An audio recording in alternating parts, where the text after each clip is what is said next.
just to let everyone know that we are now streaming live on YouTube. Thanks, Mark.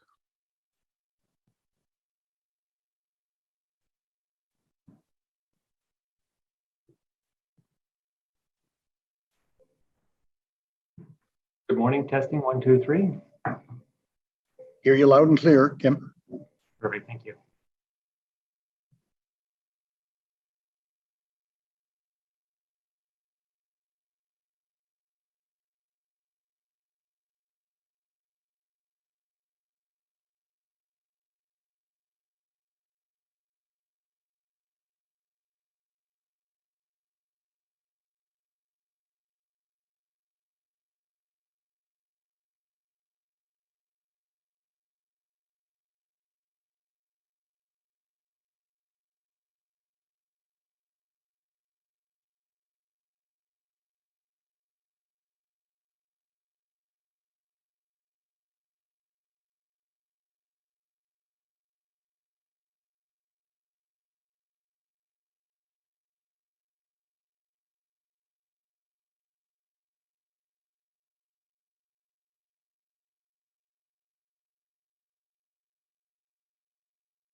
Bonjour Marc.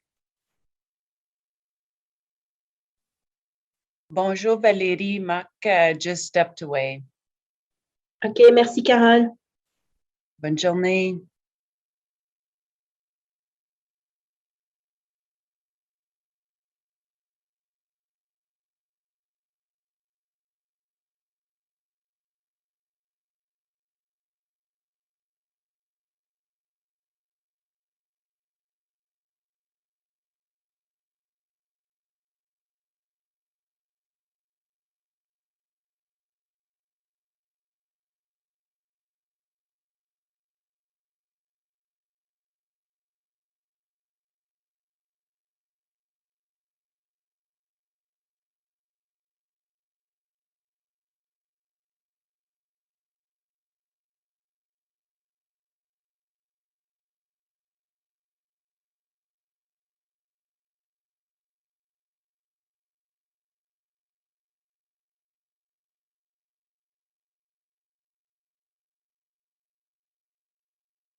Mark, how are you? I'm here. Mark, am I to read out my declaration of interest at the very beginning when you call for declarations of interest, or to save that until we get to the votes? No, it's basically once the chair asks for declarations, that's when all of Do it right at the beginning. Okay, perfect. council. Yeah. Okay, thanks.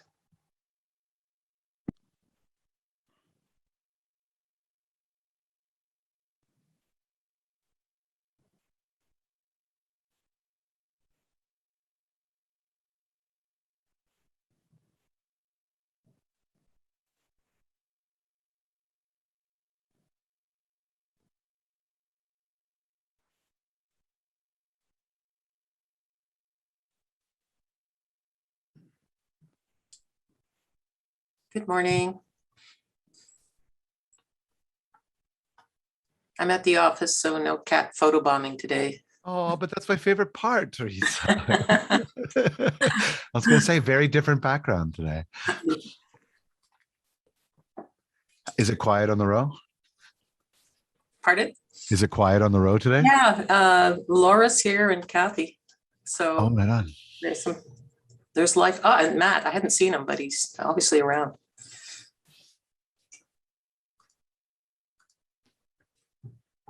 Morning, everyone. Good morning. Welcome, Kathy. Thank you very much. It's very fun going to all of these. Welcome. I don't know. That about will the wear, six that will point- wear off. Yeah, the 6.5 hours yesterday was a little bit much, but still super interesting. So all good. A little bit of baptism by fire you're experiencing right now. Yeah, well, school board budget meetings were very similar, as you know, I'm sure Teresa remembers, many remember. You know, you really have to attend all of them. Otherwise, you don't fully understand what the budget's all about. You know, you have to go to each, listen to the discussion, the presentation. So anyways, I'm happy to do this.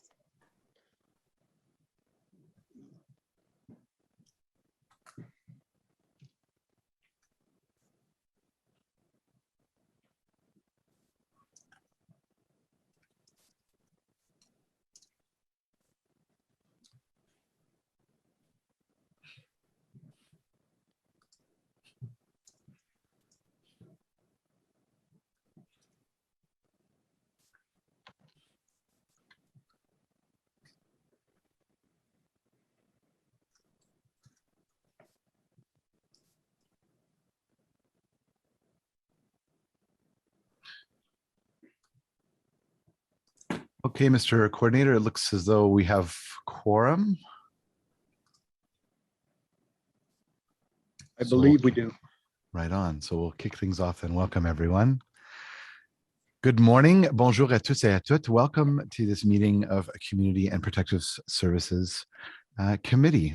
This meeting is being held remotely through Zoom. Please note that those who do not need to participate in the meeting can also watch it on the live stream on the Ottawa City Council YouTube channel. A reminder to participants to please keep your microphones muted until I call on you to speak.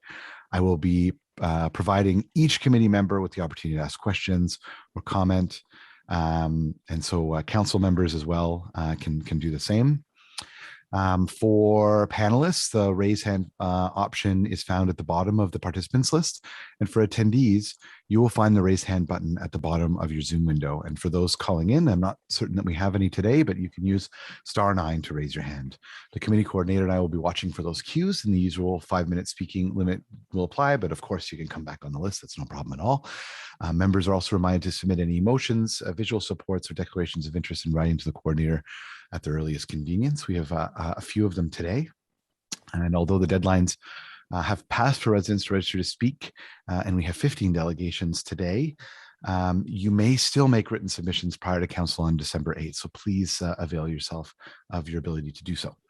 If you have technical difficulties signing onto the meeting, you can contact the clerk's office at committees@ottawa.ca or by calling 613-580-2424, and the extension is 28821. I would like to begin by acknowledging that Ottawa is built on unceded Algonquin Anishinaabe territory. The peoples of the Algonquin Anishinaabe Nation have lived on this territory for millennia. Their culture and presence has nurtured and continues to nurture this land. And the City of Ottawa honors the people and the land of the Algonquin Anishinaabe Nation and all First Nations, Inuit, Métis people and their valuable past and present contributions to this land. Alors, je vous remercie de vous joindre à nous aujourd'hui. Thank you so much for participating today. Our community coordinator, Marc Desjardins, will be taking his retirement in the new year, and that this will be his final meeting with us. Mark has been a dedicated member of our team at CPSC since 2008, and I'm sure that you have seen him in other committees as well. He's been absolutely wonderful and will be sorely missed.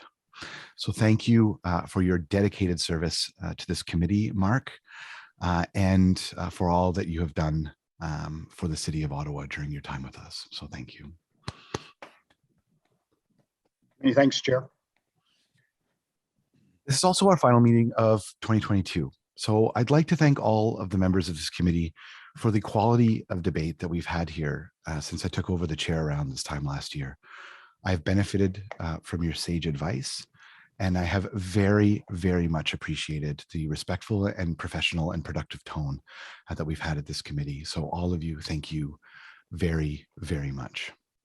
Welcome today to Kathy Curry, our new councillor for Canada North, who's joining us today as well. Welcome to the committee, and thank you for joining us today, and to all other members of council who have joined us for this important meeting today. Il s'agit de notre dernière réunion de l'année. This is our last meeting of the year. It is a very important meeting. Today, we're going to be looking at the draft budget, the 2022 draft budget. I want to touch on a few highlights of our $1.4 billion operating budget, which covers programs and services that are integral to the overall well-being of Ottawa residents. While the COVID-19 situation is more hopeful this year, we are still not quite back to normal, as demonstrated by half of us being at home and some of us being at the office. And I certainly look forward to gathering together with everyone at the table again. So this draft budget reflects the city's need to stay flexible on the road to recovery while still prioritizing the health, well-being, and safety of our residents. The city would invest $1.3 million to hire 14 new paramedics to address growing demand and purchase the emergency vehicles needed to support them. To maintain our commitment to develop more affordable and supportive housing, the city would invest a further $17 million, which includes approximately $15 million in capital and $2 million in development charge exemptions. This brings our total investment in housing and homelessness to $51 million this current 4-year term of council. The budget invests close to $27 million to ensure that nonprofit providers can deliver social service supports to Ottawa residents facing the greatest need. To maintain the quality of professional care for residents in the city's long-term care homes, the budget commits resources for staff to deliver 3 hours of daily personal care per resident, along with $7.2 million to renovate the homes and to replace furniture and equipment. Other highlights from the draft budget include $81 million for childcare fee subsidies, so families can access affordable and quality childcare. $25.5 million to renew and enhance parks, recreation, and cultural facilities, and funding for 4 FTEs plus an additional $250,000 to continue the work of the Community Safety and Wellbeing Plan. These are just a few highlights. City staff will tell you more when they present on the committee's portion of the draft budget. And after that, we'll hear from our 15 public delegations. We do have several people registered to speak, and I look forward to hearing what they have to say. And many of us have met with them already before coming today. So thank you all for your incredible advocacy throughout this budget process and also throughout the year. Les commentaires des membres de la collectivité. So the comments of the member of our communities is essential.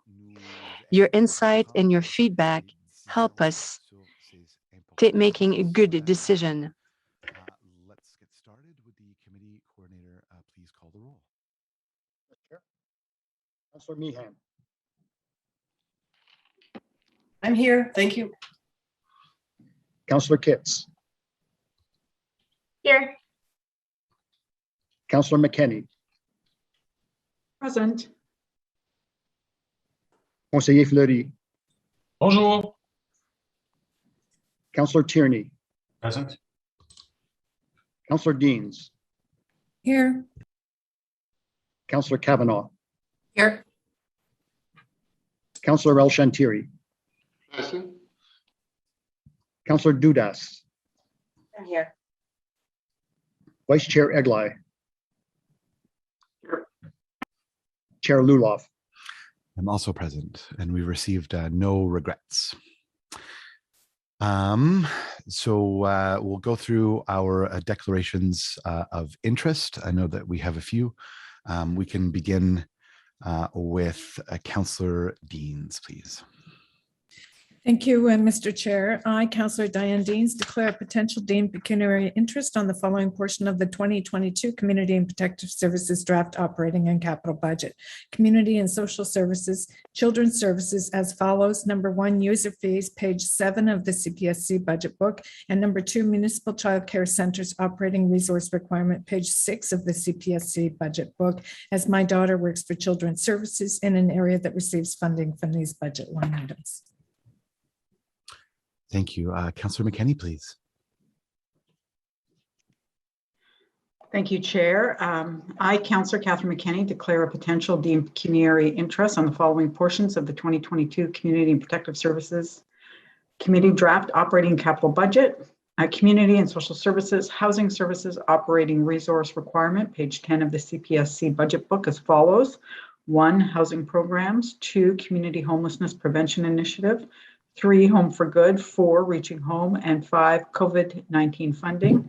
As my spouse is employed by Options Bytown and is a member for the board of Ottawa Inner City Health, organizations that will receive funding from or would be eligible to receive funding from these budget line items.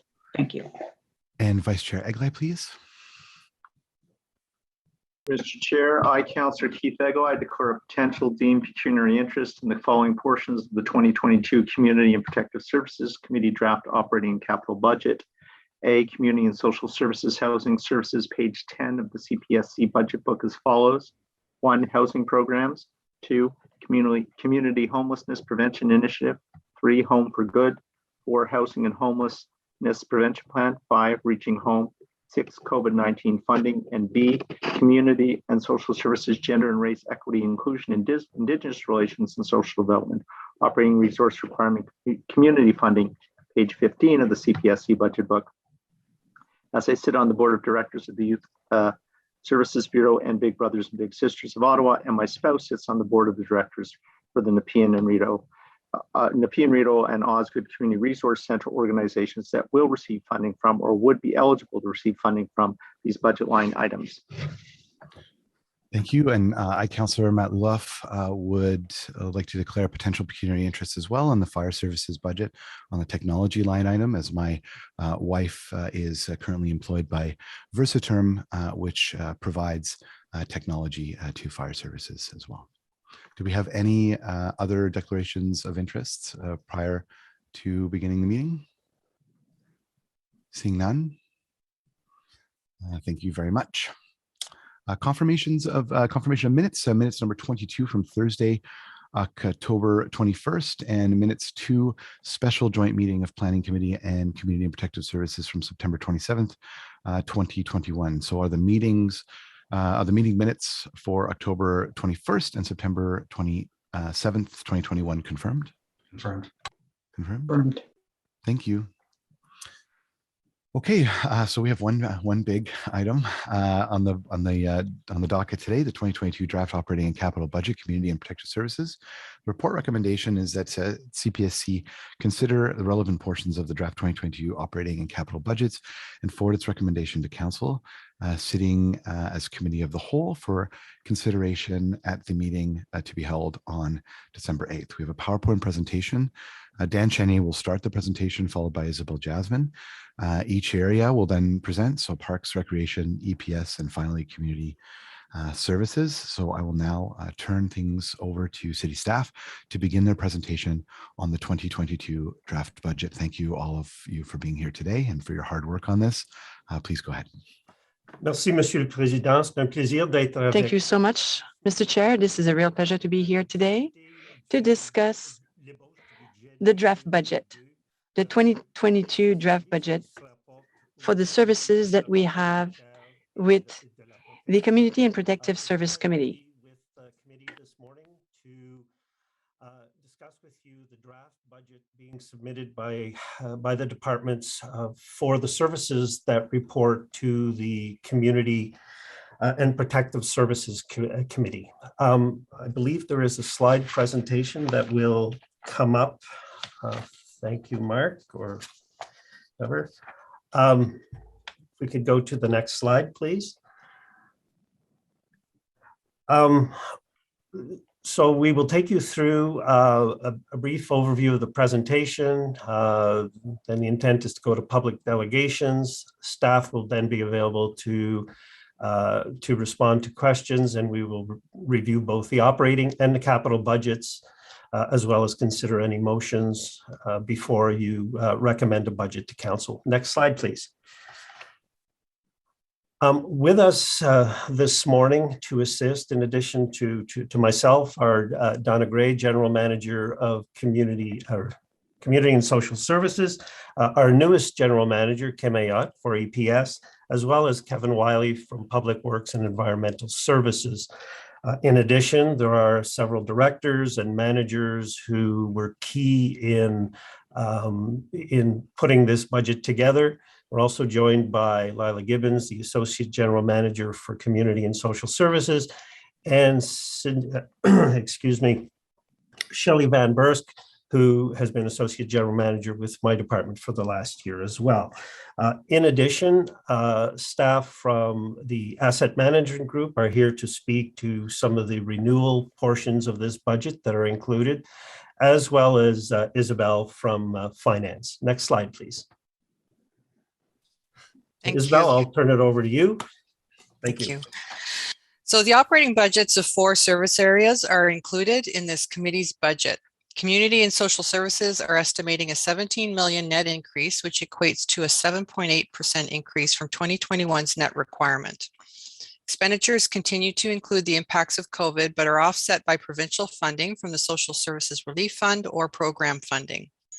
The 2022 budget includes 801.9 million in total expenditures, and these are offset by 27.5 million in recoveries, primarily from clients, and 538.8 million in revenues, 89% of which is from provincial funding for these services.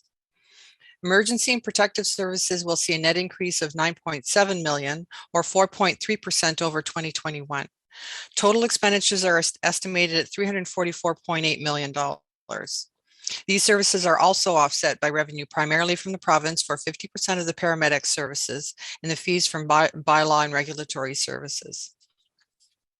For recreation, cultural, and facility services, the net increase to the budget is 19.2 million. This includes 14.8 million in COVID pressures due to reduced revenues offset by operating savings from reduced operations estimated for 2022. Parks will see a net increase of $1.4 million, which reflects a 3.7% increase over 2021. Next slide. So the 2022 draft capital budget includes 74 million for all of these services, 61.4% of which is for renewal, and 33.6% for growth, and 4.9% for service enhancements. The capital projects included in this budget will be described in greater detail by each service area. Next slide. So this slide provides an overview of the funding sources for the capital budget before you today. A significant portion comes from what we call capital reserves, which is cash. We contribute to reserves from the operating budget each year, and it is these funds that are used to fund a portion of the capital budget each year. In this budget, 61% or 45 million of the capital budget is funded with cash that has been contributed to reserves, and 16.2 million is funded by development charges, which are used to fund growth projects per the development charge background study. Very little debt is included in this budget. Debt funding is used on tangible capital assets with a useful life over several years so that future generations are paying for that asset, not just current taxpayers. There's also a small amount from revenues, primarily grants or funding from government. Next slide.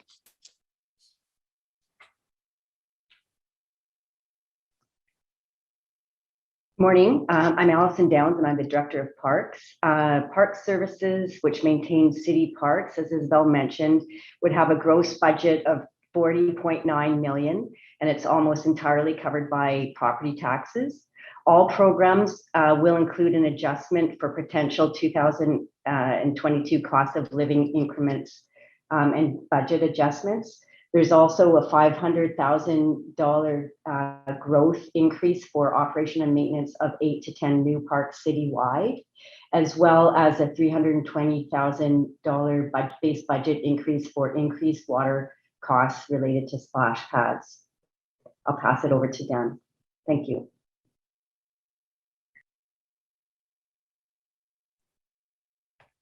Thank you, Allison. Wait for the next slide, please. Thank you.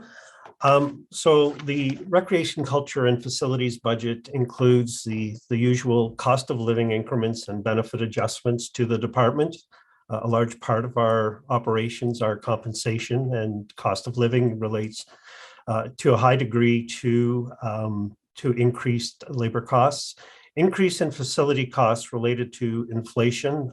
In addition to recreation and cultural programming, my department has a facilities component that maintains facilities. So everything from daily maintenance to preventative maintenance to utilities.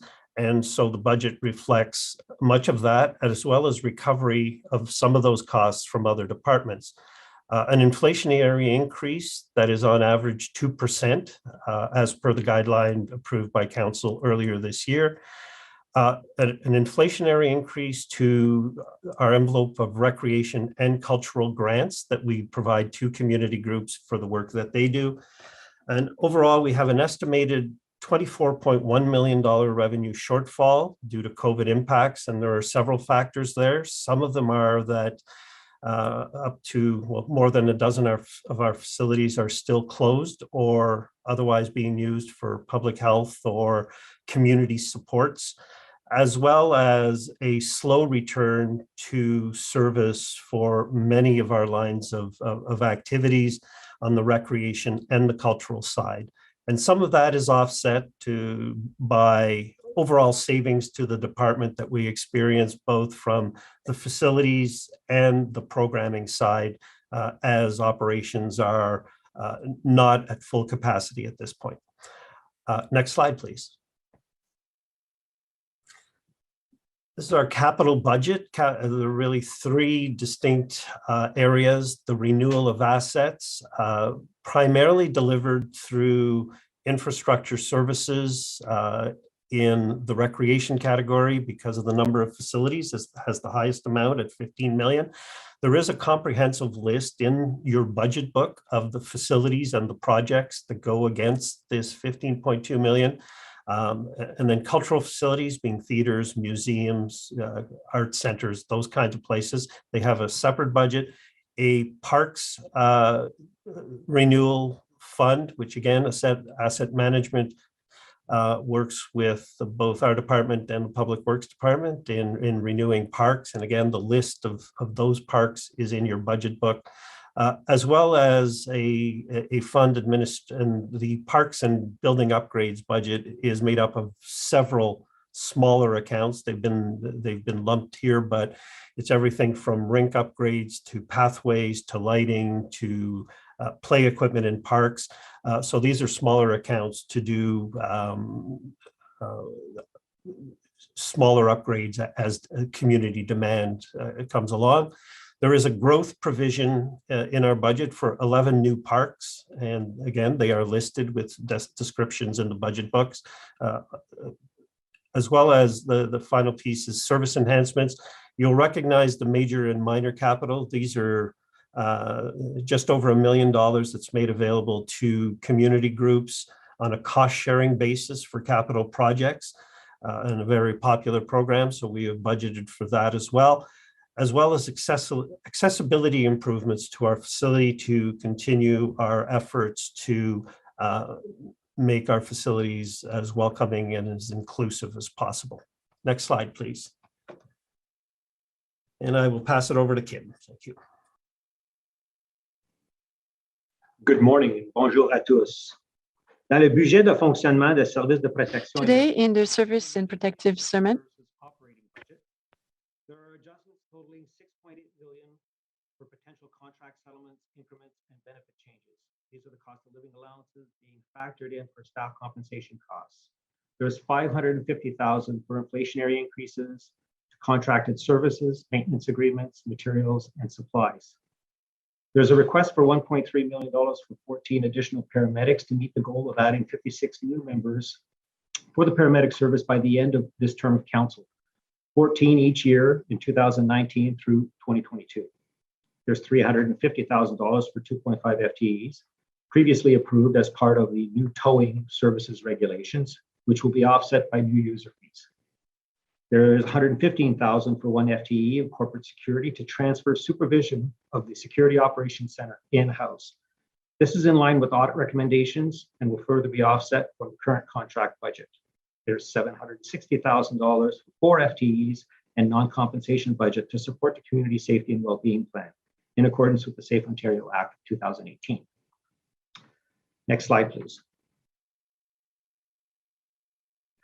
Dans le budget d'immobilisation des services de protection. in our budget, we also have There are $460,000 towards the retrofit of the Bylaw and Regulatory Services headquarters to improve health and safety conditions for employees and clients and to meet accessibility of Ontario Building Code standards. There's $4.4 million for the Ottawa Fire Service and $3 million for the Ottawa Paramedic Service towards upgrading and renewing equipment, technology, and systems to allow for continued quality and reliability of services in the areas of emergency response. There's $100,000 for annual life cycle maintenance and replacement of equipment and emergency operations center. Thank you. Next slide, and I'll pass it now on to General Manager Donna Gray. Thank you very much, and thank you, members of committee, for the opportunity to present today the Social and Services budget to you. The draft budget 2022 provides $29.5 million in funding for the continuation of our human response for the COVID-19 pandemic. In 2022, the provincial social services relief funding will allow us to allocate $12 million in our housing services to be able to sustain our 2 respite centers, Tom Brown and Bernard Grandmaître, as well as our isolation and distancing centers, the addition of our day programming funding, PPE costs in our housing and community agencies, and additional expenses for our emergency shelters, homelessness programs, and people living in our congregate care settings. In addition to the social services relief funding, $16.5 million in provincial funding will be required to cover the costs of staffing and protective equipment in our long-term care homes. I'm pleased to confirm today that we have received funding letters from the province that indicates that we will be in receipt of $1 million from November to December in 2021, an additional $6.2 million for 2022 to cover our staffing costs that increases the number of hours of care per day for the residents living in our long-term care homes. In addition, we will have $1 million in municipal funding will be provided to Children's Services to cover the cost for additional staffing and protective equipment to ensure that we have smaller, safer cohorts of children in our care.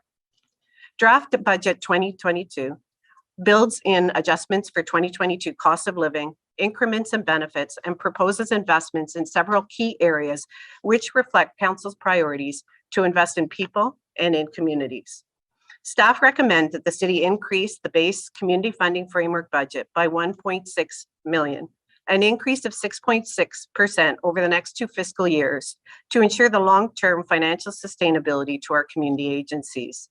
This year, a new community funding framework was implemented to align directly to council and community priorities that were identified through a comprehensive consultative funding review process. In total, 95 agencies are recommended to receive 5-year sustainability funding under this new framework, including 22 new agencies whose mandates focus on equity-deserving groups in our community. Allocations were approved for 13 agencies specifically serving women and gender diverse persons in Ottawa for 5 years in their sustainability funding envelope. 6 of these agencies are new agencies that will be receiving funding for the first time, including the City for All Women, Dress for Success, Equitable Inc., a skill building and inclusive supports program for newcomer women, Interval House of Ottawa, Shelter Movers, and Up With Women. Draft Budget 2022 also builds on Council's commitment to truth and reconciliation by proposing an additional $125,000 in operating funding to be dedicated to the hiring of a program management for Indigenous relations. This is a unique opportunity for an individual who identifies as Indigenous, has such a subject matter expertise on Indigenous relations, and skills and backgrounds in creating and implementing strategies that will advance our response to reconciliation and strengthen the city's relationship with local First Nations, Inuit, and Métis communities. This budget also recommends an investment of $119 million in the fight against homelessness, including funding for rent supplements, rent supports, housing agency support, supporting housing operational support. And in addition, to be able to fully operationalize Council's approved long-range financial plan for housing, this year's draft budget also recommends an additional $525,000 for additional resources and 1 FTE for housing services for our affordable housing plan. Additionally, draft budget 2022 also includes $100,000 towards developing a person-centered approach to providing care for residents in the city's long-term care homes. Building on previous council's investments in quality care, person-centered care, puts emphasis on our emotional needs of our residents, with a specific focus on shifting decision-making closer to our residents. And finally, staff recommend an investment of $415,000 in the community bus pass and Equipass programs, which freezes those fares at their 2018 rates. Next slide, please. In addition to the operating in our capital budget, we have $2.1 million in capital funding for air conditioning in our long-term care homes and $250,000 to upgrade the call bell system for residents in our long-term care system. That concludes the presentation of the Community and Social Services budget. Thank you.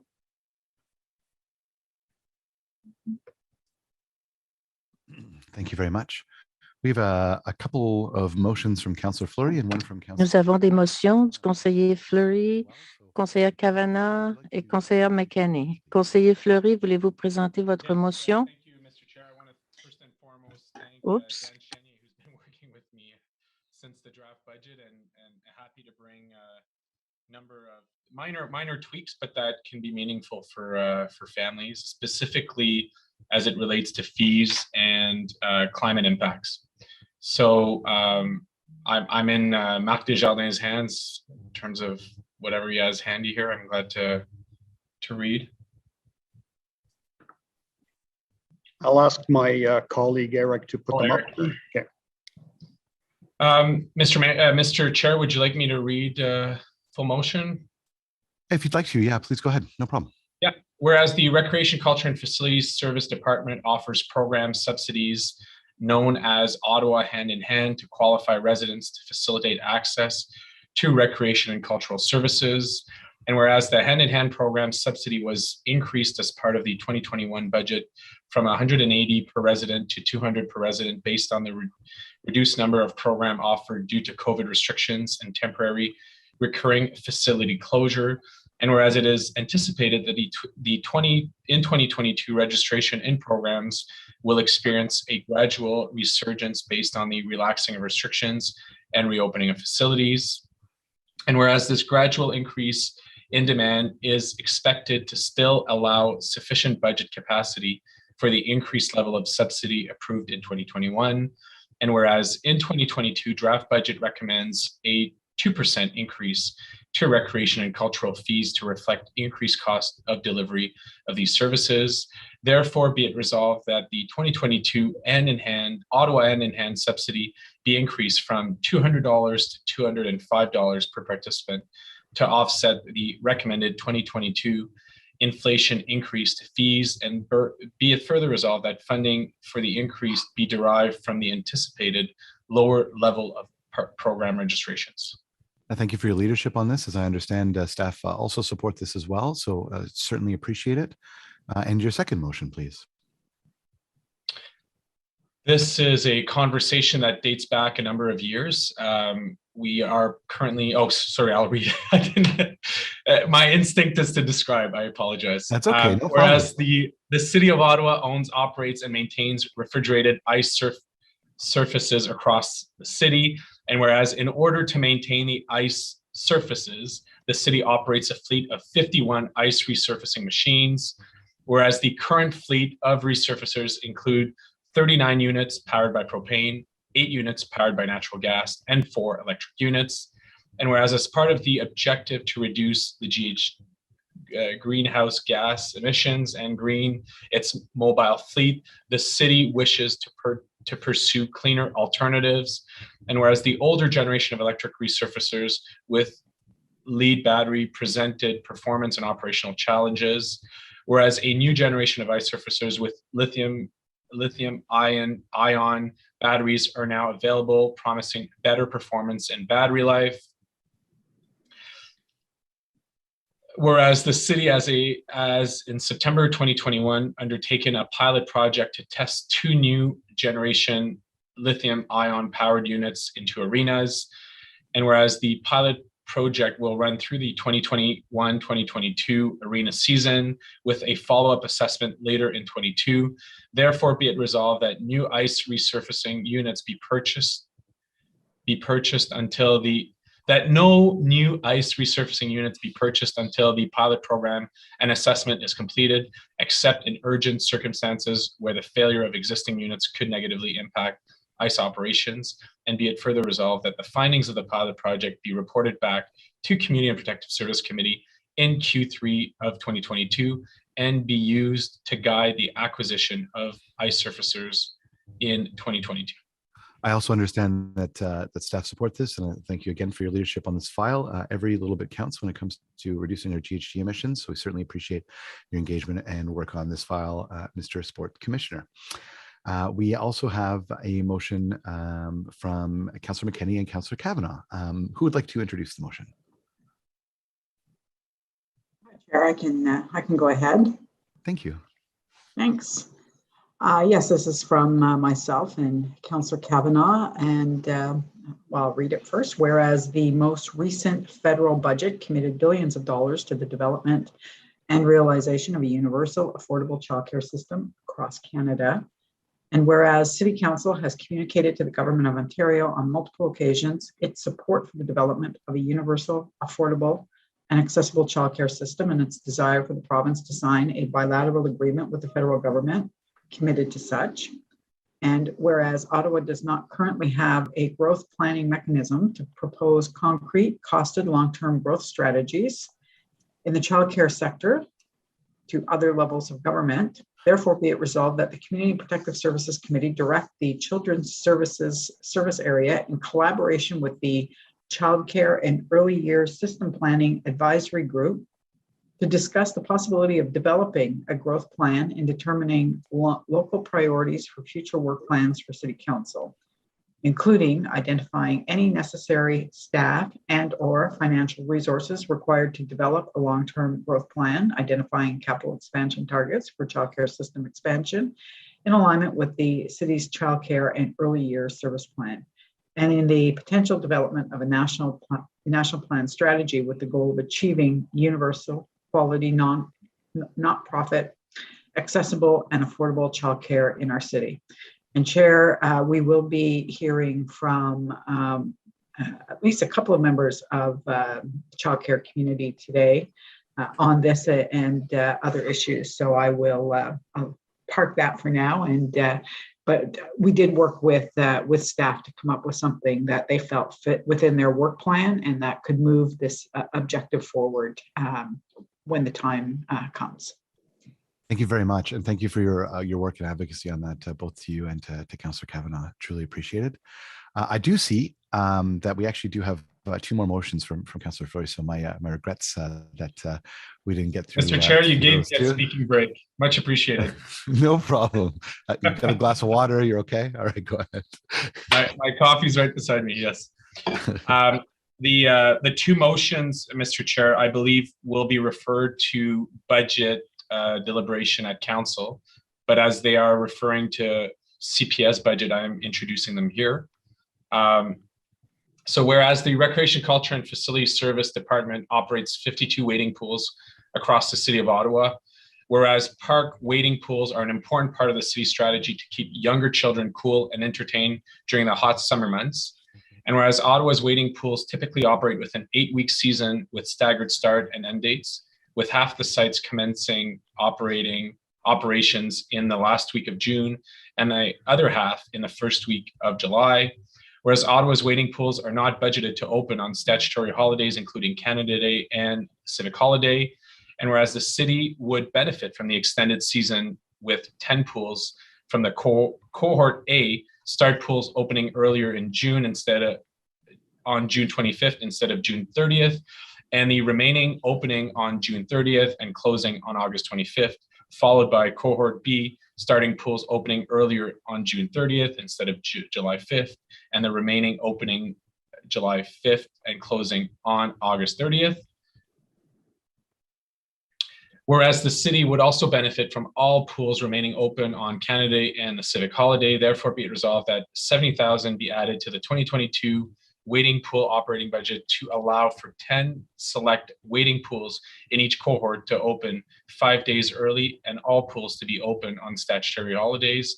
And be it further resolved that in addition to an additional $10,000 be added to the 2022 wading pool operating budget to allow 4 wading pools to open to the 3-day Labor Day weekend, dependent on staff's availability.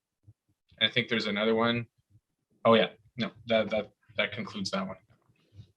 Okay, great. And I understand that we still need to identify a funding source for this one. Correct. So we'll move referral once we get through delegations. We'll get it to council. We do have some time between now and the final council vote on the budget to find a funding source. So keep at it, and I think that we'll be able to come to a good agreement on that one. You have another one on beaches, Councillor Fleury.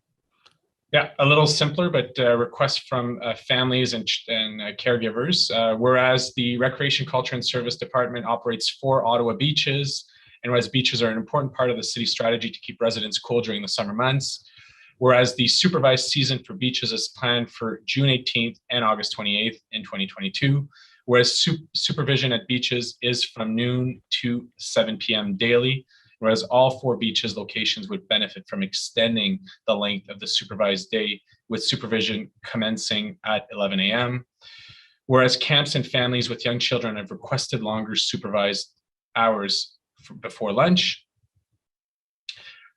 Therefore, be it resolved that $60,000 be added to the 2022 beach operating budget to allow for 1 additional hour of supervised swimming at all city beaches, at all beach locations. And then we have the funding source issue here for the referral. Okay. Yeah, we can have a colleague move refer to council and do the work in the interim to find a funding source for that. Notably, I brought my daughter for the first time since the pandemic to a public pool this weekend, and that's the only thing that she wants to do now. We wake up in the morning and she asks me to go swimming, so I appreciate your work on this. I know you and I have both spent more than our fair time in the pool, looking like with our raisin fingers throughout our youth and continuing now. So I'm looking forward to finding a funding source for that, because it's so important especially during the summertime to get out and get active and get in the water. So thanks for that, Councillor Fleury. I have a direction to staff as well on this, just before we get into one more direction from Councillor Fleury, that the General Manager of Community and Social Services be directed to work with the Guiding Council to identify immediate service gaps and priority actions, to develop a safer alternative for mental health crisis response, and to report back to Council Q2 2022 with a detailed implementation plan to achieve that outcome, including short-term pilot projects, timelines, and objectives, as well as a status update on the availability of one-time and sustainable funding sources. I want to thank our community resource centers and the coalition and all of their hard work on the Rethinking Community Safety report. It's been an incredible discussion that I think that we've all had a couple of times, if not more, with this group that has provided us with quite a bit of guidance. Truly appreciate it. And to all of the advocates over the years for your work on this, thank you very, very much. And Councillor Fleury, you have a direction as well. Yes, Mr. Chair, this one is sort of a sub-development to the hand-in-hand motion. So as you see in the user fees list, there are a number of programs that are targeted to families and minor sports, and we're increasing those to 2%. I remember being a longstanding member of council, we froze them, then we're starting to increase, and we caught up. So there is a bit of a rebalancing and consideration to look at in terms of our user fee increases. So specifically for our minor sports and recreation, so that the general manager of recreation, culture, and facility services review of user fee structure to ensure city council objective of ensuring affordable rates for families and youth, reference to minor and learn to programs in city budget books, recreation programs and rental accesses for arenas, pools, fields, gymnasiums be reviewed considering COVID impacts, cost of living, cost to operate, and look to rebalance the fee structure to reduce barriers to learn, play, and compete for youth. Wonderful. And I'll very briefly give just a quick update. I had intended to send out an email to all members of council earlier this week on one of the delegations that will be coming before us today. And I noticed that we don't have a motion or a direction to staff on it, but I want to assure everyone that staff and all of us, I believe, recognize the inequity when it comes to the insurance premiums for our community associations, that I'm working now with our city solicitor and with Dan Chenier to find a resolution to this. I am very confident that we'll be able to find a resolution to this in the near future. That work is ongoing, and we'll ensure that we provide updates as the situation unfolds. Back in 2001, we certainly could not have, or this council's previous council could not have anticipated the skyrocketing rates and premiums that we are seeing now, and that work is underway right now to try and bring everybody under the same fold. Having two tiers is entirely inappropriate, and we want to make sure that we're partnering well with our community associations, these hardworking volunteers that give so much of their time to making our communities better. So just wanted to give that very brief update just before we get into delegations and questions to staff. So up first, we have, I'll ask, does anyone else have any further motions that we had not received? Just let me know. Okay, thank you everyone so much. I really appreciate all of your work and leadership on these files and the work that you've done with staff to get them where they need to be. So we'll begin today with Sarah McKenzie and Robin Etherington from the Ottawa Museum Network. So we'll just have them promoted to panelists and get them ready. I see Sarah there. Thank you so much for joining us again today. And please go ahead for 5 minutes. Good morning. Thank you, Chair Luloff, and thank you, councillors. Today, we are very happy to have this opportunity. My name is Sarah McKenzie, and I'm from the Ottawa Museum Network. And today I'm joined by the leadership of 5 of our 6 community museums, including Christine McGuire, who is the chair of the OMN board and executive director of the Diefenbunker, Tracy Donaldson from Goulburn Museum, Elaine Egan from Watson's Mill, Robin Etherington from Bytown Museum, and Gillian Metcalf from Osgood Township. Madeleine Mayer from Museo Parc Vanier could not join us this morning, but is a supporter and contributor to this presentation. These museums are part of the Ottawa Museum Network, which also includes the city-owned and operated museums. And we're here today in the context of the city's draft 2022 budget, and most importantly, the future of our community museums. We have been attending several councillor-led budget consultations, so some of you will have heard some of this before. And just last week, we were at the Arts, Culture and Recreation Advisory Committee. We recognize that we are not alone in struggling, and many organizations, including the city itself, are facing financial challenges. We know that there are many priorities and needs that must be met. However, we felt strongly that communities, museums' voices needed to be heard. We all know that the pandemic has resulted in unprecedented health, economic, and social challenges. And like many other sectors, the pandemic has been devastating to our community museums. Getting through the last year and a half has required innovative, nimble, and resilient leadership from our museums, as well as emergency funding to keep afloat. Collectively, closures have had considerable consequences. In 2019, our museums welcomed over 221,000 visitors and generated $1.8 million from admissions, programming, and fundraising. In 2020, visitors went down 87%, And so far in 2021, visitors are down 95% compared to 2019 levels. Furthermore, self-generated revenue is down 76% compared to 2019, and that was for 2020, and down 81% to date in 2021. The city noted in its budget 2022 highlights published online that pandemic restrictions and closures highlighted the importance of recreational activities in city facilities in our communities. They offer significant benefits to the social, physical, and mental health of our residents. And we argue that this extends to culture as well, especially museums. During the pandemic, our museums were places to gather and engage socially and virtually. They provided a place where vulnerable citizens, families, and school-age children could feel a little less isolated, be stimulated, especially during lockdowns. And our museums found ways to stay connected with residents in engaging ways by offering virtual programming, online lectures, virtual tours, etc. That said, the reality is that we are faced in a time when the pandemic continues with the prospect of less funding, emergency and otherwise, putting culture and museums in jeopardy for the years to come. The City of Ottawa did provide a 2% increase to each of our operating budgets in 2019 and 2020, for which we are very grateful.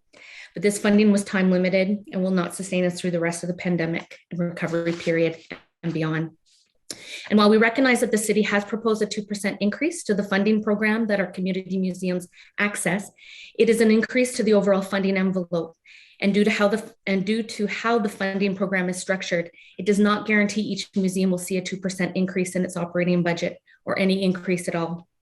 That is why we are here, to ask the committee to consider the needs of community museums now during this budget cycle and moving forward by addressing the funding model and wider policy issues we are bringing to bear. What we are asking councillors and what we have put forward in our applications to renew our museum service agreements with the City of Ottawa that were due yesterday and submitted is the following. That for the next 2 years, the City of Ottawa maintain the additional 2% increase it made to our operating grants in 2019 and 2020 to help address.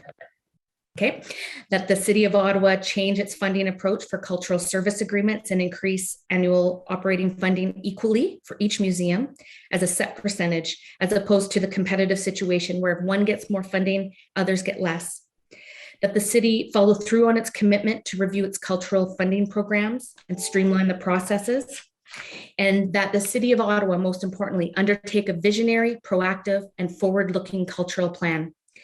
We recognize our role in building back the tourism sector, in reconciliation, in promoting diversity, and contributing to the mental health and well-being of our residents.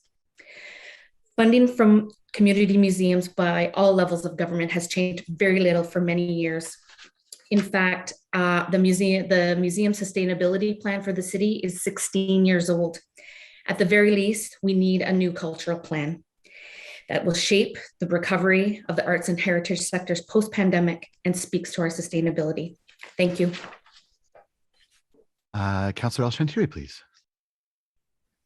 Thank you, Mr. Chair, and thank you, Sarah, for your presentation. I think Councillor Dean and I were the only two were on council when we established the Museum Sustainability Fund, and it's been working for us for many years. So, did I hear you correctly? You would like us to revisit the sustainability fund for the museum? That's my first question. Sorry, just unmuting. Yeah, we would like you to look at the Museum Sustainability Fund, but more importantly, the larger culture plan that's needed for the city. I don't know, Robin's with me to also answer questions. Robin, did you want to clarify anything that? Thank you, Chair, and thank you, councillors, for this opportunity to speak with you. I also want to thank Mark for his generous and patient guidance to afford us this opportunity. We need a new culture. We need a new funding model, period. Right now, the current model has us competing with each other for the pot of money rather than giving us equal incremental increases annually. So it's one pot of money, and my museum, twice now, I've had money removed from the operating grant, and other community museums have had increases. It is just an unsustainable funding model. And also we are constantly writing grants. It's a 24/7, 365-day requirement to keep the museum sustainable. And what we're asking for is a revisit to the funding model within the overarching context of a new cultural plan for Ottawa. I want to bring to light, in 2016, 2017, the city asked all of the cultural organizations, which formed the Cultural Alliance of Ottawa, to do environmental scan of the city of Ottawa for its cultural assets, resources, both artists, art organizations, museums, heritage. That was presented in 2017, and the city staff were there. At that time, we were asking for a new funding model, and we had some incredible solutions proposed in that report. And this year, the cultural planners also asked the community museums to do a report for a new museum sustainability plan. That report has been completed and will be shared with you ASAP. So thank you very much. Christine, do you want to add to that? No, I just, thank you everybody for giving us the opportunity to speak with you. And I just want to echo Robin and Sarah's comments in terms of that new funding model that we need, is that the city really requires us to work in partnership and collaboration with each other. But then when these 3-year service agreement comes around, we're competing against the same pot of money that never seems to increase beyond this 2%. And I know it's been talked about in many other advisory committee meetings, is that the cost of living and the inflation is becoming higher than this 2% as well. So we did a joint letter together that we all submitted as part of our applications. And I really hope the city of Ottawa, and Dan Chenier and his team take the time to read that letter and see our requests. But yes, a larger cultural plan is also needed. Thank you. Thank you, all three of you, for answering this question. Sarah, one of you mentioned is obviously the reduction, and I'm familiar with that. Obviously, I have Diefenbunker in my community and also Penny's Point. So I understand both museums struggle with the no visits and no income.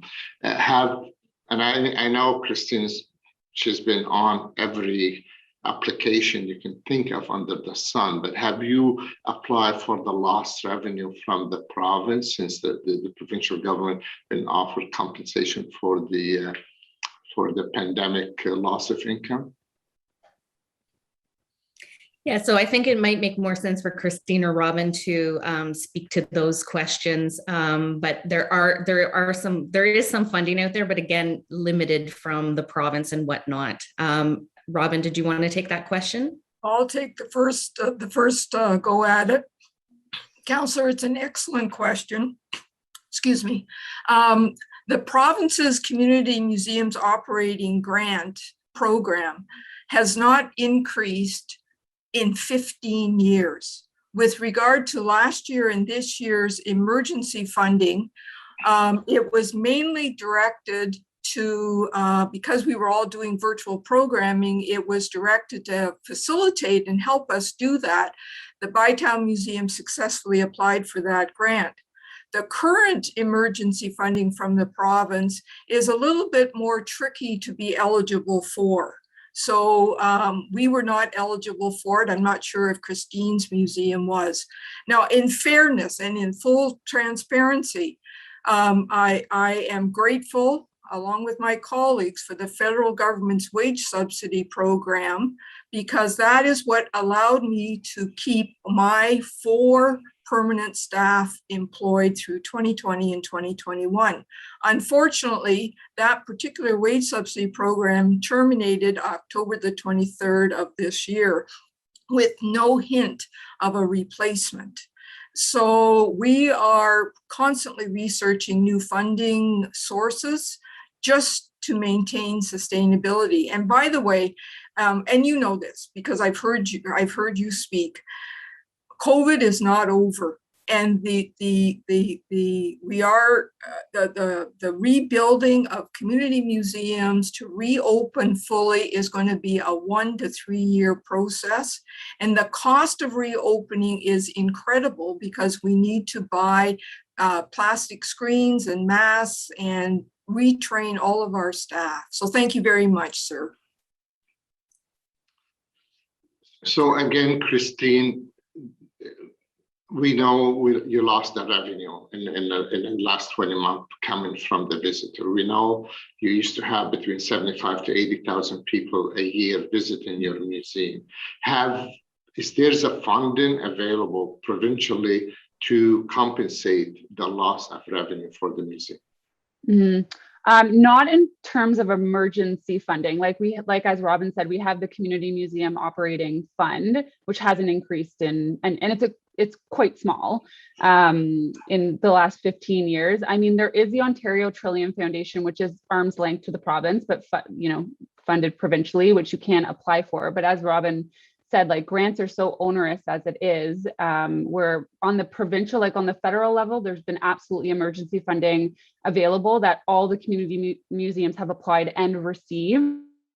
But on the provincial level, not as much.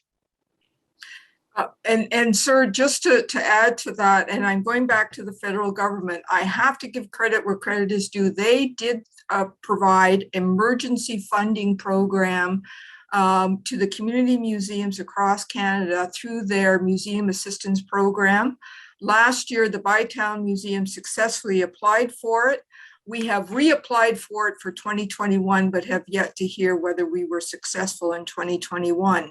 So the federal government have come up to bat. The province is very cautious with supporting community museums. I'm going to be honest with you. And that's why, and I'm going to express this on behalf of all of my colleagues, we are grateful to the city for its support financially and otherwise of the community museums. We just need a new funding model and we need a streamlined grant application process. It took us over a month to complete the current application for our 3-year service agreement. It is onerous and bureaucratic.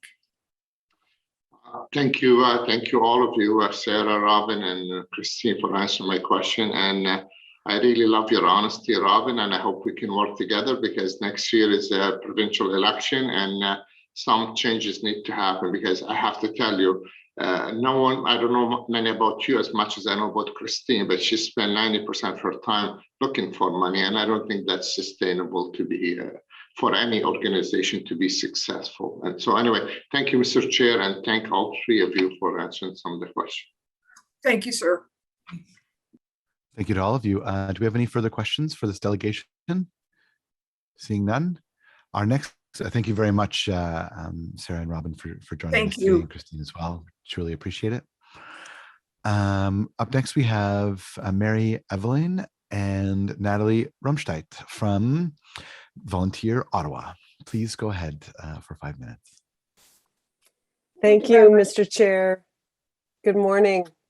And good morning, committee members. My name is Natalie Rumstein. I serve as Vice Chair of Volunteer Ottawa. And I'm pleased to join you today with Marie Eveline, our Volunteer Ottawa's Executive Director. Thank you for the opportunity to make this brief presentation before the committee today with regards to the 2022 City of Ottawa budget. For almost 65 years, Volunteer Ottawa has been a leader in helping people make a meaningful difference in our city. We provide critical volunteer recruitment and capacity development services to over 250 local not-for-profit organizations, services that are essential to their ability to meet community needs. There is no question that 2020 and 2021 have been challenging years for both Volunteer Ottawa and all not-for-profit organizations. The COVID pandemic has required unprecedented changes as to how we operate and provide services to those most in need. Financial hardships resulted in many not-for-profit organizations reducing services, laying off staff, and suspending volunteer recruitment. Yet the need has remained. Volunteer Ottawa took a leadership role in developing a centralized COVID-19 volunteer recruitment program available to all organizations, not-for-profit and neighborhood associations in the Ottawa region. Over 4,000 individuals indicated their willingness to volunteer in light, medium, and high-touch activities. These activities included delivering food, doing wellness checks, distributing seeds to community gardens, and helping individuals get to vaccination appointments. We also developed virtual training programs to ensure the safety of all involved, all through the Ontario Trillium Foundation Resiliency Fund. We have been able to develop a comprehensive strategic and financial post-pandemic action plan going into 2022. The financial impact of the pandemic has been significant, however. When Volunteer Ottawa appeared before the committee last year, our situation was precarious. Thanks to the federal government, COVID-related project funding administered through United Way East Ontario, Ottawa Community Foundation, and more recently, the City of Ottawa, Volunteer Ottawa has been able to maintain its services through 2021 as we build up our reserve in anticipation of a 2022 transition year when these funds will no longer be available and our fee-for-service programs are still being rebuilt. We were anticipating City Core funding would assist us in moving forward as our current reserve is not sufficient to carry us through all of 2022. Marie? Unfortunately, when dollars were allocated, the role of VO plays as an anchor organization, providing a critical service to the community and ensuring that not-for-profit organizations find the volunteers they need and individuals who want to give back to our community find the opportunities they are seeking. Our role was not recognized. We did not receive core or project funding. In fact, our chances of receiving core funding were slim, since based on our analysis comparing publicly available data for 2020 and 2022, of the $25 million allocated, over 93% went to organizations that had received funds in the past. We recognize that project funding will be available in 2022, but access to sustained core funding will not be available for another 5 years. 2022 will be very difficult for Volunteer Ottawa and all not-for-profit organizations as we attempt to recover from the pandemic. Resources will be limited and the reliance on volunteers to fill the gaps in service will be significant. VO's role in facilitating this process will be more critical than ever. We are asking that the city recognize the unique situation Volunteer Ottawa and most not-for-profits will be in during 2022 by increasing the amount in the community funding program by an additional 5%. In this way, those not-for-profit organizations who qualified for sustained funding but were denied funding due to limited funds can be reconsidered. We're also asking that consideration be given to changes in the allocation process so that funds are more evenly distributed between current funded organizations and new ones, and that a staggered allocation process be developed so that there's not a 5-year wait for funding. 1 minute. Thank you, and be pleased to answer your questions. Thank you very much for your delegation, and thank you to all of the volunteers across Ottawa. We certainly could not have been able to respond to this pandemic in the way that we were able to without those dedicated volunteers. And year after year, our volunteers that are our outdoor ranks in our community associations and as part of many of the advocacy and hardworking groups across Ottawa, this committee thanks you very much for your dedication. Does anyone have any questions to our second delegation? Seeing none, thank you very much for coming out today to present. We truly appreciate your delegation. Up next, we have Kate Burkholder Harris, who I have to congratulate and thank her, has been incredibly helpful on the housing working group of the Ottawa Veterans Task Force. Her advice and work has been incredibly appreciated. So thank you very much, Kate, for all your hard work on that project. And over to you and the Alliance to End Homelessness for 5 minutes. Please go ahead. Thank you, Mr. Chair, and good morning, committee members. I'm the Executive Director of the Alliance to End Homelessness, and we're an organization representing almost 70 agencies working to prevent, reduce, and end homelessness. I want to start this morning's deputation with one critical number for all of you: 0. That is the number of chronically homeless families in Waterloo shelters right now. London, Ontario has recently reached 0 chronic veterans homelessness. Medicine Hat has reached 0 for overall chronic homelessness. Ending homelessness is not a pipe dream. It is happening in communities across the country, and it's happening now, but it requires a change in approach. Every city in this country that's seeing real reductions has stepped back, looked at the big picture, and realized that prevention is essential to ending homelessness. We have housed thousands of people through Housing First since the start of the 10-year plan. I commend this and past councils on record investments in new capital dollars for affordable housing and a commitment to investing in evidence-based practices like Housing First. Yet despite all of this good work, we have not seen real reductions in our overall homelessness numbers, and it's not for a lack of trying. With the funding agencies currently receive, they are moving mountains to work with some of the most vulnerable people who have been failed by our systems. However, we lack the long-term support once people are housed. This leads to people returning again and again to shelters who have already been housed. We've only also seen an increase in people in core housing need, those right on the cusp of not being able to pay the rent and feed the kids. For a fraction of the cost, more operational funding for services aimed at prevention and long-term housing stabilization would make a significant impact on Ottawa's housing and homelessness crisis. I urge councillors to consider an increase to operational funding for community agencies focused on prevention and housing stabilization.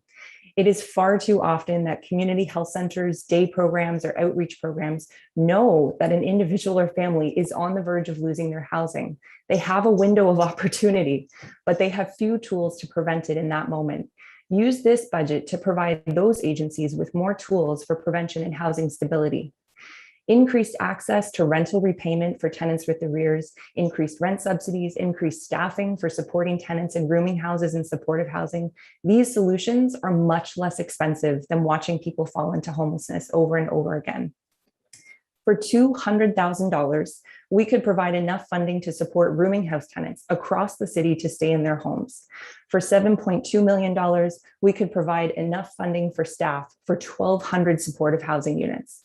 Instead, many of the tenants in rooming houses or in supportive housing end up cycling in and out of shelters because of a lack of resources. And I remind you, the monthly cost for one person is almost $2,000 in a shelter. Shelters are increasingly providing supportive housing, and they have the skill sets to do it well. So imagine if emergency shelters had the funding to provide more permanent supportive housing, putting a stop to the revolving door of crisis that they see. The move in this budget towards flexible block funding for shelters is an important tool to create opportunities for more permanent solutions and an outcomes-based approach. We could rehouse every single family currently staying in a motel for less than $3 million a year through rent subsidies. Contrast that with the current $14 million we spend on motels without the stability of a permanent home. All of these investments total about $25 million. For $25 million, this budget could boost prevention and housing stabilization efforts to support almost 2,000 households. That's about the number of people that stay in an emergency shelter every single night. This isn't a question, councillors, of whether we should spend the money or not. We already are, but we're funding a crisis rather than the long-term solutions to prevent that crisis. Emergency shelters and community partners are doing incredible work with very few resources. Increased funding for prevention and housing stabilization could change the landscape in Ottawa. We could prevent people from becoming homeless in the first place. We could quickly rehouse people and provide the support they need to stay housed. We really could be a city where homelessness is rare, brief, and non-recurring, the standard for reaching functional zero homelessness. Brings me back to the first number I said today, 0. That was 0 families who are chronically homeless in Waterloo. It is possible to achieve functional zero in our community. We can invest our limited resources into prevention and housing supports and provide agencies with the tools that they need to get us to 0. We can do this, and I urge this committee to strike a bold vision and believe that with investments in prevention and permanent solutions, we can end homelessness. Thank you. Thank you very much. I see Councillor McKenney with their hand up first, so over them for 5. Thank you. Thanks, Chair. Thanks, Katie, for coming out and speaking to us today. Nothing surprising, unfortunately, in what you're saying. I just want to give everyone here an example of what we are seeing. And you know, I'm sure that my colleague who represents the market area could share stories like this too. But today, and for the last 2 days, I've been dealing with somebody who lives in Somerset Ward, and she has a woman who is camping in her front yard. She's set up a kind of a lean-to with tarps. She's terrified. She won't talk to anyone. We've been sending outreach to talk to her. She just recently fell into homelessness. We don't know who she is. We've sent housing workers. She comes and goes. But someone called police, and the police have shown up. So long before we can get this woman help, you know, we can send in enforcement. And it just strikes me that, you know, that similar to what we're looking at in terms of shelter and shelter services. And this is certainly not to in any way take away from the work that they're doing, but the money that we're spending on shelter services, you know, even to work in a way that we can shift that funding over and start housing people. And our shelters actually want to house people. They're there.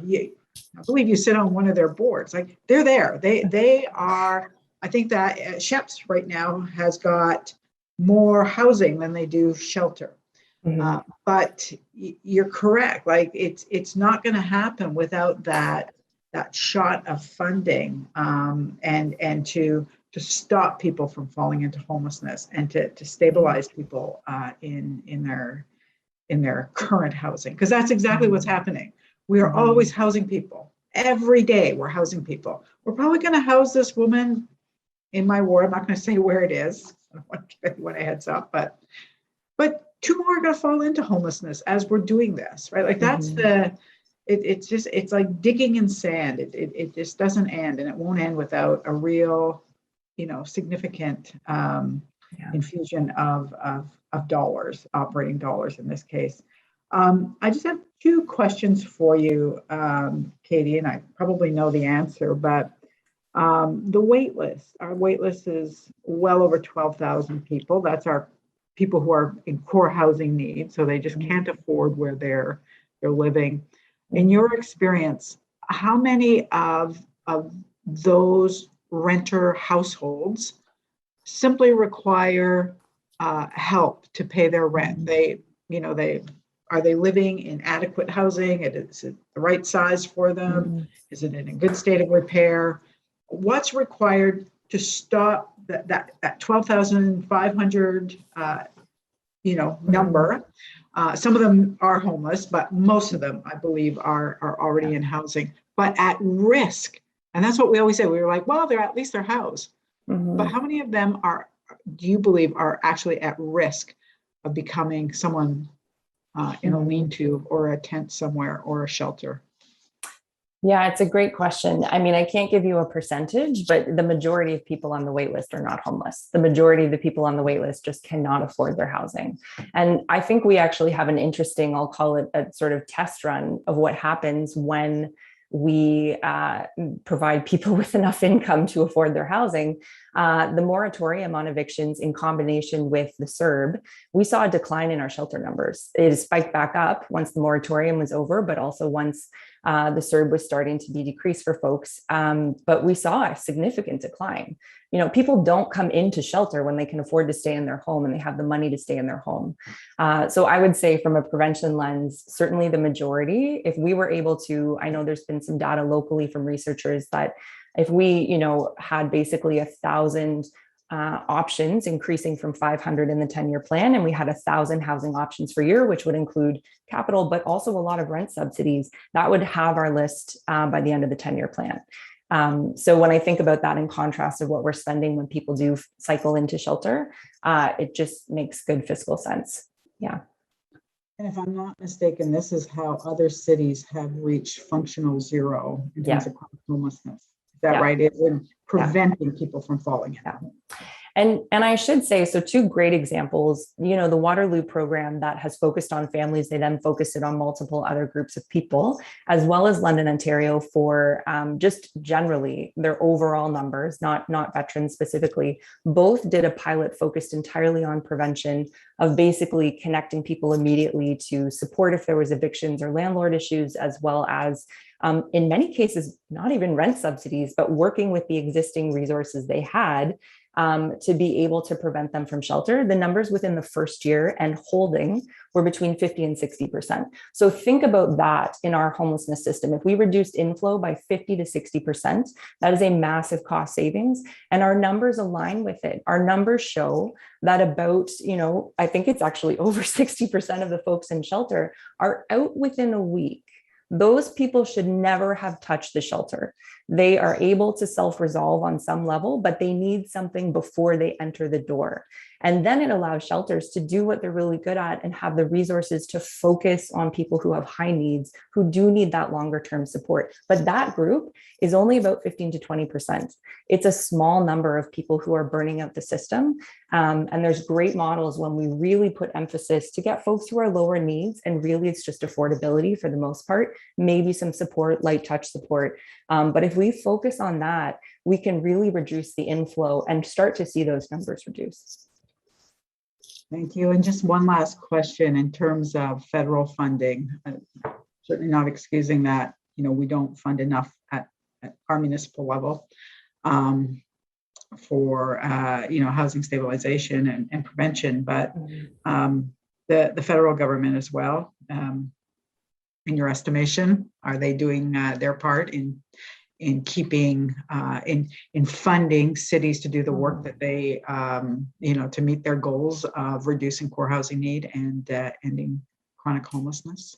No, and I feel for all of you who are working with, probably you see the things on the ground the most, and all of you have the least amount of money to work with. And I completely understand the frustration of that predicament. I think federally, what I'm really concerned about is both not enough funding, but also it's being invested predominantly in, I would say, more subsidizing the private sector. And I think rent subs are a part of this picture. But if we don't really increase our nonprofit housing that isn't vulnerable to speculation and a lucrative housing market, which we are in right now, we lose 15 units in the private market that are cheap for every 1 unit that is built. So we are not doing well. And I think that speculation has increased in the last year significantly. So if the feds continue to fund and focus on the private sector mostly, we're not going to see the reductions that we need in terms of just housing, just having actually housing that isn't vulnerable to being lost so easily. So they need to do more, and we will advocate that way and do advocate that way, but significantly more funding for sure. Yeah, no, I know the advocacy. I think we're aligned. Yeah, at each level. So thank you. Thanks for coming out. We really appreciate it. Thanks, Chair. Thanks, Councillor. Councillor Meehan, please. Thank you very much, Chair. And thank you very much, Kate. Always interesting. If we were to do one concrete thing today, or if I were to give one concrete direction to staff, what would it be? So I give, sorry, I'm not on mute. I would give a lot of credit in that staff are looking at some of the policy loopholes that are quite complex, particularly with families and shelters. But I would actually love to see the money go towards rent subsidies to rehouse families in shelters. And on the prevention side, the access, this is not even a cost thing, the access to an existing rent bank that we already have through the province and the money we already have is incredibly difficult when you call 311. And that's if you speak English. If you speak a different language, you're in a crisis, you have to go through multiple kind of push this button before you get to somebody who can actually help prevent your eviction. And that number is something that is so changeable. And that's just a policy. That's not even money. In Toronto, their program for evictions prevention, you call 311. The average time is you're talking to a person who can approve your rental arrears payment and send you a caseworker in 6 minutes. So if we could get to that, and we absolutely can, that would be something that would be significant. And if we paired that with also rent subsidies for housing families in the motels, I think fiscally that makes all the sense in the world. But families are also a group that often don't need super intensive long-term supports, but they do need sort of that medium, sort of 6 months to a year, and then are able to often get the support they need. So that to me would be one of the groups that if we can take the stress off of our shelter system, that's like 3 to 4 million for rent subsidies for everyone currently in the shelter. We're going to spend 14 million minimum this year on the motels. So let's do that. And I would encourage, I know this is part of the 10-year plan, but if we invest in another family shelter or transitional housing, we're delaying crisis. So I really think we need to think thoughtfully about this in terms of really seeing how can we get people moved to housing. It is cheaper in the long run and it is better for people. Okay, so the 311, we'd have to fund that with an emergency fund, right? That would keep people in their home. So there is an existing, like the Ontario Rent Arrears program. And how much do you think we'd need though? I don't actually have a hard number on it, but I know that that existing program has approved up to like $8,000 in rent arrears. So it's not insubstantial in terms of protecting people from eviction. But yes, we probably need to increase it. But I will also say Waterloo was really interesting, particularly with families, in that they never tapped their emergency fund. They didn't use it every year. They had the money available, but they didn't actually exhaust it, because most of the time when you combine the Canada Child Benefit, again, family specific, as well as some of the other sources of income, they were able to actually find units within the family's budget. Okay, so is Waterloo, is their model a whole lot different than what we're doing here in Ottawa? So I think a really good step that we're taking is actually following one of the steps they took, which is that closing sort of the ability of the longer you stay, you're incentivized to stay longer in shelter, because that's how you access the resource of housing, right? We know that's how our system is built. And for the family prototype that they did, they basically revamped the shelters towards diversion prevention work. So you didn't go physically to the shelter in crisis. You had sort of like front desk or a stopgap before that people could access. And then they worked with families to, prevent their homelessness. And the policy change that they made was chronicity in shelters for families no longer meant that you would have necessarily priority on the housing list. That is a very controversial policy change. I think that the city staff are being really thoughtful about recognizing that that is a challenge we have in our current system. I say that knowing it's probably not a popular policy change, but it did work in Waterloo. And I think we have to look at the evidence even when it's difficult. Okay. Thanks. Lots to think about. Thanks, Katie. Appreciate it. Thank you. Thank you. Thank you very much. Councillor Deans, please. Thank you, Mr. Chair, and thanks, Kate, for being here. I wanted to pick up on a point that Councillor McKenney raised about, she told a story of a woman experiencing homelessness, and ultimately the police were called. And I just have to say, as chair of the Police Services Board, we cannot police our way out of homelessness, and that is just the wrong response to a call. And Kate, I have to say, you must find this whole process so wearisome, because this has been going on year after year after year. And I hear you loud and clear. What you're here to say is this council needs to take decisive action, and we need to take decisive action now. And I agree with that. You threw a lot of numbers at us and some concepts. Yeah. And you talked about an effective pilot that happened. You talked about $7.2 million for staff to support 1,200 people in supportive housing. You said ultimately $25 million. So if you were sitting in my seat today, what would you be promoting, suggesting that this council do for the 2022 budget? And if you could also comment on the capacity of the sector to be up and take on those initiatives, how long would it take to get them there? So, I mean, I think there's a recognition that while we're in crisis, we have to invest in prevention, and it's not going to necessarily see that reduction immediately, right? We know these things don't happen overnight, though some of the very promising practices across Canada, within a year, you start to see reductions based on coordination, use of centralized data, and really starting to have a cohesive vision of what you're doing with prevention as the focus. The reason that 25 million was part of what came to the fore was one, I think those are the key kind of pieces within the community health and safety report that really have a big impact on the prevention side and reducing the flow. But 25 million is also the cost of homelessness related police calls. And I know the police would like to not be doing those calls and would like to be working. And I've, as a frontline worker, have worked with many police officers in those moments of crisis. And a lot of the time, you know, we're able to actually de-escalate before they get there, and that helps everyone.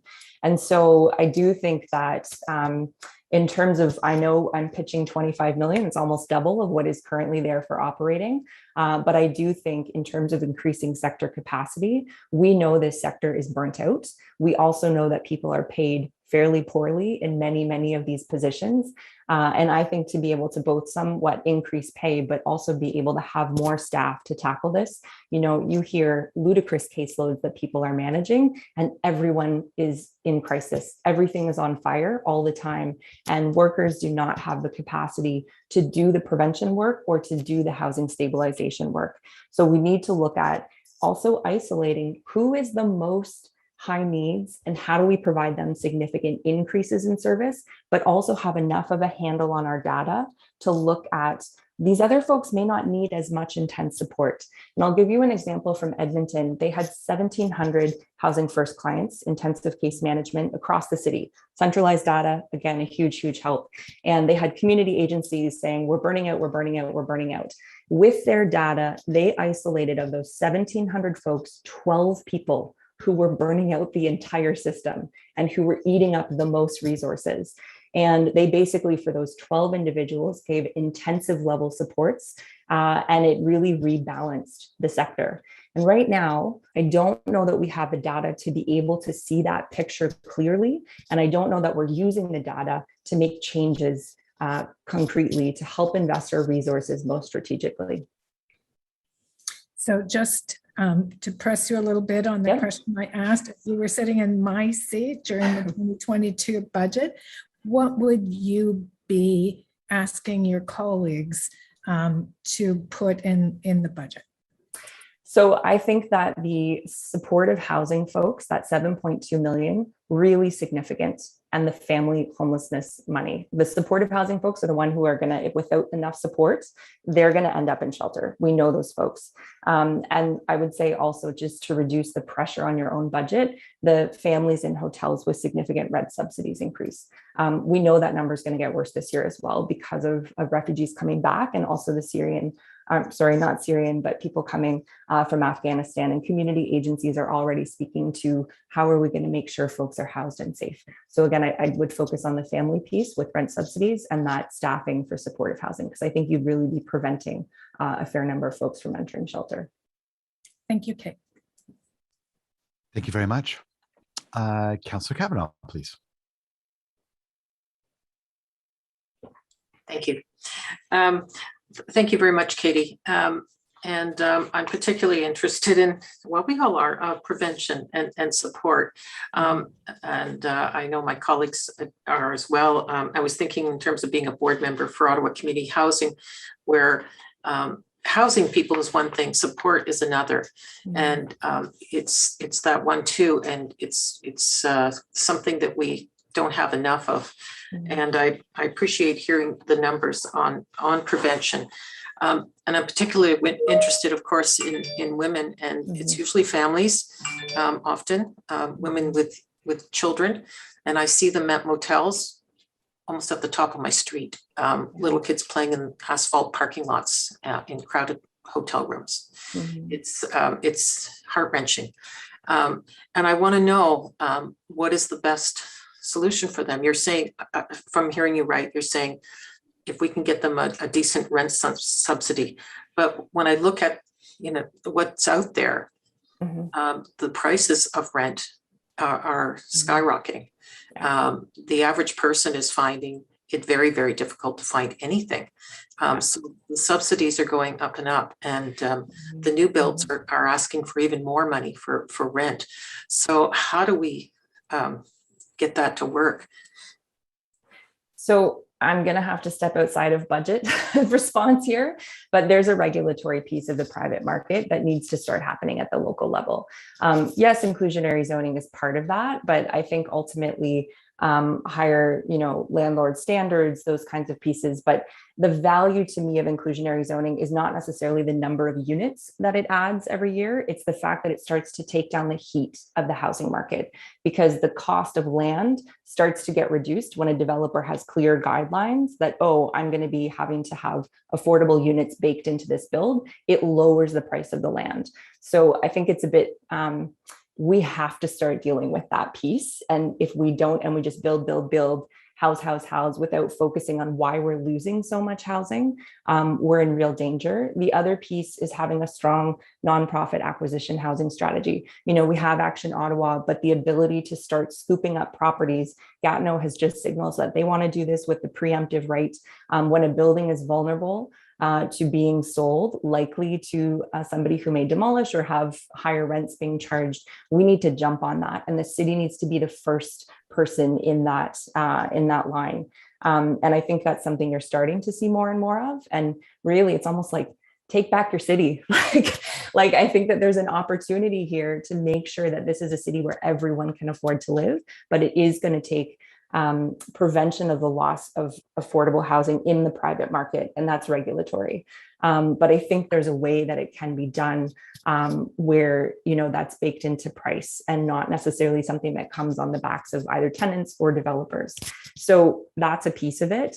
Totally agree with you. I know that the rent subsidies seem to need to increase, and it's a really frustrating dynamic when we know that we are essentially putting more money towards something that might incentivize a price increase, but for the immediacy of getting people into housing, it's very valuable. I would also say it's important to distinguish that ending homelessness is not the same as reducing poverty, but it sure gives people the best shot at moving forward and thriving if they have a safe, stable place to live. And that is an important distinction, because I think sometimes we convolute them and people will still be paying too much for their rent, most likely, but we can start to take the pressure off their household budget. And we can also make sure that they have that home to be in to at least begin to be stable. Thank you very much. Yes, I know we're off topic of the budget a little bit, but maybe not. It's maybe not in this spot. It's in our planning budget where we put more resources into regulating and having developers look at inclusionary zoning and get that up and running. So I know it's coming. I know it's coming. Yeah. I appreciate it. But the supportive housing part is what I'm interested in as well, because what is the cost there? Because that's a constant problem for Ottawa Community Housing. They're landlords. We're landlords, and we do a great job, but it's expected to have more. So how does that fit in with the nonprofit community? So, I think we're seeing it more and more of just really strategic partnerships with nonprofits, recognizing that we can provide the building, but we need you to come in with the supports. I think especially when health is involved, there's opportunities for more provincial funding for operational supports for supportive housing. And the other piece of this, I think, is just the idea that, what does it look like when we get our shelters to a point where they're not dealing with constant crisis, and day programs to a point where agency workers are enabled to actually do outreach to people in their housing, right? If we take enough heat off of the sector in terms of that crisis response constantly, there is a world where the role changes. Staff aren't gone, but the role changes, that they are supporting people in housing. And I think that's something we need to start to get more and more creative about, but you're already seeing that with partners making those, partnerships and saying, okay, we can visit you in, I know Wabano and John Howard and Sheps are all coming up with really good partnerships for some upcoming projects for that. And I think that's the way forward, and you're seeing a lot of people jump on it. One more question. Our system navigation services with the city of just trying to get information to people, you were talking about some problems with language. Is there anything we can do there? We we kind of ramped things up during COVID a bit. Should that continue? Just having a place where people can call into and get help. Yeah, I think actually one of the most positive sort of mini shifts that makes a big impact that happened during COVID was putting shelter as like one of the number one things on 311. And that was like an overnight change. If you're looking for shelter, it wasn't 4 options down the line. It was sort of the first thing people could immediately access a person. So I think having a cohesive and coordinated consistent script, no matter where you access the system, is really critical. I think we have that for some programs that span across the city, but we need to expand that. And it needs to be more than just go to a physical location for support. It needs to be calling, texting, online access, and it's the same process everywhere you go of getting into access and connected to the right resources. So that's a simple thing that's like writing a script and having that be something that the 311 operators are trained on to be able to in that moment respond effectively and know where to help direct folks. And that's a pretty common model we've seen in other cities as well. Great. Thanks so much, Katie. Thanks. Thanks, Councillor Kavanaugh. Councillor Fleury, please. Thank you, Kate, and I appreciate you've answered a number of questions this morning, so I won't rehash those. The numbers that you provided earlier, are you able to share that in writing with committee just so that we hear them, but sometimes seeing them and seeing what they mean and stuff is helpful. So if you could share that with us in writing, I'd appreciate it. Absolutely. I want to I hear you. I heard your responses. I'm bringing you maybe elsewhere in the thinking and getting some clarification. So we know that in the work plan for 2022, housing staff are going to look at a head lease program. In that spirit, to make sure that it's properly funded, what are your thoughts in terms of what's in front of us today? So, I mean, we have a head lease model in Ottawa with the Canadian Mental Health Association, but they actually purchase condo buildings. So they own the full building. And then we also have a similar one, London, Ontario. The city itself bought the condos and then leased it out. We actually are helping, wanting to present this option to the city, a third option, which would be a community agency renting units and taking on that master lease with tenants moving in and out as a sublease. The value is you don't lose a cheap rental and you keep those in the market because it's continuing to be owned over somebody moving in and out. So I think that's the model that would be fantastic to explore further. I do know of some of our member organizations who are actively exploring the possibility of doing this. So I think there's great opportunities for partnership with the city. It really would be subsidizing the cost of the rent and taking that on. But I think when you start to look at that cost versus obviously somebody falling into the shelter system, it starts to become a lot more reasonable. And it's that long-term value of not losing those units. We have a less and less significant stock of affordable units. And that's the piece that we really need to tackle. So I think head leases can be an extremely valuable tool in that. So yeah, we're excited to present that to the city. And actually the Landlord Association, John Dickey, is working with us actively to do that. So we're looking forward to presenting that. Yeah, I'll as you know, I'm keenly interested because I see a unique opportunity here. In the budget line, there is a reference. I'll have to look at my notes, but it's around maybe just under 700,000 to move shelters from per diem funding to block funding. Mm-hmm. I'm in the business, as you know, of funding housing, not shelters. So could you comment from the Alliance as to that transition to block funding and how does that housing shift actually happen? I'll be asking staff the same thing, but I'm curious to know from the Alliance.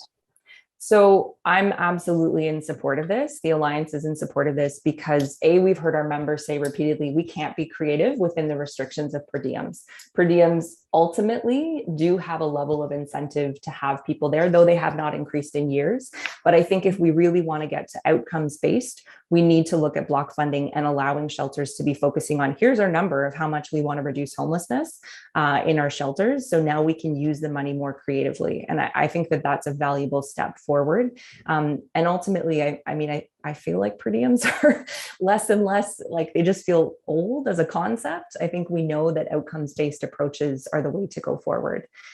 So I've certainly heard, shelter leaders talking about creative ways they could start to spend that in terms of staffing supports differently, in terms of also like looking at more housing options, looking at rent subsidies, access, and having people have the ability to move out faster. And I do think when you give shelters that control, you can also see changes. So I'm just thinking Calgary, I think it's the Homelessness Drop-In Center. It's the largest shelter in North America. They reduced their numbers by about 50% in 2 years. And a big part of it was a change in how they were able to leverage their funding. Huge focus on housing, and really moving people through to housing as quickly as possible. But they also had the ability to work within their budget to do that. And I think block funding is going to enable that for our shelter partners.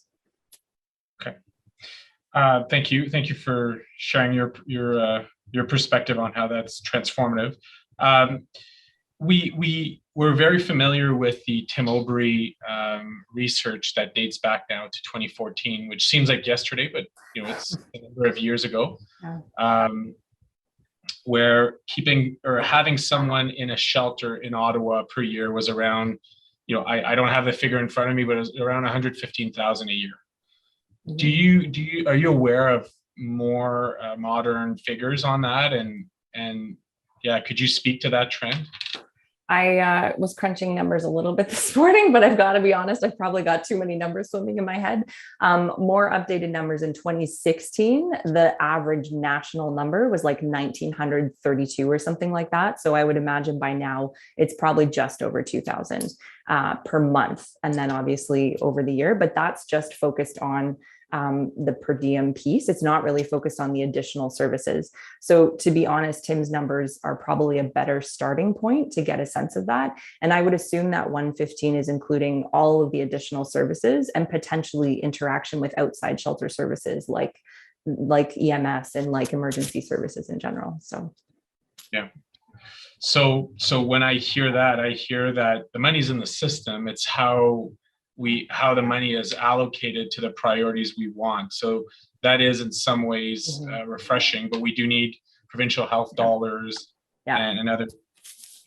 My last question is, you've made reference to 25 million, which I understand to be more effective response to mental health and supports. And you and I and the community have talked about capital investment. So we know council has made, it's still much improved of, 0 to 15 million. I get that, but I've always been of the mind that we need to spend in capital what we spend in previous year in operation. So if we spend in shelters and motel, the figure I'm going to ask staff later, but I think it was 38 million that we should spend 38 million in capital. So could you give me a clear understanding of when you refer to the 25 million, how does that fit into let's use the 38 million figure? Are both still on the table from your perspective? Yes. So I think operational funding is not something that we've traditionally actually pushed very hard for. And I think after COVID, we just see such a deep need for increased operational funding. This sector is burnt out. They have experienced a level of PTSD that I think rivals a lot of what other kind of emergency services see. So we would still strongly hold to that. But the capital side, I do think the value of actually that equal spending on capital to shelter is a good way to start thinking about it. We invest equally until we start to see the numbers reduce in shelter. And realistically, the shelters are providing supportive housing. Like they're doing it de facto, but they also increasingly are delivering supportive housing services in supportive housing buildings. And I think there's a real opportunity to help them transition more effectively to that. So yes, we will be advocating at planning for 38.5 million in the view that we need to invest equally in also what our operating is to what our capital, what we're building. And I think it enables the ability to get a lot more aggressive in a nonprofit acquisition housing strategy. Really, really critical to increase the number of nonprofit homes we have that are not going to be vulnerable again to this speculative market we've seen this year. Appreciate your answer. And I too will see you at planning with that very similar ask. Thank you, Councillor. And just to wrap up, Kate, in your opinion, how close are we to ending chronic veteran homelessness in Ottawa? Close. We're very close. We're going to be one of these cities that's reaching functional zero. And I do want to credit, I think city staff and community partners have done fantastic work on this. I think there is a question of wanting to make sure our data is strong in this, but I do think the push that has been made in the last year through the Veterans Task Force, Councillor Luloff, as well as through the Built for Zero initiative on ending veterans homelessness, we're seeing results. So the last number I heard was that we had about 25 folks identified in shelter. Veterans House has been a huge addition to our nonprofit supportive housing for veterans, which has been significant in helping to reduce those numbers. And I think the key now is going to be making sure that we're effective at understanding when somebody is identifying as having served, so that we can provide them with the resources immediately. So I think during the point in time count, I'm not totally sure what the numbers were of additional people who identified as having served, but I think it's probably under 10. And then in addition to the folks that we already knew through the HIFA system. So even that 25 number had a number of folks who were on their way to housing, but had not yet fully transitioned. So I do think there's success stories to be had. We're getting there. We are getting closer. And that's because of the commitment of community partners and the city staff and really moving this forward. So thank you so much for your help with our housing pillar. You and Suzanne have been absolutely incredible. We're almost there. Let's not take our foot off the gas. Myself and quite a few of our Veterans Task Force partners took part in that point in time count. We met one individual and gave them access to services that day. So it was an entirely worthwhile initiative. And so thanks to you and our community partners that are helping to make this happen. And thanks for your delegation today. We appreciate it. Thanks very much. Bye. Up next, we have Ray Eskrit from Cowie. Welcome, Ray, and please go ahead. Hi, I'm Ray Eskert. I'm the executive director of Harmony House, which is Ottawa's only second stage domestic violence shelter. So we offer wraparound living supports for women and children who are escaping violence in their home, whether that's intimate partner violence, gender-based violence, sexual violence. We house up to 16 families at a time. And right now, our mandate is to house women for up to 1 year. Unfortunately, because of lack of housing, many women are staying for 4 or 5 years at a time because there's just nowhere there for them to go. As soon as you use the rent subsidies, you lose your place on the social housing registry list and you have to start all over again. And because the rent subsidies aren't permanent, and they could drop at any time, a lot of women are very hesitant to use them because who knows what's going to happen in a year or two. So I'm here to kind of echo what Katie has already talked about. Shelters cost twice as much as housing. Just in my shelter, I can't speak to other shelters' budgets, but in my shelter, it costs about $50,000 to $80,000 per family per year to house them with wraparound supports.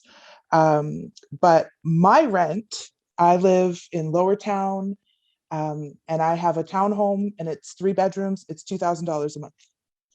So we could house twice as many people just by paying the rent for them, or giving them a large rent subsidy, or we could, build more OCH housing and make that a permanent solution. Especially when you've got almost 13,000 people on a wait list that can take 7 to 10 years to get housing. Like, we're the capital of the country and we can't get people housed is kind of a disgusting feeling, to go into work every day and see women who have done the work, who have left homes that have turned into war zones. They're kind of local refugees. And I have them in my office every day going, I've been here 3 years. Why can't I get housing? And I have no answer for them. Like, I don't know what to say. You just got to hang in and keep waiting. Especially when you've got people in hotels paying $2,000, $3,000 a month, depending on the number of people in that hotel. And so what we've done is we've made a profit motive in homelessness. So we will subsidize private landlords, no problem. We'll send them all kinds of rent subsidies. We will subsidize hotels and give hotel owners scads of money because they're profiting off of homelessness. which to me is an ethical situation that we shouldn't be allowing. You shouldn't be able to profit off of homelessness. This should be city funded. OCH Housing can provide that without the profit motive. So when you remove the profit motive from, say, my rent, just as an example, I'm not sure what my rent would be if it wasn't supposed to be making investment income for my landlord.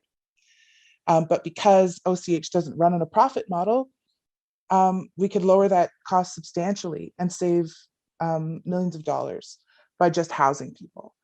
To me, it makes fiscal and ethical sense. You know, you can't always control the rents of private landlords, but this would allow people to move out of the shelters like mine. Like, these are women who have gone to classes, have learned to live independently, are ready to go, but are just clogging the shelter system because there's nowhere to graduate to. There's no moving on. You're just stuck. So my ask would be for $35.8 million to match what shelters are taking and put it into OCH build some housing. That's all for me. Thanks, Ray. Councillor Kavanaugh, please. Thank you very much, Ray. I appreciate you coming out. I've met with one of your staff already, and appreciate the work you're doing. So you're not looking to grow, you're looking to kind of put yourself out of business. Is that a good way to put it? For the last 18 years, I've been trying. Yeah, no, I mean, yeah.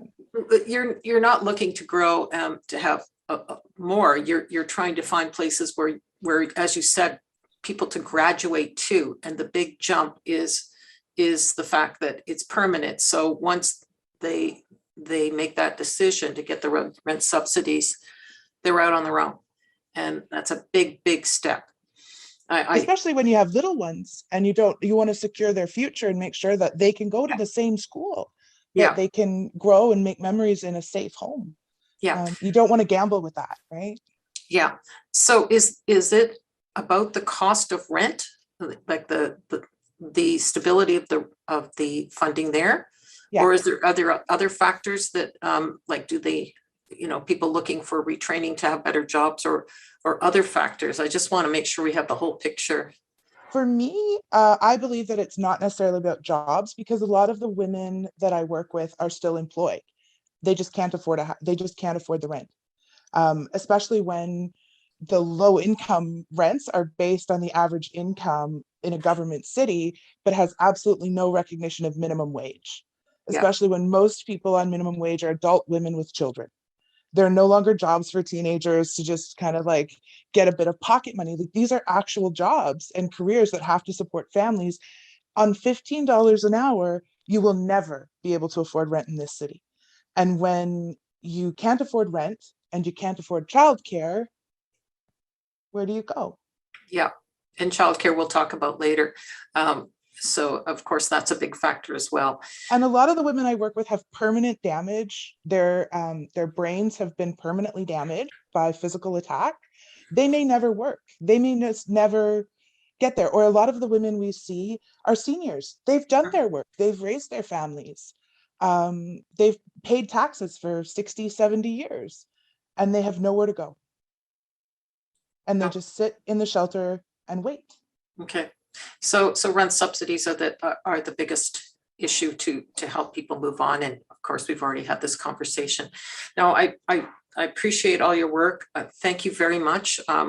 We'll continue talking about this. Yes, we will. Thank you very much for your time. Thank you. Councillor McKenney, please. Thanks, Chair. Thanks, Ray, for coming out. And yeah, we are failing you, people who women fleeing domestic violence and abuse and with nowhere to go. You're a second stage shelter. Can you just, so you have, how many households are you housing approximately? We can have up to 16. Right now we're We're about half capacity because OCH actually had moved 5 of our families out this month, which is a huge, this has never happened before. But I think it's because COVID ended and they were allowed to do like to finish renovating some apartments. So we had a huge celebration, and now we're seeing an influx to fill those units over the next 2 weeks. But yeah, we can have up to 16 families. Okay. Yeah, but yeah, that's really not enough. Yeah. It's really not enough. Yeah. When women and or women with their children move into your home, what is the average length of stay today compared to 5 or 10 years ago? I know you're relatively new, but I wonder if 5 years ago, the average stay was about a year and a half. 10 years ago, I'm not too sure. But now the average stay seems to be 3 years. And we're designed for 1. And like by the time they've done 1 year, they're pretty much ready to go. Like they know how to what they want out of life, and it's a house, or not a house, but a home. They want a home, and they deserve one. And would you agree, right? So I've always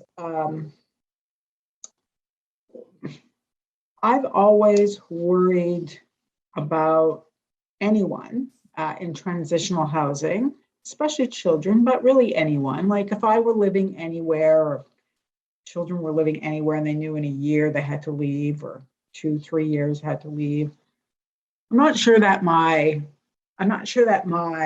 priority would be going back to school, or learning a different language, or doing all the things that might help me land in a better place. All I would be able to think about every day when I woke up and every night when I went to bed was, where am I going to go in a year? How am I going to get there?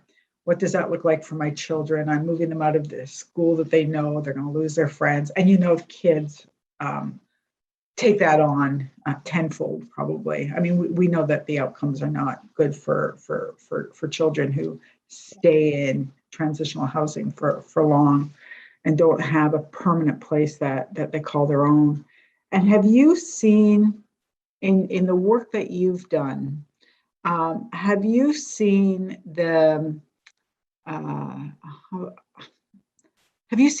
an entrenchment? Like, I want to pick my words carefully, if you don't mind. There's definitely generational trauma, if that's kind of where we're looking, where they end up back in the shelter. Like we see the daughters of people who grew up in the shelter coming back. Yeah. With their own children. We definitely see that. But a lot of it is like I'll have grown women sit in my office and say, I grew up here. This is my home. This is what I remember. I remember birthday parties here. So my question actually was, my mistake. Hi, Councillor Kluche, you're on, not on mute. Thanks. My question was more about the system that you operate under, not so much what happened, for people who have, generational trauma and come back into certain systems. But do you feel that governments have accepted what you do, transitional housing, as de facto housing for people who they've kind of given up on? What we get at, the answer we get a lot when we advocate for housing is they're already housed. Yeah, they're with you. They have a house. They're fine. They have a roof. But our view is that it's not home. It's a shelter. It's temporary, and you're observed. There are staff on site. You have to follow certain rules. You don't get to decide what your home is going to be. That's kind of, you're in a holding cell, basically, especially because we have families with 2, 3, 4 children living in 1-bedroom apartments in our shelter because there's just not enough room. So we've got 2 bunk beds in a room and a mom sleeping on a couch. It's not a way to live. It's definitely temporary, and it's designed to be temporary, but it's become like it's just a holding cell. Okay. Thank you. I appreciate you coming out, and thanks for your honesty and in your responses. Thank you. Thank you for listening and having me. Thank you, Councillor. Councillor Fleury, please. Thank you, Mr. Chair, and Ray. Thank you for your presentation. It's more of a comment / reflection, specifically relating to waiting. You made reference to the long wait times. Thank you for raising. I know that OCH members and council is not ignorant to that, and certainly aware of those. As you've raised OCH, I thought it was important to bring to record. So OCH does have an agreement with the city to increase its own portfolio by 3,000 in coming years, and we're well under that. We're well on our way to that. I believe we have 1,000 units in construction and design right now. So that's one piece. But I want you to know that our OCH board has an even greater ambition to build over the next 10 years 10,000 units. So that conversation is continuing with the city. I will make a bizarre reference, but just so you understand, when you deal with hydro in Ottawa, you deal with one provider, Hydro Ottawa, maybe Hydro One. But on the housing sector, it's much different, and it's complex and it's challenging. So I hope that our governance in housing also is modernized to facilitate those stream of funding and investments. I think everyone's sort of speaking to it, but politically it's how do we get there in governance? So what you're saying is not going in deaf ears, and we need to do much more. But I want you to know, because Councillor Kavanagh, Councillor McKenney are on the OCH board with me, and we're doing what we can with OCH. We rely on city and other governments funding as well to advance our build outs. So I know it's not a question, but I did think for the record that was pertinent. Thank you. Thank you very much. And thank you, Ray, for coming out today and for your deputation. We certainly appreciate it very much. So thanks for taking the time. Our fifth delegation that we have today is Connie Shingoose. Hi, Connie. Thanks for joining us. And please go ahead. Hi, my name is Connie Shingoose. I am a member of Cowie, and I am also a member of ACORN. And also a member of several Indigenous organizations. I'm here to speak about affordable housing. As I'm just going to reiterate what's already been said on some levels. And Ottawa is self-declaring housing and homelessness emergency, but the city budget does not reflect this reality. There's just 15 million dedicated to building new affordable housing again this year. Every dollar helps, but due to rising prices for construction, this money will not go as far as it did before the pandemic, and it is not enough to address the backing for geared to income housing. We know the community organizations are stretched thin and that needs are great, but we should be talking about ways the city budget can be used to alleviate suffering. Finding housing and community services can be a full-time job and often involves long waits and difficulties. And here's an example that I want to provide for you. This case involves a woman who was getting out of a relationship, and the lease was in her partner's name, and she wanted to transfer the lease to her name after the breakup. However, as she was paying half the rent, the landlord actually goes to tribunal for an eviction and increases her rent an additional, and almost close to $500. Went from $1,275 to $1,800. She gets evicted in July of 2020 and becomes homeless. Again, and with the help of a LGBTQ advocacy worker in a housing organization, she was able to find housing. Now she finally gets to go look at revisit the lease in November of this year. And of course, it's not going to the tribunal because she already has been housed.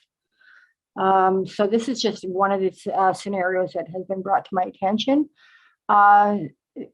Safe housing has become quite often becomes living alone for women that are fleeing violence. We need more affordability toward that, and rent amounts need more protection in this area. There's a lot of slumlord and bed bug issues, and we need more like a registry that monitors more some of these landlords or householders to keep track of the slumlords and those houses that are infested with bed bugs. And a more thorough look at where the house money is going in the housing section. Some measures that could help low-income tenants include strong anti-displacement rules, landlord licensing, have a rent bank to help tenants and eviction due to rent arrears, and for help to pay first and last month's rent. We know that due to COVID, many people are struggling more than ever, making investments in safe, accessible, and geared to income housing, as well as social supports, more important than ever. The City of Ottawa wants to eliminate, and thanks to what we were talking about earlier, the lines of Canada and what Katie was speaking about, to eliminate the chronic homelessness by 2024, but we will need to invest more to make this happen. There needs to be more social supports that are equitable and inclusive, and also some other creative initiatives in place. One minute. Okay, I know for myself, I've been involved with the Aboriginal Set-Aside Agreement, maybe having places where, an inventory of the of people that can work with mental health issues that can work only 3 hours or only 1 day, or, something like that, where they can actually be helping themselves to assist in their home, home challenges. That's just one that comes off the top of my head. The housing and homeless emergency will not be solved in a year, and it will not be done without support from other levels of government. There are many things the city can do to make life better for people living in low incomes and struggling to afford housing and basic necessities with this budget. Please take this opportunity to help create a city for all. Thank you. Connie Chambers. I read that. Thank you. Councillor Kavanaugh, please. Yes. Thank you very much, Connie, for coming out. I appreciate you talking to us and telling us the concerns. In terms of what's going on, it sounds like there's an issue with if people take subsidies and they're not enough, or they're worried that they won't, can't get back on the list, kind of thing. Is that what I'm hearing? That it's kind of a big decision, and then so they wait. I'm trying to see what the issue are is you here. talking about the case that I was referring to? Yeah. Okay, I want to make sure I get the details right on this. So I'll make sure I get the, all right. So what happened was the leaseholder is her partner, and she is not on the lease. So what she wants to do is apply for a lease transfer. She applies in July of 2021. Her partner moves out, but and she is paying rent directly. All right. So, and in order to get into housing, she seeks assistance through the LG. Sorry, I'm just. That's okay. To hold a program for her that fits her, and also advocates housing, and they go to the tribunal and they fight on her behalf. All right, from what I'm getting, it's the fact that it's like how many months later that she now has found housing with the help of the organization that she went to. Okay. I will be able to provide the evidence for this. Okay. Yeah, I mean, these are all complicated situations. Yes, exactly. There's all kinds of variances here. And are you saying that we need to have a central place for people to call into because they don't know which organizations to go to that could help them? This basically, from my understanding about this individual, is that she's very resourceful and can advocate for herself. and is somebody that came up with a very creative way to tap into different programs. She wasn't, she didn't have just one particular organization fight for her. She went to the Treadmill Board. And it was actually Wabano that was able to help her through her housing for LGBT. Sorry, I always get that one wrong. My That's apologies. okay. I probably shouldn't spend time on talking on a particular case, but I think it gives people a good example of all the complications out there in terms of finding houses. So thank you very much, Connie. We can talk offline if you would like. For sure. All right. Thank you. Thank you. Thank you very much, Connie. Our next delegate is Shelley Francis. Please go ahead.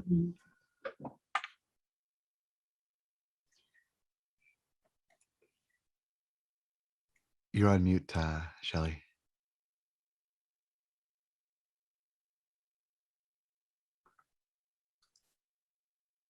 Shelley, you're on mute. If you could just unmute yourself. My apologies. I'm sorry. I apologize. I didn't We got notice you. it. Perfect. Thank you. Thanks. Good morning, everyone. Thank you, Mr. Chairman, councillors. Thank you for having me. My name is Shelley Francis, and I'm with Cowie. And I'll be speaking from experience as a person who have been in need of affordable housing and who still is in need of affordable housing. Metaphorically speaking, we cannot prevent the storms of life. However, we can prevent the aftermath of a tempest from catapulting by providing assistance and support to those in need. We cannot always prevent some mishaps and breaks-ups in life, but what we can prevent is homelessness and the suffering that comes from the lack of affordable housings. Every human being has the basic need of a foundation and a roof, which to call home. A person without a home is like being dismissed from society. Without a home address, they don't have a location. It takes away some of their it takes away from a person's identity. By not having an identity, how can a person have roots to grow? This type of instability is unhealthy mentally, physically, and socially for anyone who's going through it. The establishment of affordable housing is an investment into our future. If I am here today, it's because somebody laid a foundation before me that gave me a footing and the support and provide the assistance I needed. Men, women, and children, and everyone in between needs a home. It is where the mind can find peace and the heart can find comfort. Ideas are born, incubated, and developed, a place for a person to be nurtured while trying to survive on the streets. Homelessness can be a breeding ground for hopelessness and petty crimes. A home provides a peace of mind where a person can eat a hearty meal, where a person can sleep, who can sleep peacefully and eat a home cooked meal while living on the streets. Funding for affordable housing acknowledge a person by saying you are welcome here. You are a contributor to society and we need you.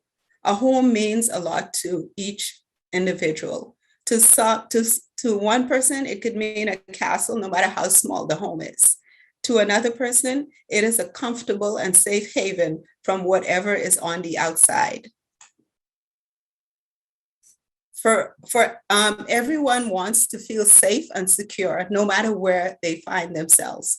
If homelessness can affect a person's mental, physical, and social health, it is most likely that it can also cause a person to commit petty crimes, which can then make our street unsafe.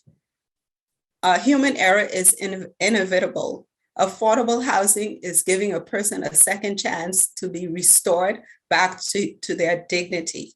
For those who were present before us, did not deny us who would be their future. As a measure of precaution, the prudent leaves an inheritance to their children. What city or country would want to build its future on hopelessness? Thank you. Thank you very much. Councillor Kavanaugh, please. Thank you very much, Shelley, for coming out and speaking to us today. I really appreciate it. If I could sum up what you're saying that having a home is a preventive measure for many, many of our problems of society. Would that be a fair summarization? Yes, yes. Okay. Yes. I think that's what we're hearing, and I think that's important to hear this. So thank you very much for coming out. Thank you. Thank you. Thank you for having me. Thank you, Shelley, for joining us today. Thank you.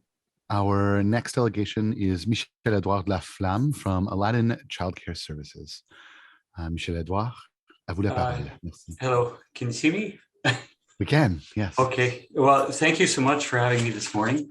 I sent my presentation yesterday to Marc in both French and English, but I'll be doing my presentation today in French.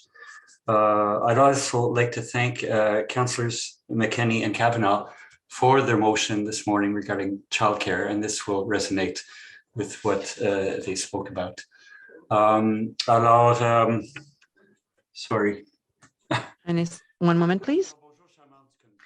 Hello, everyone. I represent two organizations for childcare services. This is a non-for-profit organization, and we're working with the City of Ottawa. We offer education services, and we are part of the Ottawa Childcare Association. We represent up to 11,000 children with many members of personnel. We've been working for decades with the City of Ottawa. In the past 4 years, the City of Ottawa is making focuses on childcare services, and this has improved a lot. So thank you very much for all of the team that work with Jason 7A. Following some community consultation, we prepared a plan for childcare services for the period of 2019-2023. It was presented to the province. We have provided with an analysis, objectives. We want to offer to the residents of Ottawa affordable services of good quality and satisfies the need of special needs of the children. We cannot offer these services without educators, qualified educators with good working conditions. We want to make sure that we're offering high quality services to these children. I'm proposing today something in which we want to create a complete education services for families. We've been working on this for 40, even 50 years. With the provincial funding that is soon to come, we want to expand the education services for the families of Ottawa. What we want to do is to follow through with the Ottawa plan, but we want to go further. We want to be able to identify the needed services wards by wards, have a very clear strategic growth plan with specific dates, execution plans, and costing. We want to make sure that all the linguistic and cultural communities be well deserved with good quality services from non-for-profit organization. We want to satisfy the need of the families. We want that we be included in the growth plan of the city over the next 25 years, including childcare services. This should be on the same level as the planning for schools, community services, libraries. We've been for many years in the background. We need to develop an access to build new education services. This can be close to schools, some others not. We want to establish a profile of each wards. We want to have up-to-date statistics. And with that data, we can provide a growth plan for Canada, Orleans, Lower Town, Barrhaven, rural areas of Ottawa, for every families that need education services for their families. We are aware that a provincial government will cut in these services. It will about $130 million in 2022. This will change also the cost-sharing system from 80-20 to 50-50. Administrative will go from 25 to 5% cost. The impact will be there for the City of Ottawa. In this context, it will be well felt. And we want to make sure that we're not missing out on this opportunity. We want to have more funds for the teams that are responsible for the sector's expansion. We want to have tangible actions. After years and years of research, we know that education is the base and needed to the good of our society. This should not be considered as an expense, but an investment in our future. The child of today is the adult of tomorrow. I think we can all benefit from this type of investment. These are the strategy principles that you can look at and see to guide us. And that's all I have. Merci beaucoup. Thank you so much. I will give the floor to Councillor Kavanagh. Thank you so much, Michelle. Thank you for your presentation today. Je pense que nous sommes sur la même page. I do believe that we're on the same page, isn't it? I think we think the same way for childcare and for the future of childcare services. It is very important to have more workers in that field, more educators. It's also very difficult to maintain the actual employees. Do you see an issue there? A retention issue? Yes, we have a retention issue. It's been worsened by COVID-19. In many centers, we're not at full capacity. We cannot find educators. Many retired or stopped working. We're working with the Collège Algonquin et la Cité Collégiale for the training of these futures educators. Many are using this profession to become teachers in schools because the salary is even the double of the salaries. Right now, we're paying them $14 to $15 an hour with no benefits. They cannot even use the childcare services. I know that at the provincial level, we're requesting a minimum salary of $25 an hour for these educators. We want to recruit them and maintain them in position. Sometimes they come to work with us for 3-4 years and they will leave. And if the federal government want to double or triple the system to offer more services, we need a growth plan. We need a building plan. We need to work with these two schools. We need to recruit more educators with better salaries. And it has to be sensitive. Yes, we have to raise the salaries of these educators to be able to maintain these employees. I know that we worked previously with the City of Ottawa, as well as with the province, to have better salary grids at the regional level and also at the provincial level. I know that Manitoba and Quebec have different salary grids, but it can go from in between $14 to $30 an hour in the same city for the same work.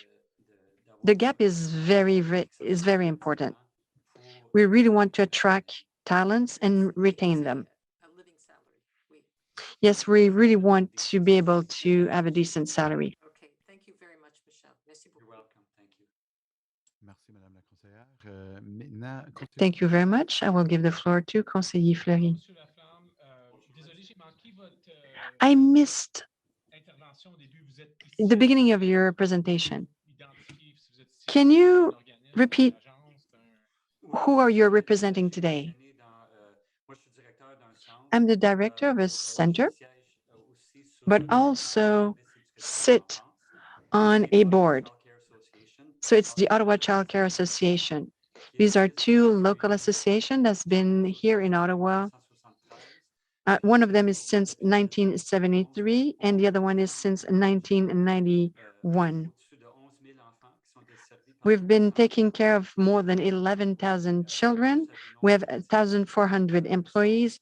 All of these groups are for non-for-profit groups within the city of Ottawa. Thank you so much. I missed that bit of information at the beginning. I do have two questions. First of all, I did support the motion presented today. When you're looking at the federal government and the provincial government and the child care services they want to put in place, do you think that what they're offering is a solution to the issue? Right now, you're talking about the employees, about their experience. But what will happen? It's a combination of both situations. What we're asking to our parents is very expensive. 80% of our budget is for salaries and benefits. Without the subvention, it's kind of a patchwork thing. We want to be on the same level as the school and the hospitals. We want them to pay to have the same payments as what's going on in Quebec. So this would be about $20 per day. With the help of the province, and actually the province made already some cuts. Ontario was the last province to sign the agreement with the federal government. I think Kitchener and Toronto is trying to have a direct agreement with the federal government. Maybe Ottawa should do the same thing. So if the province don't want to sign, and I don't think this will happen because we're having some provincial elections pretty soon, we really have to sign an agreement with the federal government. We need that funding. These systems are existent in other countries, and we're lagging. Canada is lagging behind other industrialized countries. So without having seen this agreement, I mean, we saw what's going on in other provinces. This is very promising. This would be good to build new centers, but we need personnel. We need to offer good salaries, good benefits, good working condition. This is part of the puzzle. We need to have a good service to be able to offer services to all the families, educational services for these families. Last question. On page 5 of the budget in daycare service, we see that there's a reduction of close to $3 million in fee subsidy and the programs offered. Do you have any worries about that? I will ask some clarification to staff, but in your eyes, does this go against the objectives that you're mentioning? Well, I think it's because of COVID. There's so many programs that were terminated until July 2020. But there are many civil servants here. Many parents are working at home. So what we lost here, even our preschool from 6 to 12-year children, many of them after school go directly to home now. So that's where we lost the majority of our client base because parents are at home. They don't need the service anymore. So these children did not come back to the pre-pandemic level. So that's why we have less subsidies,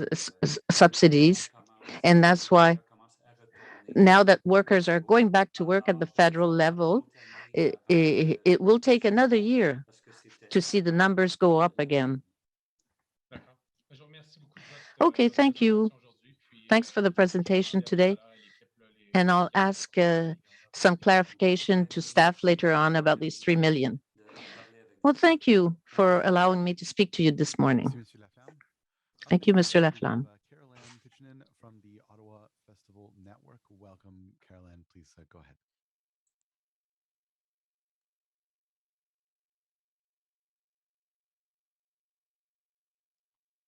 Mr. Clerk, do we have Caroline with us? Yes, I am here. Sorry for the delay. No problem. Hello.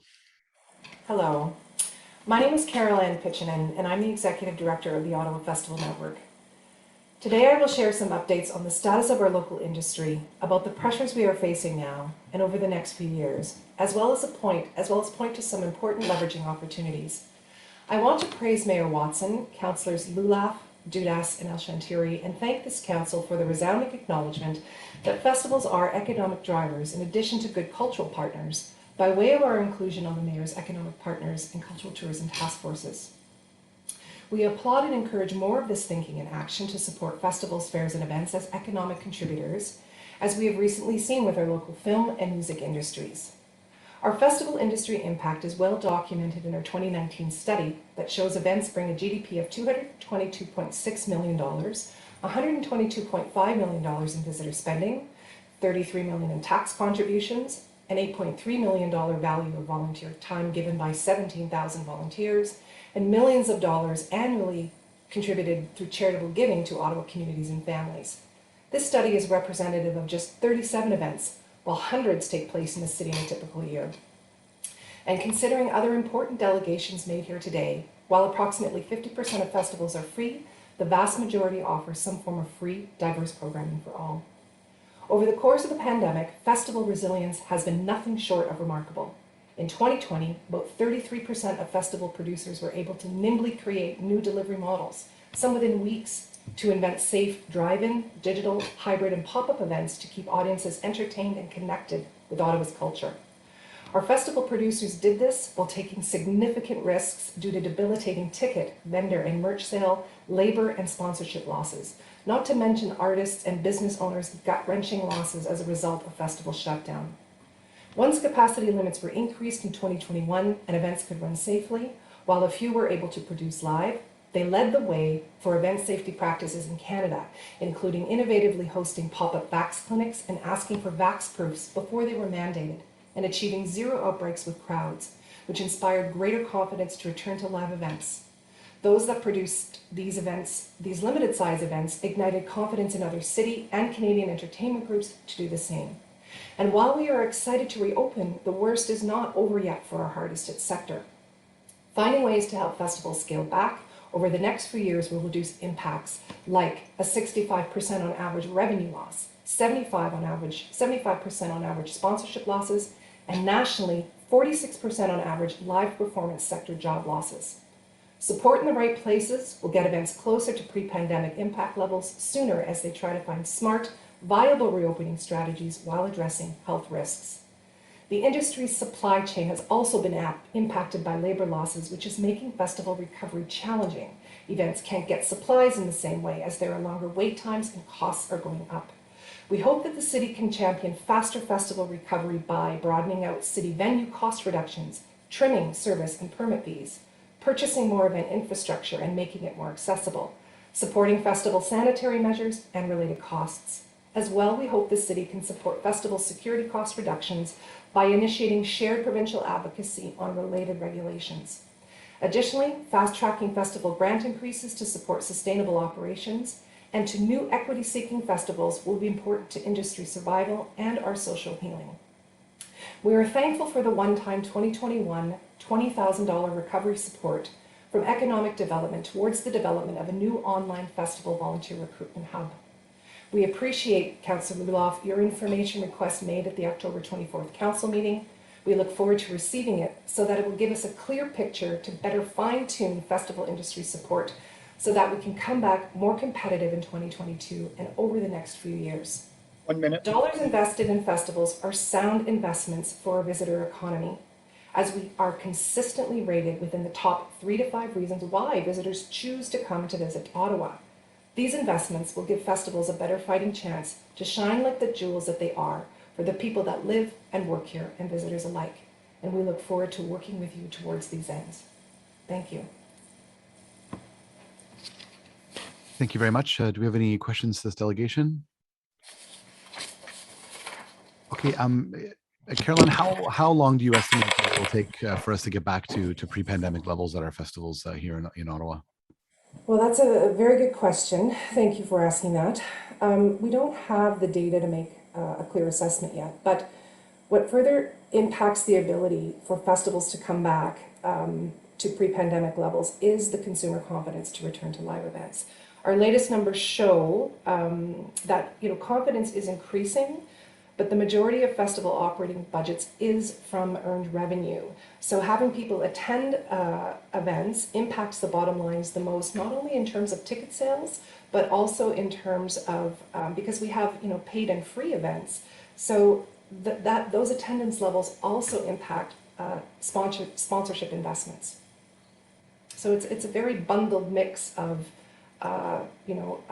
pressures on their operating budgets right now, and why we're asking for those additional supports from the city.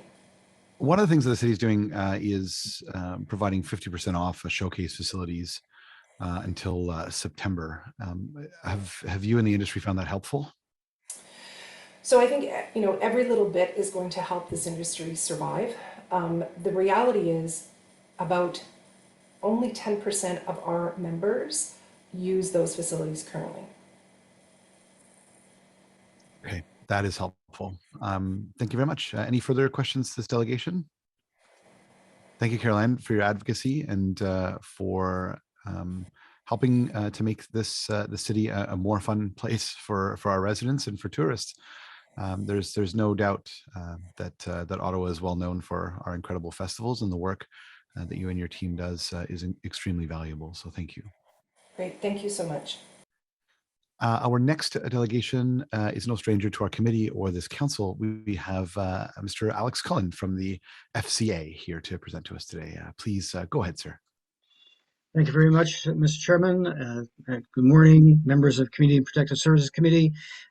Talking about a little different topic before you, but one that affects the communities that are alive and well in your wards. So I am Alex Cullen. I am the president of the Federation of Citizens Associations. We represent some 70 community groups in Ottawa. Last spring, we began to hear complaints from a number of our members who operate outdoor rinks as a result of last year's budget decision to increase the insurance deductibles that community groups must cover as part of the city's community partner program. This is the program that covers the cost of insurance provided by the city for the programs that community groups operate. These include outdoor community rinks, community gardens, field houses where community groups operate programs. The deductible under this program was increased from $500 per occurrence to $2,500 per occurrence, sums most community groups do not have. Then we learned that there were in reality 2 programs regarding insurance for community activities under the city's community partner program. A fixed program where the city paid for the general liability insurance premiums for the programs community groups provided, and an open program where other community groups operating the same programs had to pay for their own insurance. Turns out this fixed program stems from a 2001 decision by City Council following amalgamation to cap the community partner program at 180 groups, in essence grandfathering those organizations receiving insurance coverage at that time.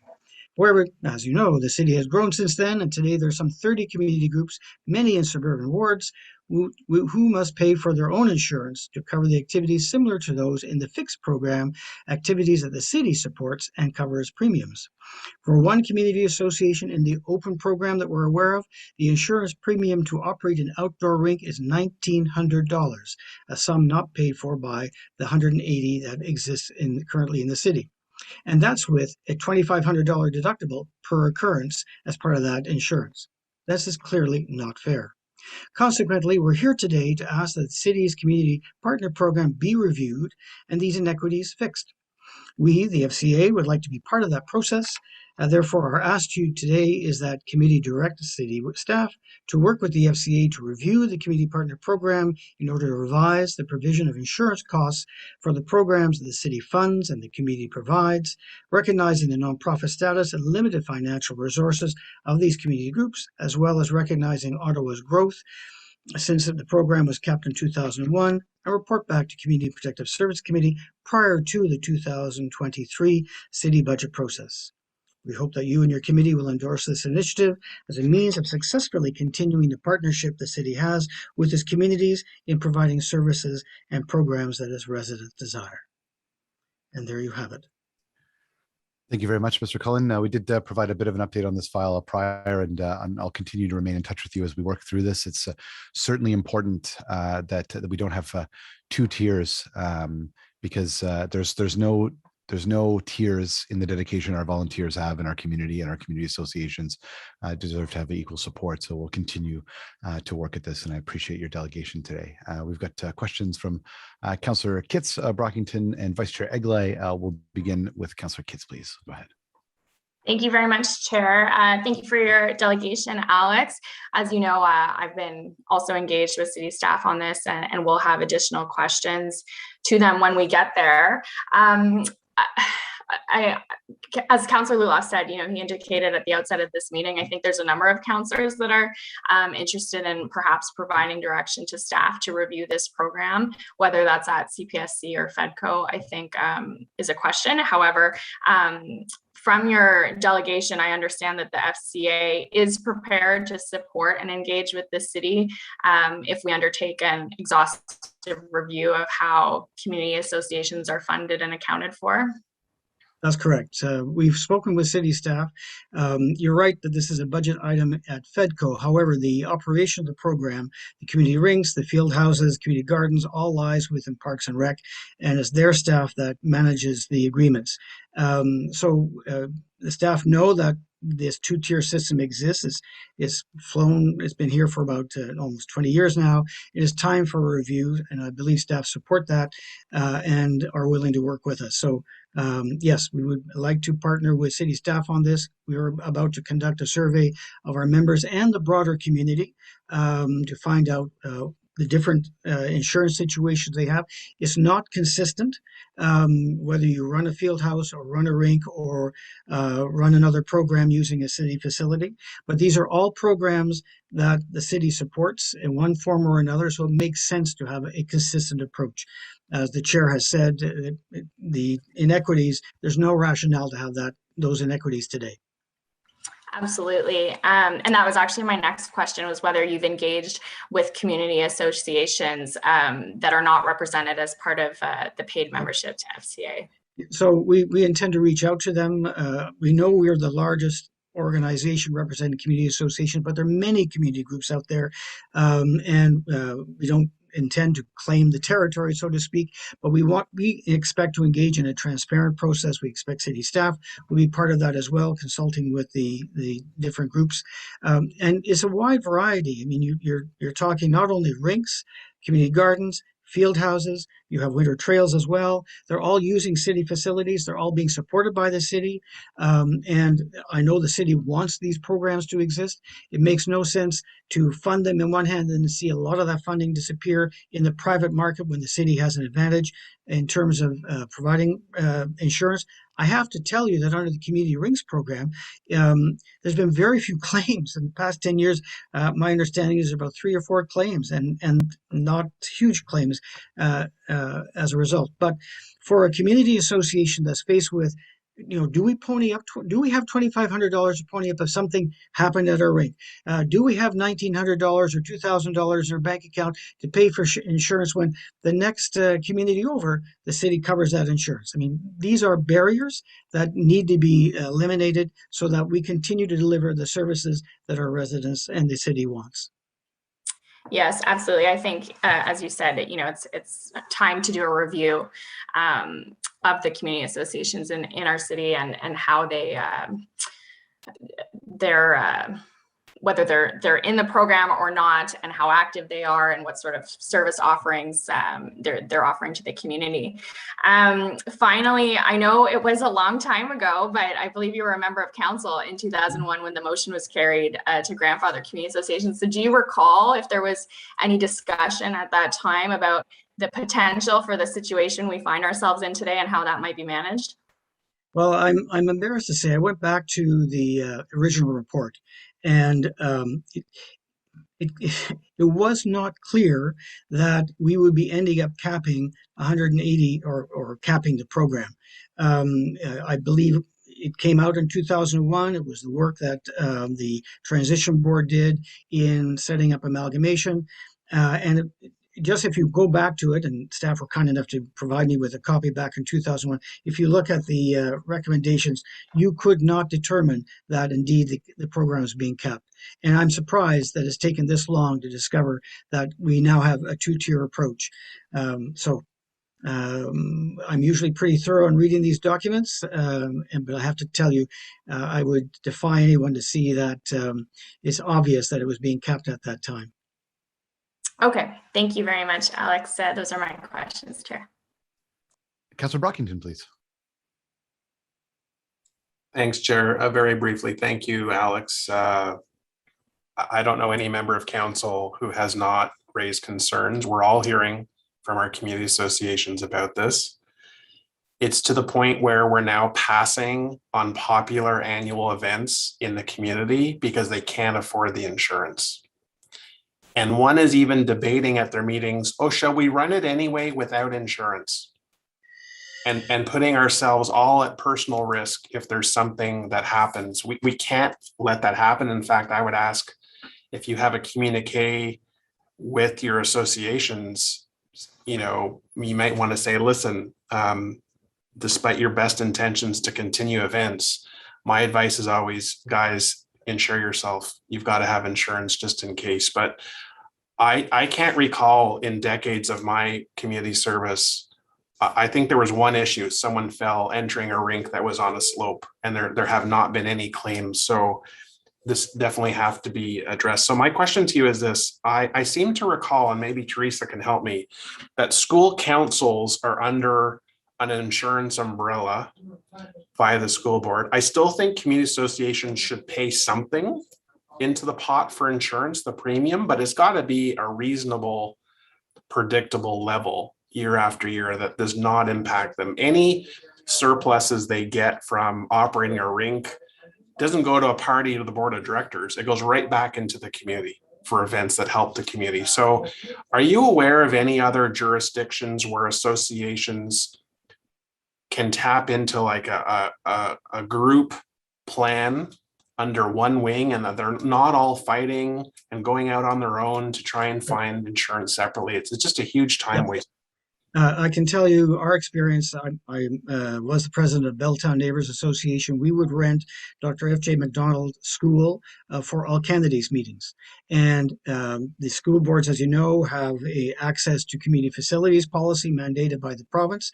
And they facilitate, they do ask us when we rent that room for an all candidates meetings, $7 for an insurance premium. $7. Of course, $7 is nothing, and we're happy to pony it up, and the school board is happy to get it, and everyone's happy. So in that instance, there's clearly a model out there for those one-off events. For conducting a rink, I mean, as I say, for more than 20 years, going pre-amalgamation, those insurance premiums were covered by the municipalities, all the municipalities. So I don't want to disturb that model because it's worked well. It's a question now of being fair to the suburban wards with new communities who are facing those insurance premiums. But I think our review should look at those other occasions, the one-off events. If you're doing Spring Clean the Capitol and you're having a barbecue, it would not $7 cover it. Apparently for the school boards, for the one-off event, at least for the separate school board anyway, for the one-off event, they have a program that works. So I think that should be part of the review that we're looking forward to in time for the 2023 budget. Fair enough. Thanks very much. Thank you, Chair. Vice Chair Aguilar, please. Thank you very much, Chair. And thank you, Alex. Certainly some of my community associations have raised just the overall rise in cost for insurance, whether they're in or they're out of the one or the other of the groups. So I'm glad that Chair Luloff is putting that on the table to discuss with staff, and I'm hoping staff will also look at the larger question, not just of the two groups competing, but also of the just the overall increase in costs for any of the community associations. I see him nodding, so we can talk about that a bit more later. But I just want to build a little bit on something that Councillor Kitts raised. As you were on council at the time, and you indicated that from the report, it wasn't clear that we would end up in a cap situation, so to speak, Alex. I'm wondering, though, if you recall what the rationale put forward at the time was to create this two-tiered system. Simply to cap costs. So in other words, what changed the program? You had, I think it was 7 or 8 municipalities, City of Ottawa, Gloucester, Nepean, and others, had the program where the municipality covered the insurance costs to ensure that rinks and other activities did continue. So that's been a long-standing tradition prior to amalgamation. At amalgamation, there was a table from a Rex and Park table with staff from different municipalities and also from the recreation community. I know Dovercourt was part of it, who looked at the program because the issue was how to harmonize. And the deal was, it's not clear from the report, but the deal was, okay, we're going to take in these groups, we're going to grandfather them, and they're a set. And I expect, because it's a long time ago, I expect the rationale was somewhere downstream it would be reviewed. Well, it never happened, but it's here today, which is why we're coming forward. Maybe 20 years late, but the review is needed today. No, thank you. Thank you for that clarification as you were at the table at the time. So that's helpful. Thank you. Councillor El-Shantiri. Well, I just want to say thanks to Mr. Cullen for his presentation today, because really he's touching on something is affecting citywide. I'm not sure how many of you would know the Rural Community Association run strictly by volunteers, so there's no city staff involved, and they and Alex said it nicely, so you don't want to give them the money on one hand for operation and then take it away from them for insurance. So obviously there's something I think we all agree we need to revisit. We need to make sure there's a policy across the city. And Alex touched on a very important item that, it's been so long, over 20 years. We have amalgamated 11 municipalities, and each one have a different way of dealing with community funding or community association funding. But I want to say thank you, Alex. I see myself working together on this one. So thank you. Nice to see you, Eli. So in consultation with our CAs and FCA, as well as all concerned councils, which I think we can count all of us in that boat. This was something that was raised quite some time ago by one of my community associations as well. We are committed to working with the city solicitor and with Dan Chenier to ameliorating and getting rid of this inequity. It's also important to remember that it is quite burdensome on staff to have to administer 2 programs. So when you can bring everything under one umbrella, it's certainly much easier to manage. When you have to go and check a roster to see which insurance policy a CA is under before you can help them along, it's quite burdensome in the process. Let's streamline this process. Let's get it right and ensure that we're not treating our groups of volunteers differently across the city. So I appreciate your advocacy on this, Mr. Cullen. Thank you very much. Thank you. Up next, we have Anita James from the Nepean Rideau Osgood Community Resource Center. Welcome. Thank you so much for joining us today. The floor is yours. Great. Thank you so much for the time, and actually good afternoon. We've moved into the afternoon already. Once again, I am the Executive Director of the Nepean, Rideau and Osgood Community Resource Center, also referred to as NROC. As part of the Coalition of Community Health and Resource Centers and working in collaboration with many others across the city, I believe you are well aware of the types of programs and services that we offer. Municipal funding to the social services sector significantly lags behind the rate of overall population growth and rising levels of demand. Based on the Ottawa Community Wellbeing Report released by the Coalition a few years ago, this study revealed prior to COVID-19 that social services were facing significant increases in demand for services, number of people served, number of clients with complex needs, and increased diversity amongst our clients.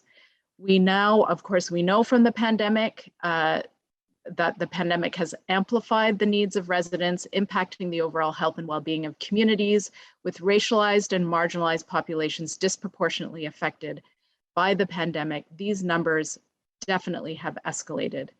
We understand that the city's budget has been impacted by severely increased community needs and demands for supports during this time. However, our organizations directly support these communities with limited and stagnant resources year after year. The social services sector, with grassroots organizations and groups supporting communities, see, hear, and feel the realities of these increased needs and are constantly overwhelmed due to limited capacity to meet these demands. This is a drain on our sector. Based on other research from the Rethinking Community Safety in Ottawa report, which you know was recently released, many interactions involving people in crisis that we support in community and the police would be better served by unarmed civilian response services. The research found that social services offer a range of interventions that more effectively prevent and respond to communities in crisis. Responding to nonviolent crisis related to mental health, youth, homelessness, and violence against women is the area of expertise of social services in collaboration with our communities. We consistently see significant investment in police services without further investment, appropriate, adequate investment with community and social services that are already qualified to do this work and have the trust and established approaches to support and work with communities.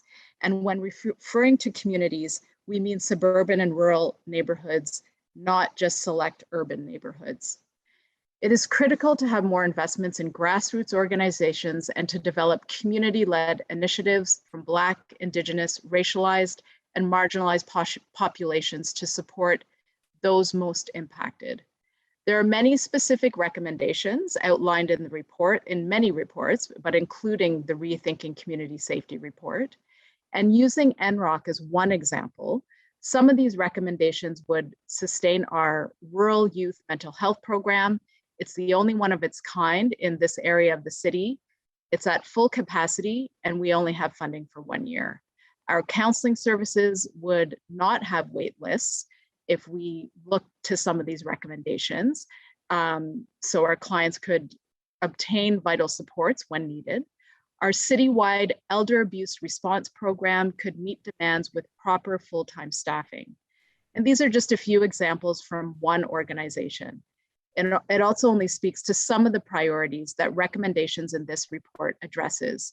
You have the report, it's been presented on, it's been provided to council, so you have access to these recommendations, the programs and the dollar amounts that we're looking at. To close, a commitment from the city to provide some further investment at this time gives a signal that you are listening and place significance in our sector and our communities. But there also needs to be clear public commitment that includes a sound and just longer-term sustainability plan for year-over-year increased investment. Our social services, grassroots organizations, groups, and communities deserve this. Not taking any action now and a solid plan moving forward will only require increased investment to address heightened community issues in the future. That does not make fiscal sense, and our communities most affected can no longer wait. Thank you. Thank you very much. Do we have any questions to our delegation? Seeing none, thank you very much, Anita, for coming out today. We truly appreciate your engagement. Up next, we have Sean Meager, the author of Rethinking Community Safety, who I'm sure is quite pleased with the direction on filling gaps that was moved earlier today. I will turn it over to you, Mr. Meager, for your comments. Please go ahead. Thank you, Chair, and I want to thank the committee for hearing from us today. My name is Sean Maher. I'm the principal investigator behind the Rethinking Community Safety report. It's good to speak to the committee again, and of course, a special welcome to Councillor Curry, the newest member of the committee. We were grateful for the shout out from the chair at the beginning about the Rethinking Community Safety report, and we know many of you have read it, so we're not going to go through the details of it again. As you all know, it looks closely at policing and safety in Ottawa and shows that we're not always sending the right person to the right place at the right time, that we've been pursuing that model for too long at great cost. And it also shows that we can make new choices, taking a different strategy on new investment that produces better outcomes in terms of safety and enables us to spend much less to get those. There's a lot of agreement in the conversations that we've had with councillors about the need to go down this road. Much of the current conversation has been about how we get there and when we do it, and I'm going to speak mostly to that. The first suggestion that I'd like to make is that we've heard, and it's a suggestion that we take from conversations we've had with a number of councillors in our recent meetings with them, which is that the committee make a clear ask to the community safety and well-being team for a process that generates a specific, concrete, multi-year roadmap for change with specific timelines and goals. We've recommended that be an inclusive process led by the city that doesn't have the police or any other service at the head of the table, but makes room for everybody at that table, especially the communities most affected by the issues that we have with community safety. We know that making change is hard, and nothing eases that challenge more than a concrete plan that sets goals and deadlines. Nothing focuses work better than a concrete plan that sets clear deadlines and targets. So we hope the committee will make that specific ask for a concrete roadmap with timelines to the Community Safety and Wellbeing Plan team today as part of your deliberations. We'd also suggest something that the committee can do, which they can't do internally, but they can ask staff to go off and work on, which is to engage other bodies to see how we can move resources to the things that enhance community safety. And you've heard from a number of people today about the importance of making those investments in housing and community services and a variety of things that keep people safe. There's not a lot of wiggle room in the budget in front of this committee, but there is room to send staff to go and find some of that capacity. And that means talking to the province, of course, and it means talking to the feds. And it also means looking at your own house in other divisions, most notably, of course, the police budget, as outlined in our report. Because we can see how to spend smarter upstream in ways that avoid spending even more downstream in ways that aren't working. And if the chair will indulge me just a little bit, I'll say a couple more words about that. We've spoken to many on council and in communities who've expressed support for change, but concerns about the process. People ask a lot about boots on the ground. People don't want to wait longer to get the help when they need it. But as we look at the data and talk with folks about it, folks here and in other parts of the community, people are relieved to realize that freeing up police from things that they shouldn't be doing in the first place means that response times get shorter, not longer, that access gets better, not worse. People also ask, can community services really take on those calls now? Are they ready to do that work this year? And if we've been able to show through detailed analysis of the menu that's in our report, there is real change that can happen this year. Community services can take calls off police hands in this budget year in many areas that have very short-term turnarounds that free up police to do the work that police need to be doing. If we invest now, if we invest this year. It's been gratifying to have those conversations with councillors and to be able to point to the things in the police budget that can produce those opportunities for investment, like overtime and equipment, that don't adversely affect response times and availability. It's also been great to be able to have conversations in community. Just last night, we were with the Federation of Community Associations from across Ottawa, where community associations raised many of the same questions about, are we ready and can we make those investments now, and will this affect boots on the ground, and reached the exact same conclusion that we've been talking about all of this time, which is the evidence shows absolutely we're ready to go if council's ready to take a meaningful step, start the process this year, make a real long-term plan with multi-year investments, and begin to go down the road that we've talked about. But step one is making sure that there is that meaningful investment that tells people they can come to the table. And just one little pilot in just one neighborhood doesn't tell people that council is serious about this work. We need to really look at what can we do that shows that this isn't business as usual. We're ready for change. Thank you. Thank you very much. And my apologies to Councillor Eglai for not calling on him at the beginning when we were doing our motions. In fact, I do believe that you do have a motion on a roadmap. I don't know if you'd like to do your questions to staff first, or if you'd like to introduce that motion, Vice Chair. Well, yeah, we do have the budget roadmap. I'm not sure that's the same roadmap that Sean's talking about, but we do have the budget roadmap motion. So if that doesn't eat into my 5 minutes, yes, we should probably put that on the table if clerks can put that on the screen, and then I'll have a couple of questions for you, Sean. Yes, certainly. We won't have that eat in. I believe that the direction also given at the beginning today as well will help to identify the funding and projects. Both. Yeah. So I don't know, Chair, if you want me. It's a fairly typical roadmap motion to lead us through the vote on the various portions of the budget. I don't know if you want me to read through it all or just introduce it, and then as we get to the vote, we'll go through it in more particularly. Okay, yeah, sure. You just introduce it if you'd like, and then you can continue on with your questions. Yeah. So colleagues, this is, has been our practice over the last number of years to create a roadmap to go through each committee's budgets.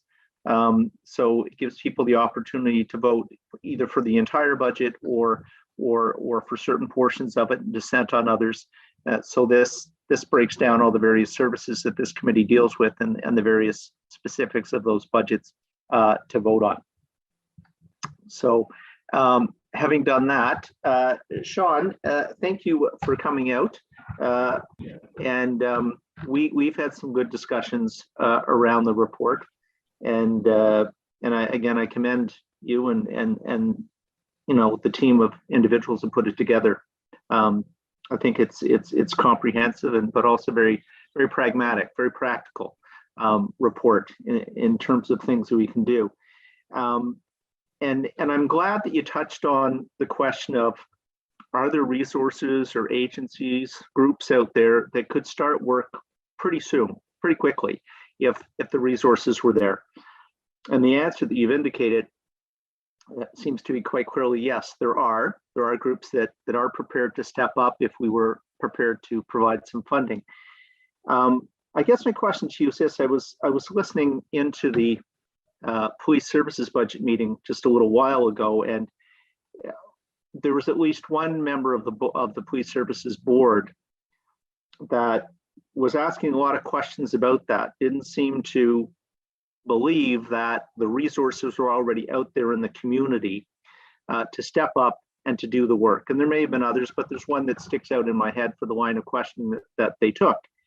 So I guess my question to you is, you've indicated that you've done a lot of outreach with councillors. Have you done outreach with police board members as well in the lead up to their budget, and not only elected but also appointed members? Yes, and we've at this point we've spoken to most of the members of the police board and are hoping to speak to the rest of them before we get to police board budget day. And as you indicated, what we did find was absolutely there are definitely a significant number of investments that for programs that are ready to go, as the members of the board raised and rightly raised in the questioning that they did at the last police board meeting. We've been able to outline to them fully $10 million worth of investments that are quick turnaround, high police call displacement items that are on that menu in that report, and break that menu down a little bit into what's quick, what's medium term, what's long term, what displaces a lot of police calls, and what just contributes to more general community well-being. So those options are definitely there, and the data is that you could make an investment of as much as $10 million that would genuinely displace police calls in the 2022 budget year. And Sean, did you get the sense from your outreach to the police service board members that they understood that the resources are out there and ready to go, and B, that they were open to rearranging their budget, if you will, tweaking their budget to free up some dollars so that those community organizations could get started? So absolutely got the sense that they understood it, and we had great conversations with them, really digging into the data, and it's our hope that public policy is always evidence-based, and so we were glad to go through that evidence.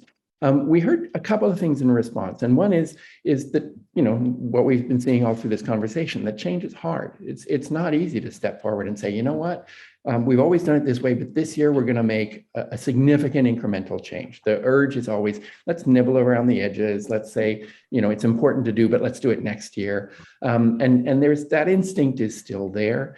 The other thing, and I think it's something that this committee could do that is very useful in that conversation, is there's a lot of conversation at the Police Services Board about, well, okay, we could reduce our budget, but what guarantee do we have that it will go into the kinds of programs that displace the need for police calls? What guarantee do we have that will go into emergency response or street outreach vans or Ottawa and City Health that really has an impact? And so a clear signal from council to the Police Services Board that you're ready to invest in the things that are in that report and in that work, I think would be helpful to the board members. I think there's some uncertainty at their end about, do they have a full partner in City Council in making this transition? And if they take the first step, will Council take the second one? Well, thank you. And I think that's helpful. I mean, I've thought of this conversation and this issue over the last year or so very much as chicken and egg. We need to change, but we can't change right away because there aren't groups or there isn't funding. But someone's got to come to the dance first. And I think your report, opens the dance card and gives us the opportunity. I can't speak for all my colleagues around this table, but I'm certainly interested in council saying quite clearly that we're open for business. We're open to doing these things in a different way. If police will open their wallet, then we're prepared to use that money in a constructive, reasonable, and pragmatic way, working with community groups such as yourself, Sean. So thank you, Mr. Chair. Thank you very much. Up next, we have Councillor Elchin Thierry, please go ahead.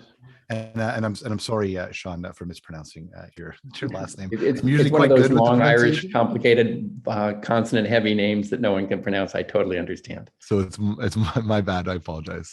Okay, go ahead, Eli. Thank you, Mr. Chair, and thank you, Sean, for your continued working on this file. And I'm sure, Sean, you remember we did have a motion during budget direction. Any funding it will go to the community safety and well-being. And we heard today from our staff there is funding coming that way. But I want to go back, Sean, to the fundamental question. And the fundamental question is not just unique to Ottawa, just so we know, it's not just in Ottawa, right across the province. There's that, if I want to call it, the trust issue. So we have the police 24-hour, 24/7 operational, ready, answer, whatever. And speaking with many police across the province, I can assure you, they rather not attend every mental health call. Not every call is violent call, so therefore it's not every call needed a police officer. So we establish all that, and we're all on the same page. The question is now, they're not willing to give up some of their funding because there's nothing in place right now. Because right now there's no such an operation 24/7 yet. So the transitioning I'm looking for, how could we establish that transitioning so both parties feel comfortable? We're giving away from our funding, but then we are reducing the call to our police in many instances. What is your take on this one? I think there are a lot of opportunities there, and I think some of them are already present. You'll see in the report our description of a number of services that are already offered in Ottawa that help to displace police calls. Programs that intervene with youth and with homeless people, the van that goes around that the police phone to say, can you go and help out this person in a park? They're in crisis, and this really shouldn't be a police matter. But as Councillor Eglai pointed out, there is this chicken and egg problem. It's the community stepped forward. The community's delivered services that have a positive impact on the demand on police, but the community budgets haven't gone up and the police budget has. And it's gone up several times the rate of inflation. It's done that consistently. And well, the community service budgets have not. So the community services are ready to go. The backbones and the infrastructure is there to deliver those services over longer hours to larger groups. We could add another street outreach van. We could have Ottawa Inner City Health Supports have extended hours. Options by Town could extend the work that they do in Ottawa community housing buildings. They get 14,000 police calls a year into the evenings to try and minimize those number of calls. Those things could happen literally now, but only if the investment is there. And so the chicken and egg game keeps stopping us from moving forward. If the police are ready to say, we're going to turn over some of these resources to you so that you can be the ones who take these calls because you're more appropriate to take those calls. And I know, as you say, Councillor, that the police don't want to be policing homelessness. The police don't want to be policing mental health. But at some point, somebody needs to step forward and say, okay, this is my way to chip in. And there's an opportunity this year. There's a budget ceiling for the Police Services Board of 3% plus COLA, so 4.7%, again, several times the rate of inflation. And some meaningful portion of that could invest in a bundle of services, not a single pilot in one neighborhood, but something that touches rural Ottawa and something that touches suburban Ottawa and something that touches Orleans and Canada and Ottawa South, so that we all benefit from this and demonstrate to folks that we're really serious about going down this road. And that's what pulls people to a table that looks at a multi-year plan. We don't think the police can shed an enormous proportion of their budget all of a sudden and everything will go hunky-dory, but we do think they can make an investment that tells everyone they're serious and begin a process that we can all work on. Thank you for that, Sean. I mean, I don't want to debate the police budget in this committee, but as you know, Sean, this is not just unique to us, and I'm not sure if there's a role the province can help establish. As you know, the province police 326 community in Ontario is called the OPP, and when we talk about a solution, we need a province-wide solution, and I'm not sure if there is a role for our provincial government to play by establishing or funding the community safety and well-being, because the time when we established the community safety and well-being, there was supposed to be funding come with that, and so far we have not seen any funding for the community safety and well-being. And couldn't agree more, Councillor. The province has a role in this. The feds have a role in this. Everybody has a role in this. But we certainly know where we are right now, which is the province released a mini budget last week, and a large tranche of funding for these kinds of programs was not a feature of that work.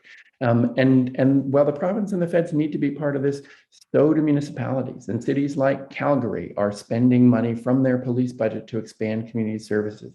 Toronto Police Services froze their budget last year so that the city would have money to create non-police mental health interventions.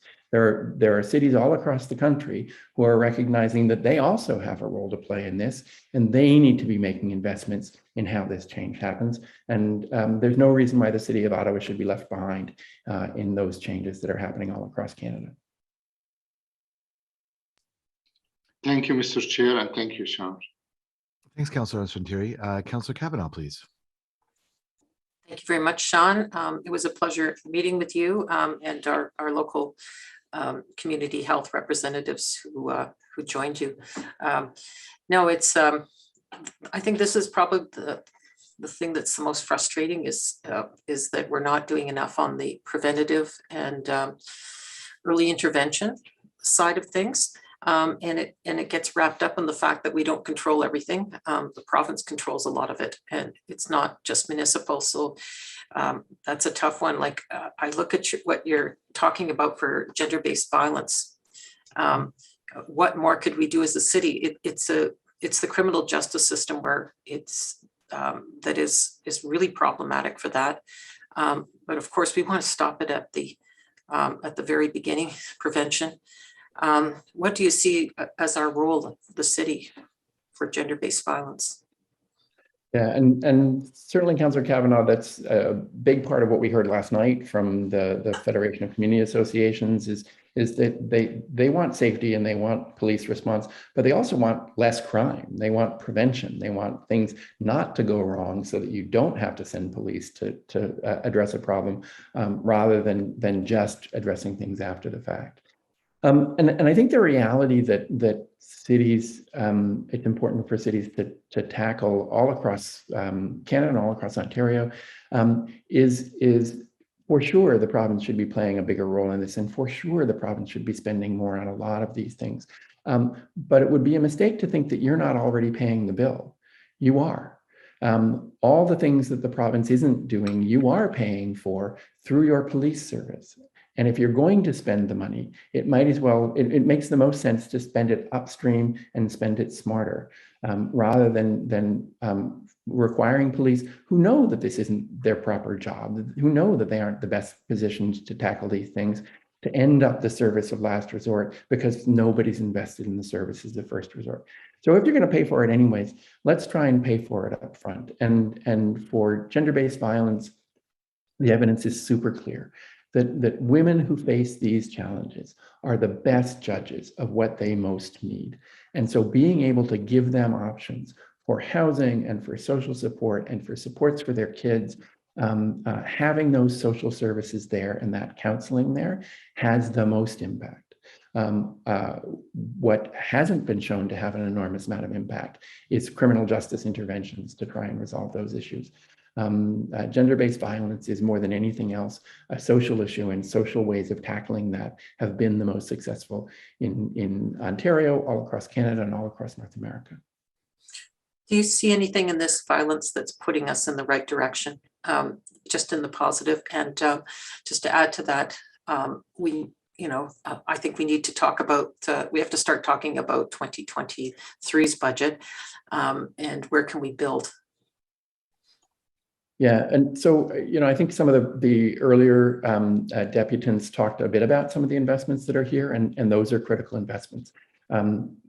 You'll see in our report the staggering difference that housing makes in terms of safety outcomes and arrest rates and incarceration rates. And the folks from the Ottawa Alliance in Homelessness, I thought, were incredibly compelling about the role that they play. And the story that was told about the woman in the front yard is one of those perfect examples about why we need to invest there, because the city of Ottawa is picking up the tab for not housing that woman. And it would have been cheaper to pick up the tab for housing that woman. So I think that there are some really important investments here. I think the work that staff did reviewing the community service investments over the last year and figuring out how to find a way to nudge those up a little bit has been really important. I think there's still a lot more work to do. And as you say, Councillor, the 2023 budget and the 2024 budget and the 2025 budget are critical components of this, which is why we've been encouraging the idea of a concrete multi-year plan. But the other thing that I think is really important to this is not kicking the can down the road.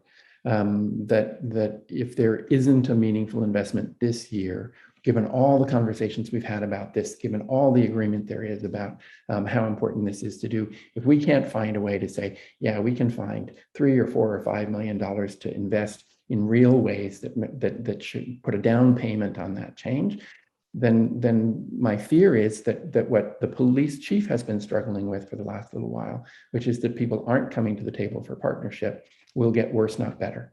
And we aren't solving this without partnership. So we need to send a message to communities to say, we're serious about this. Please do come to the table. There's a partnership that's genuinely on offer here.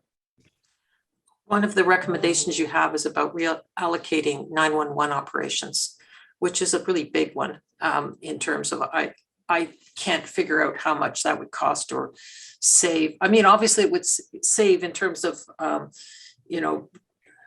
taking things away that would not be police calls anymore, but the actual operations of 911. I just want to make sure that that could be handled by the city. How would that fit as a budget item if we look at that in the future? Yeah, and so most cities that are looking at this, and there are other cities that are looking at this, don't see it as a one-step switch. It's not, let's take 911 and move it from the police to somewhere else tomorrow. There are good partners that do great work in this field. You have 311, the not-for-profit sector has 211. There are systems that take hundreds of thousands of calls a year and route them effectively and respond in timely ways. But you'll want to do your homework, and other cities are doing the same. They're looking at their 911 systems. They're looking at the other systems they have in place. They're trying to figure out what transitions look like. And now's a great time to be doing that all across Ontario, because we're looking at all kinds of other changes in 911. We're looking at texting for 911. We're looking at infrastructure change that enables all kinds of things. We're looking at call diversion at 911. So it makes sense to look at the whole package, because one of the problems that the chiefs of police in the United States have been pointing out for some time now is that as long as 911 is embedded in the police service, it's going to lean in that direction. It's not, anybody's fault, but as Peter Drucker used to say, culture eats strategy for breakfast. And so if that's where it lives, that's the direction it's going to lean. And so there's a good argument to say, let's figure out a way to find it another home. That doesn't mean precipitous change, and it doesn't mean anything abrupt, but it does mean we should start the planning. Thank you very much, Sean. Thank you very much. Councillor Fleury, please. Thank you, Sean, for the discussion and the additional context. I think you you raised a number of points from Katie and also from Councillor McKinney, both very, very clear. I'm not challenging you, but I want to further understand. If today, if there's someone needing a response, someone calls and it's not emergency, they'll call 311. And a van will be dispatched, and there's a number of organizations offering that outreach. And some of the gaps are already there in terms of having a unit ready for someone to move in, having a response to the mental health crisis at hand, or a particular addiction needs. I'm a big proponent of Safe Supply, for example. And I wonder how, so you're talking about a response, which I support, but I think there's some very loose issues at the back that prevent a complete response. And I think that's where the issue rests. To me, it's less so about like setting up a fourth pillar to a 911 call or even the measure. It's actually having the tools in the response that allow for immediate action. And I think that's where I'm not understanding, because housing in Ontario, I don't want to give you the full bureaucratic thing, but housing in Ontario is locally, but health, addictions, mental health is very provincial. So I struggle with how those worlds come together in a comprehensive response. Like if the province was here and we could have that conversation and they'd be part of the solution. But to me, the rapid action of a response, other than what we have today on outreach, I still feel like the fundamentals are not there yet. And I'd love to, I hope I'm wrong, and I hope you're going to clarify where I am. So you'll see in the report that certainly that's an area of profound concern over the full transition, that it's not just about the interventions, it's about those back-end supports, that when you find a person in a park who's in crisis and who's homeless, it's really helpful to have a drop-in to take them to, or somebody who's having a mental health crisis, it's really helpful to have a safe bed to take them to. And we talk about that extensively in the report. the reality is that we are currently spending so much money getting this wrong that there actually is enough money there to help get it right. That because you send police to intervene in a mental health crisis where they will then spend half a day in emergency trying to get somebody admitted who is not in severe enough shape that they're going to get formed, and so they can't get held, so they're released later that day and then picked up the next day or the next week, and over and over and over again. That's the police's analysis of the role that they're playing in that. So doing things over and over again with no conclusion is very, very, very expensive. Getting them to a safe bed where they can get the care that they need, and getting them intensive case management so that their lives can include the supports that help to keep them stable, means you don't have to do that over and over again, and you don't have the crises that you need to go to. So we're certainly not saying, if we could just get the intervention part right, we're all good. What we are saying is if we could get the intervention part right, it would free up enough resources that many of the things, Councillor, that you've described, the municipality would be able to invest in. I don't question that, and I strongly encourage the province to invest more in all of those things because it's an appropriate thing for them to do. But I also encourage you to look at what you're already paying for and figure out how to spend that money smarter, and that means spending more on housing. Just to give one terrific example, youth outreach workers have a very, very positive effect on the lives of youth. And criminalization has a very, very negative effect on the lives of youth. Long-term outcomes for housing, for employment, for poverty, for recidivism are worse when you look at the research for youth who have been arrested than youth who have found another more positive intervention. But Ottawa has 1/7 as many youth outreach workers as the city of Toronto has per population of youth. And there are two reasons for that. One is the province hasn't spent enough money on youth outreach workers because they're a provincially funded program.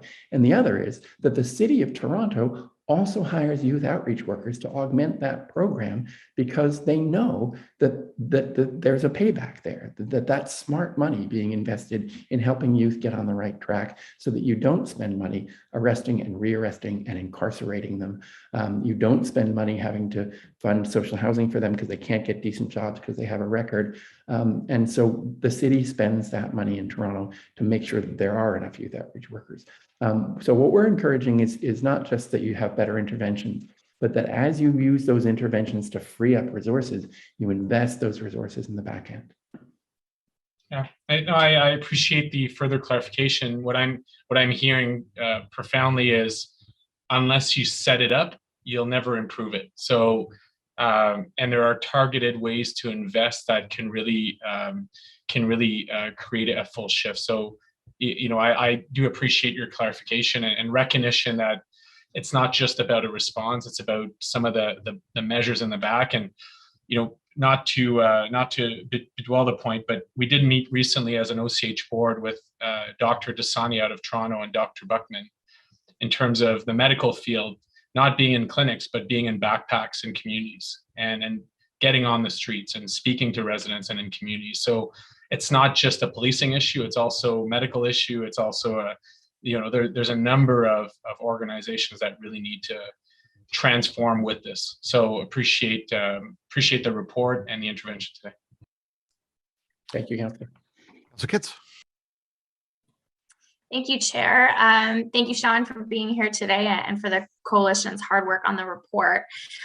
You indicated in your delegation that the Coalition is not incredibly supportive about the pilot that would focus on Lower Town as a first step. So what would you suggest as a funding priority instead that might help the city as a whole more than a specific neighborhood? So I guess I'd say two things, and one is I should probably correct the record a little bit. The Coalition is definitely supportive of that investment. Those are important investments to make, but that investment amounts to roughly 0.1% of the police budget, and so it's a pretty modest step.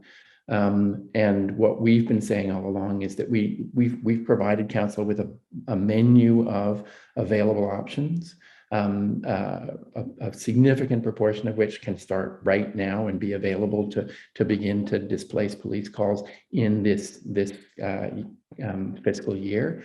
And that it makes sense in a city the size of Ottawa with the diverse geography of Ottawa to invest in a bundle of those things that touch different parts of Ottawa. That one small investment in one neighborhood doesn't say change is coming. It sounds a little bit more like business as usual.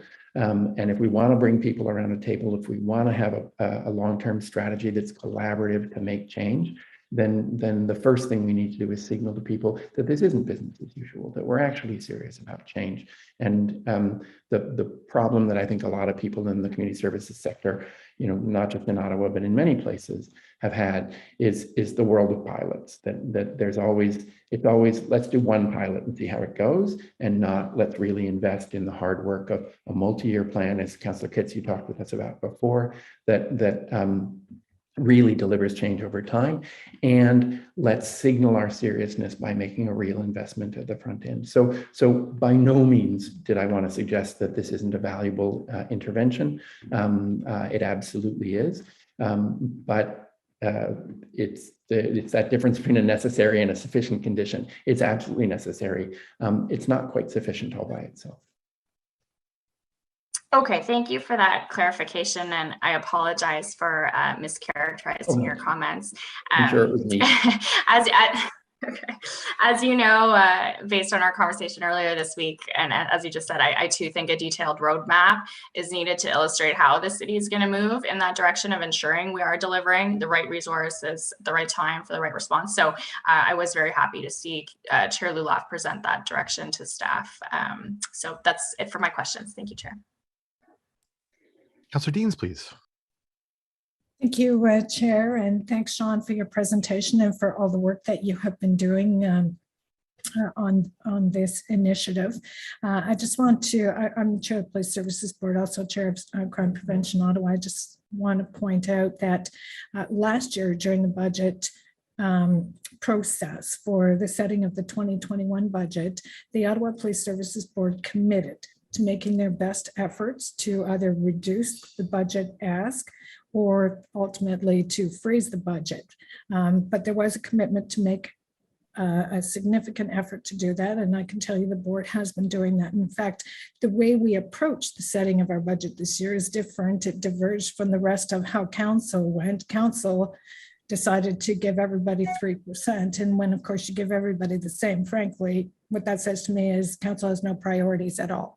And I think what we're hearing from Sean today is that we really need to have priorities, and we need to recognize what they are, and we need to fund them appropriately. So as much as the Police Services Board is making an effort, and I think you'll see that when we set our budget, it can't just be police that's at the table. There has to be broader commitment to this plan. The guiding council that's working on a mental health strategy has to know that there are others that are going to be working on funding this, because it's not going to work if it's just police giving up a small portion of their budget. I mean, it has to go beyond that. And the Community Safety and Wellbeing Plan, so the chair of CPO, we've been the board that has been providing advice on that. Well, the biggest piece of advice is fund it, because it's not going to do much sitting on a shelf if it's not properly funded. And so, Sean, I think the question to me, and I know from me to you, and I know that you're reluctant to answer this, but it's the one that I need to know, is of all of that smorgasbord of projects that you gave to us, which ones have the biggest bang for the buck? If we can't fund them all, where do we look for the ones that create the most momentum, the most forward looking approach, and maybe kickstart others, or can leverage funding? How do we ascertain which ones make the most sense if we can't fund them? Yeah, so just to frame it slightly, certainly we think that all of them make sense, but some of them have more impact earlier and some have more impact later. And so it's can't really be the role of the community health and resource centers to figure out which nonprofits get funded when it puts us in a very awkward position relative to our colleagues. And so I'm quite reticent to say fund this one and this one and this one. But what we can say is that that menu can be broken down fairly easily into short-term immediate things that have a very high impact on police demand and longer-term things. And you know, I think a quick read through it, and many of the people around this table can spot many of those things. And the logical sequence is to start with the things that you can start early, as both Councillor Eglin and Councillor Fleury mentioned. You know, there are some things that can happen right now. And so the easiest place to start is to start with the things that can happen right now. You know, as I think Councillor Fleury was hinting at, the key is to start. That while change has lots of unknowns in it, one of the things you can know for sure is that if you don't start, you're not going to get there. And so what we would recommend to you is take that list, look at the ones that have early starts on them and early delivery on them. There's about $10 million worth of them, and pick ones that, you know, to Councillor Kitz's point, touch different parts of the city, because Ottawa is a big place, and everybody has something to gain from changing the way we do our work around community safety to make sure that there are supports for youth in Orleans, and there are programs that help homeless people in the suburbs, but also every part of Ottawa benefits from displacing the demand on police, because police then are more available everywhere in response. So I can't, I know you, that's what you really want. We've been asked several times, and we're going to continue to resist, you know, falsify our role as a partner in the community services sector by saying, you know, you get a car and you get a car and you get a car. But what we will say is that it's pretty clear in the report that there are some things that you can fund quickly, that can get off the ground quickly, where the backbone is already there and the infrastructure is already there. Let's start there, because we can start there quickly. But let's also do, as we talked about with Councillor Kitts, the work of having a plan that takes us to the medium-term investments and the long-term investments over time, and helps us realize, as Councillor El-Shantiri was talking about, those reduced demands on police, so that we free up more resources so that we can accelerate that process over time. And Sean, maybe let me just ask it another way. You know, one of the reasons that I hear always from police why there hasn't been more change is because they're the responders of last resort, that they're the only 24/7 response that has capacity in this community right now. And so if it's the middle of the night, they get called because there's nobody else with capacity. So I guess the question then becomes, how long does it take to create that capacity? And in terms of one, I heard what you say about we could get a van. You probably have to employ people. That probably doesn't take too long to do that. But then you've got the call triaging as well, which might take a little longer to sort that out. So what's the reality in terms of our actual ability to make a significant change in our response to mental health calls right now? So as you said, the van's a great example, because the call triaging is there. There's infrastructure there. There's a van there that does this now. And so the ability to respond to calls and asks, the infrastructure to do that is there. And so where we're growing out existing infrastructure, those are the fast ones. So, you know, where we have, you know, 12/7 interventions, making those 24/7 interventions is not quite so challenging. Where we don't have a strategy in place, or we don't have physical resources like a building that we might need, you know, building a whole lot more supportive housing, for example, that's a little bit slower. But I'll say two things about that. And one is, there are enough of those short-term investments that are ready to go now, that they dramatically exceed what I think anyone could reallocate from the existing police budget. So those investments are there that can take effect now. that can be there responding to calls in the coming fiscal year. And if we want to get to the other stuff, we're going to have to start now to plan for those longer term pieces. So I would just reinforce that sense. We have infrastructure in place, and it's described in the report where we can make those investments, and they'll produce real outcomes in 2022. If the investments are there, but if they're not, then we won't get real outcomes in 2022, and we'll be still on this merry-go-round of we want to make change, but we're stuck in Councillor Eglai's chicken and egg problem, and we're not getting anywhere. Just a question about the members of council that you've spoken to, because I do have some concern that you, I think, eloquently conveyed to the committee member about the process once the police board actually sets their budget and how that moves forward. And we will work on a motion and ask council to do certain things.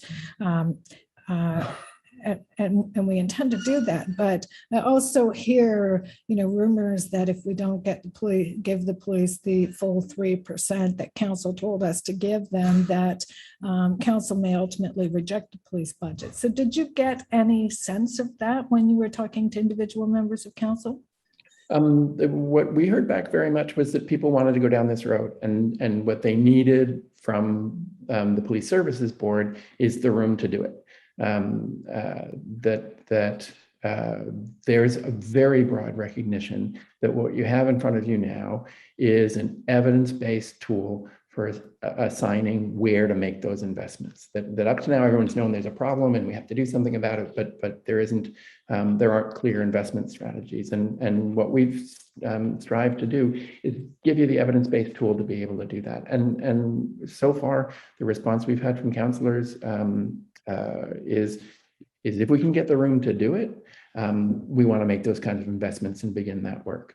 But the big question on the council side is, of course, can the Police Services Board find the room to do it? And the big question on the Police Services Board side is, well, if we give them the room, are they really going to go down that road? And so a little bit of mutual reinforcement and collaborative support, I think, would go a long way in helping to make a shift that everybody from the officers on the beat to the public policy analysts, to council, to the Police Services Board members know that we have to make in terms of a change, get over the structural hurdles to make it a reality. Thank you, Sean. Thank you very much. And thank you very much, Sean, for coming out today. Our next delegate is Doug McLennan from the Ottawa Professional Firefighters Association. Doug, welcome back. Please go ahead for 5 minutes. Thank you, Mr. Chairperson, and thank you, committee, for entertaining me today. I represent the 950 plus firefighters, fire service personnel here in the city that operate 365 days a year, 7 days a week, 24 hours a day. And I make no quims or qualms about the last time I spoke to the committee. OFS is not meeting its response requirements under NFPA 1710, which is 6 minutes and 24 seconds to have the first due pumper truck respond to an incident, a call, a scene. And because of that, we look at what's the derivative of that, and that would be the lack of hiring. I forwarded my written report to the council, to the committee, and on there you could see that in 2011, we had 919 full-time firefighters. That's not dispatchers and all that other, that was the firefighters. Now you look at 2020, the numbers are 859, but the population has grown exponentially in the city of Ottawa, and we're grasping into large urban areas on the outside areas of the city. So that's one key component to what drives those response numbers even longer. And on top of this, what we noticed in the past few years as we're watching all the data is that we have more and more rigs, or apparatus, sorry, we use the firefighter language of rigs. Apparatus are going out of service due to those full-time employee staffing shortages. Currently, right now, what we have is we're running an overtime model in the Ottawa Fire Services, And it was explained to all fire service members that we would not be hiring. We'll be playing the overtime game. And as you look at 2020, right now, our firefighters, my members, are burnt out from working so much overtime to meet the staffing requirements. And when you look at what rigs are going out of service or what apparatus are going out of service, that's 6 trucks every day in multiple areas in the city. But recently this summer, what we encountered was some very big anomalies that happened that could foreseeably happen more and more. And that would be pump 45 at station 45 in Councillor Shantiri's Ward 5, ladder 47 in fire station 47 in Councillor Harder's Ward 3. And then we have heavy rescue 53 and ladder 53 at station 53 in Councillor Kitt's Ward in 19.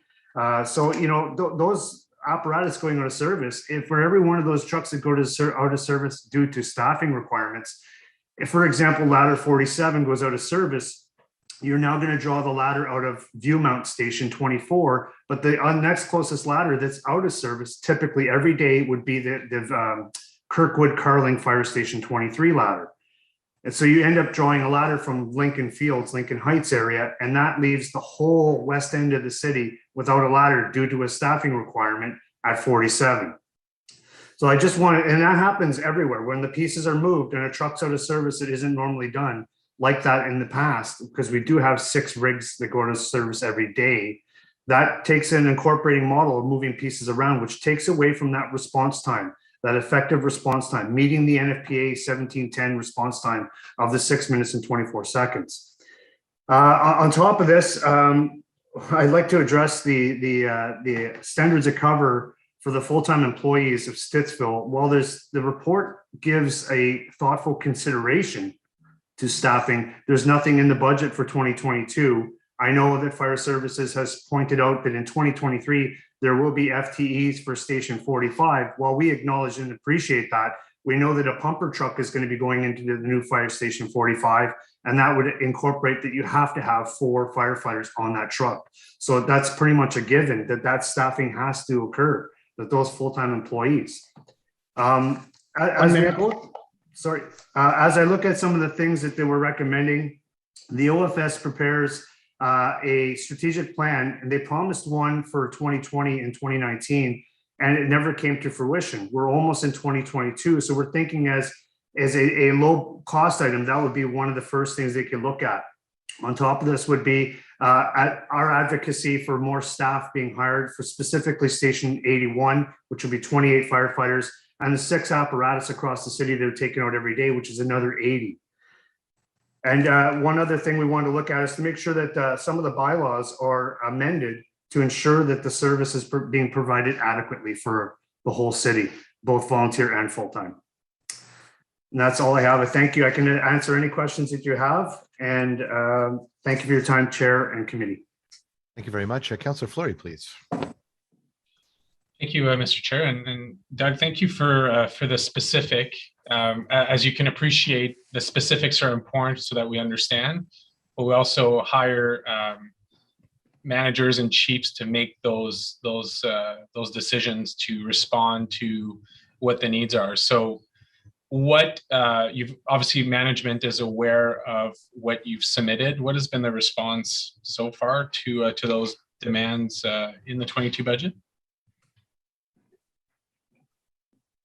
Sorry, I believe in the 22 budget, there's allotments for some expansion of a south or a west station, but there's no concrete budget items for that. That could typically mean the new pumper truck for Station 45 and the equipment associated with that, which is, as far as we know in the association, that's a given because that's already been discussed and provided.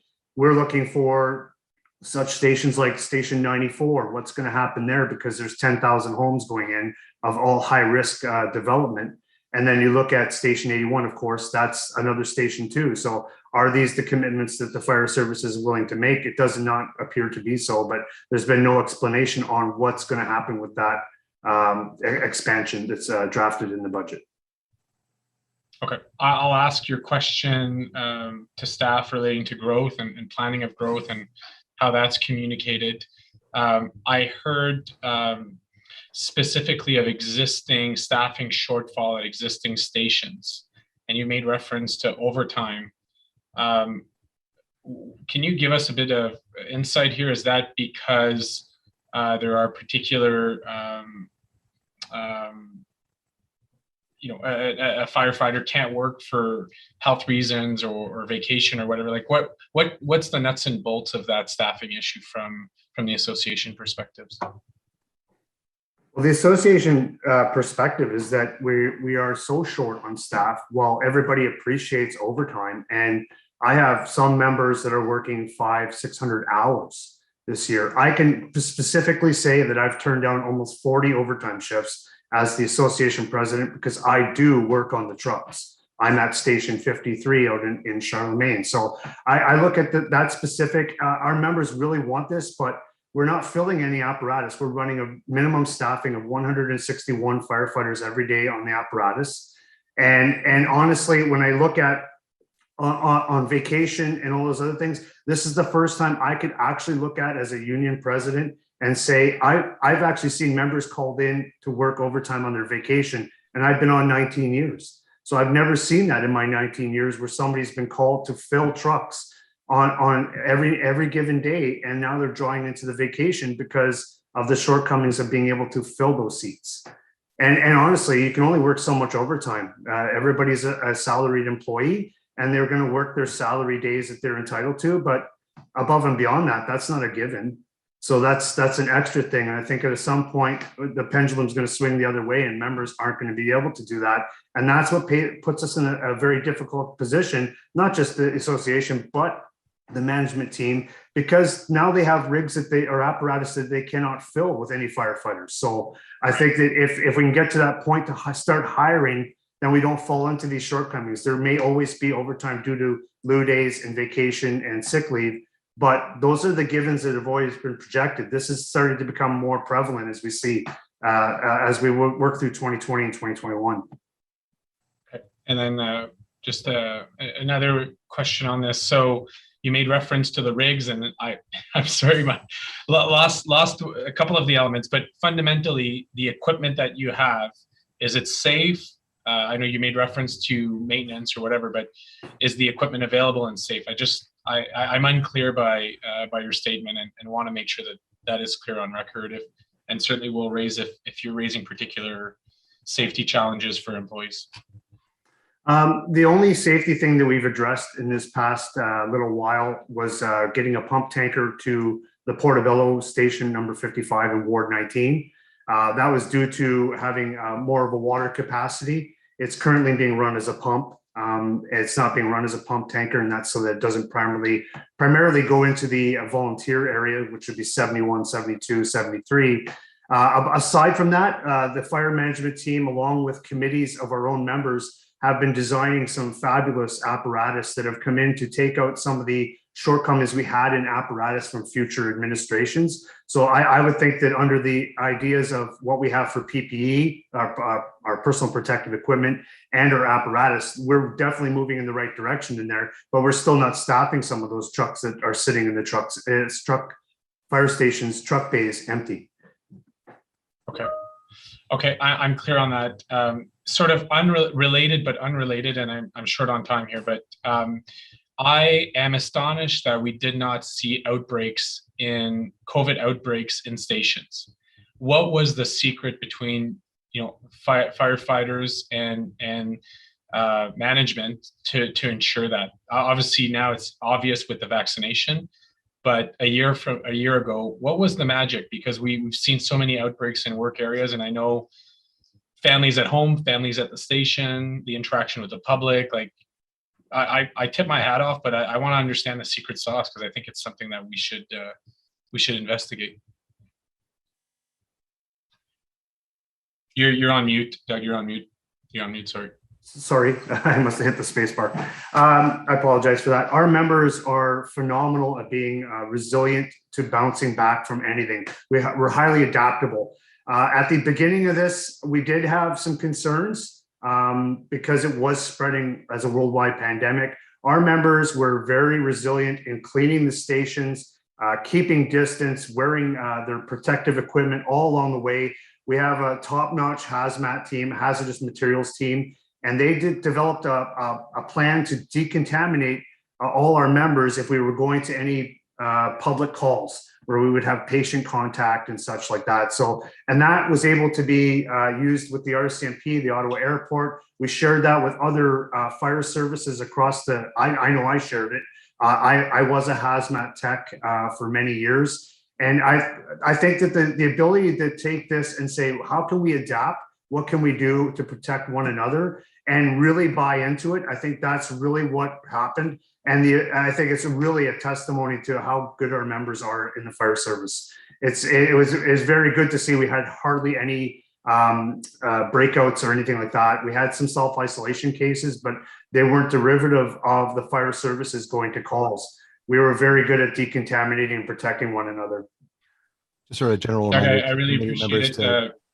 Just to keep questions related to the budget, but please go ahead. Mr. Chair, I appreciate, as you understand, I think there were issues of clarity, but I think the success of the teamwork here is quite prevalent to demonstrating how we do see strong collaboration.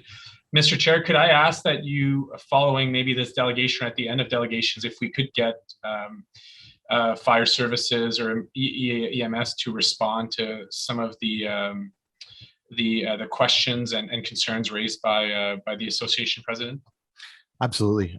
We have 3 more delegations, and then when we go to questions to staff, I'd be pleased to allow our fire services or Kim himself to speak before we move on to questions to staff. That's no problem, Councillor. Up next, we have Councillor El Shantiri, and thanks again, Councillor, for your questions. Please go ahead. Thank you, Mr. Chair, and thank you, Doug, for your presentation today. I'm interested in the number. I'm not sure if you have the number, but you can send me the number after.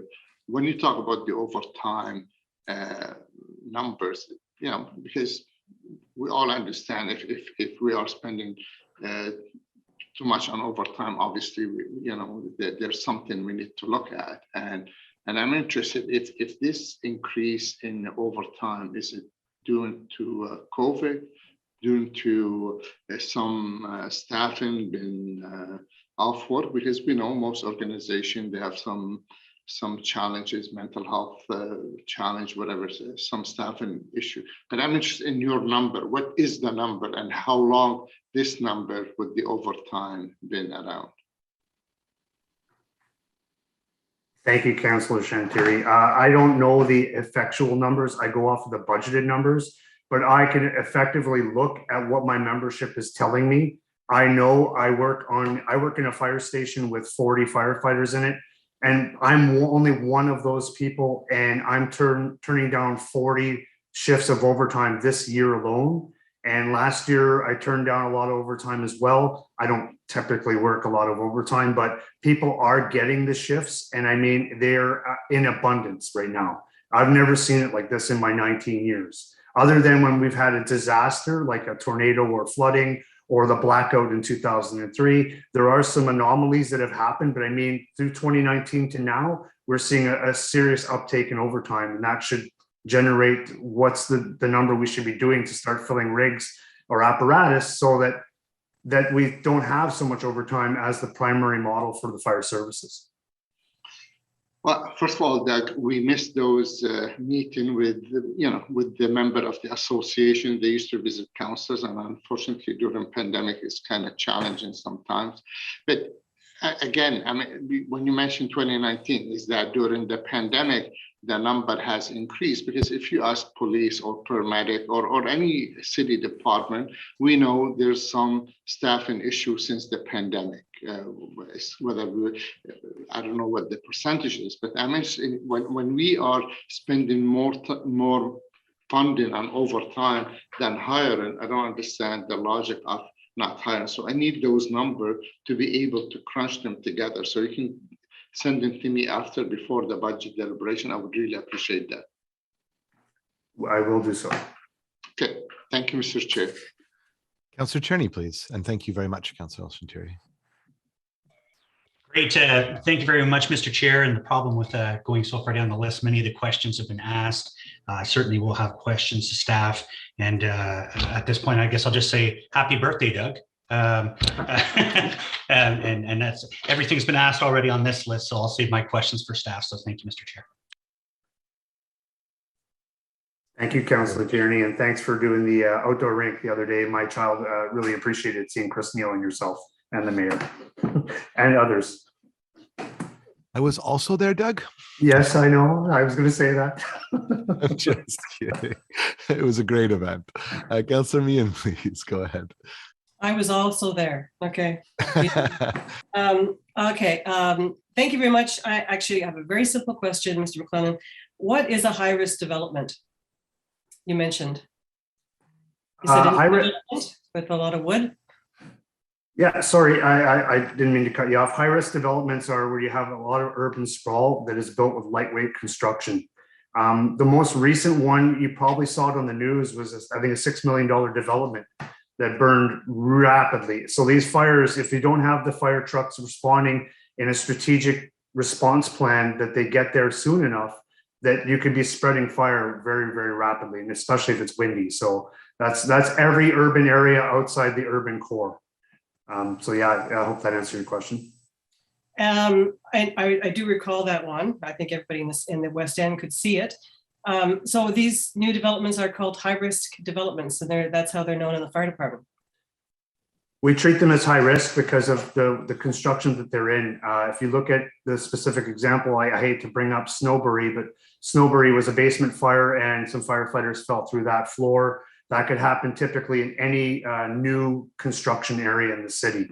So we start to look at all those areas. They're very high risk to us if there's a fire on the basement or the main floor of a two-story structure, because it's going to be very limited for us to go inside those areas because of the way the building materials are. They burn rapidly and they fail. So that's why we consider them very high risk. Other than a high rise or a long care home, those are the other areas that land under high risk. But these ones are high risk because of the potential for failure when we get there within 5 minutes or 6 minutes. And those are primarily outside the core area. So do we have, are we adequately staffed in those areas then? I would say we're not, because we look at how the urban sprawl is going. If you look at how things are in Riverside South, there's one urban station with 2 apparatus there. That would be Station 37 with a pumper and a ladder. They also have a water rescue component. So if there's a water rescue going on at that time, those 2 apparatus are out of service because they're doing the water rescue. If a structure fire comes in, the next closest ladder that's coming in would be from Viewmount or coming from Barhaven 47. So you're stealing from other areas, which is the model we have. And I mean, if you go right across the river, you're in Manotick at 94, you could be staffing that with full-timers to have an additional complement. Like I said earlier, there's 10,000 homes projected to go into Manotick. They're all going to be of lightweight construction. So that's a huge concern for us as we go forward. Then you also have the Stittsville, Canada area, and those areas are growing exponentially too. So those are all going to be lightweight construction as we go forward.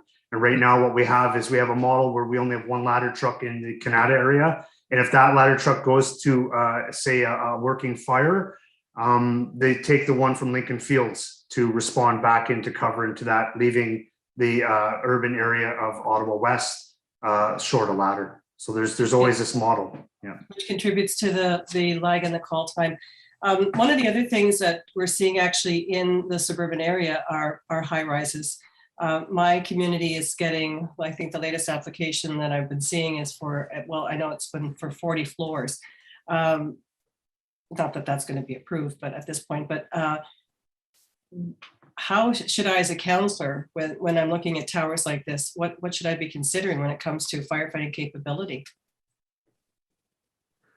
Well, I know our members are highly trained, very professional. They're going to respond to the calls. As long as those apparatus are in those stations, they were designed to be there for a reason, to provide the responses. I always look at Station 47 in the South End, knowing that there's a lot more high rises going in as closer down Fallowfield.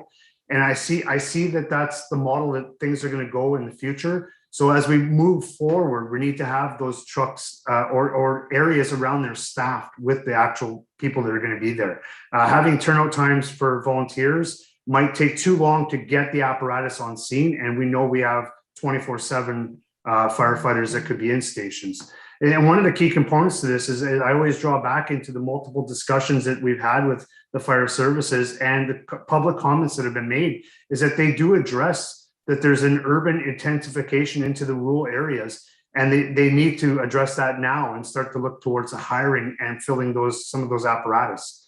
I always look back to Station 46 on Ivor Road, and the purpose of building that station, really as a tax savings, they could have put the staff in at the Stittsville Fire Station at that time and saved millions of dollars building a fire station. And now we're into this model where that station is going to definitely become under some model to get either composite or full-time into there. And when we get into the dollars and cents of what it's going to cost the taxpayers of Stittsville, that you're going to be paying that because you're now going to have a composite station in sometime in the future.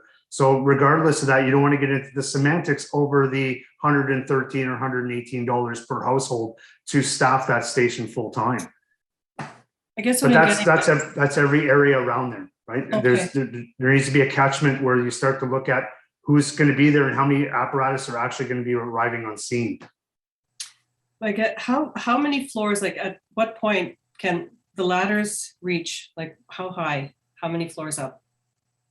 Our tallest ladder is located at station 24 on Viewmount, and it could typically, even though it has a tall reach, if it was standing straight up, typically ladder trucks, when they're placed at high-rise buildings, they can get to about the 9th floor. With that typical ladder, every other ladder we have in the city would probably get us 6 or 7 floors up to do a rescue. If we had to do a balcony rescue, if we had to go any higher, we'd be spraying water. We could use water capabilities. We don't have any trucks other than one other truck, a Bronto truck that was ordered many years ago. It now sits out in the volunteer area because of too many issues it had with repairs. Okay. Thank you. Lots to think about. I appreciate it. No problem. Thank you, Councillor Meehan. Councillor Kitts, please. Thank you, Chair. You mentioned Ward 19 a couple of times, and Councillor Meehan basically just asked what I was looking to, but just so I can be clear when I direct questions to staff, you're saying that because you're short-staffed at 2 of the stations in my ward that you mentioned, and because my ward does include a lot of new developments that you've just characterized as high risk, there's a concern should a serious event happen in this area. On typically the apparatus at station 53 in your ward and station 55 in Portobello are staffed. Due to staffing shortages and lack of members wanting to come in and work overtime, that because they're burnt out, we had to take some of those apparatus out of service. And for me, that's a huge safety concern because I'm at that station. I wasn't particularly at that station that day, but I know that area, and I don't want to see a house catch on fire and all these things to happen and not have the apparatus coming. To keep in mind, if you go to Councillor Dudas area and you look at in there, you have ladder 54 coming out of Blackburn. That truck's not in service. So that truck wasn't in service, neither was the one at Charlemagne. So those are huge safety concerns when we can't get the apparatus, the staffing to staff those apparatus. And taking them out of service is not necessarily the safest thing. While you wait and do 800 phone calls to call firefighters in to staff them. If we have more staff, we have less overtime and there's more chances of filling those apparatus. And I mean, in that instance, they shouldn't have, it was a risk management to say, which apparatus can we take out of service? It'll be Rescue 53 and Ladder 53 at Charlemagne, right? So, I mean, that's a risk analysis. It wasn't, I don't know how other way to determine it. We don't have rules around how that works. But I mean, in that instance, we could hire more staff and protect that area by having more staff fill the other trucks so that we have more people not coming into work because they work too much overtime. Right.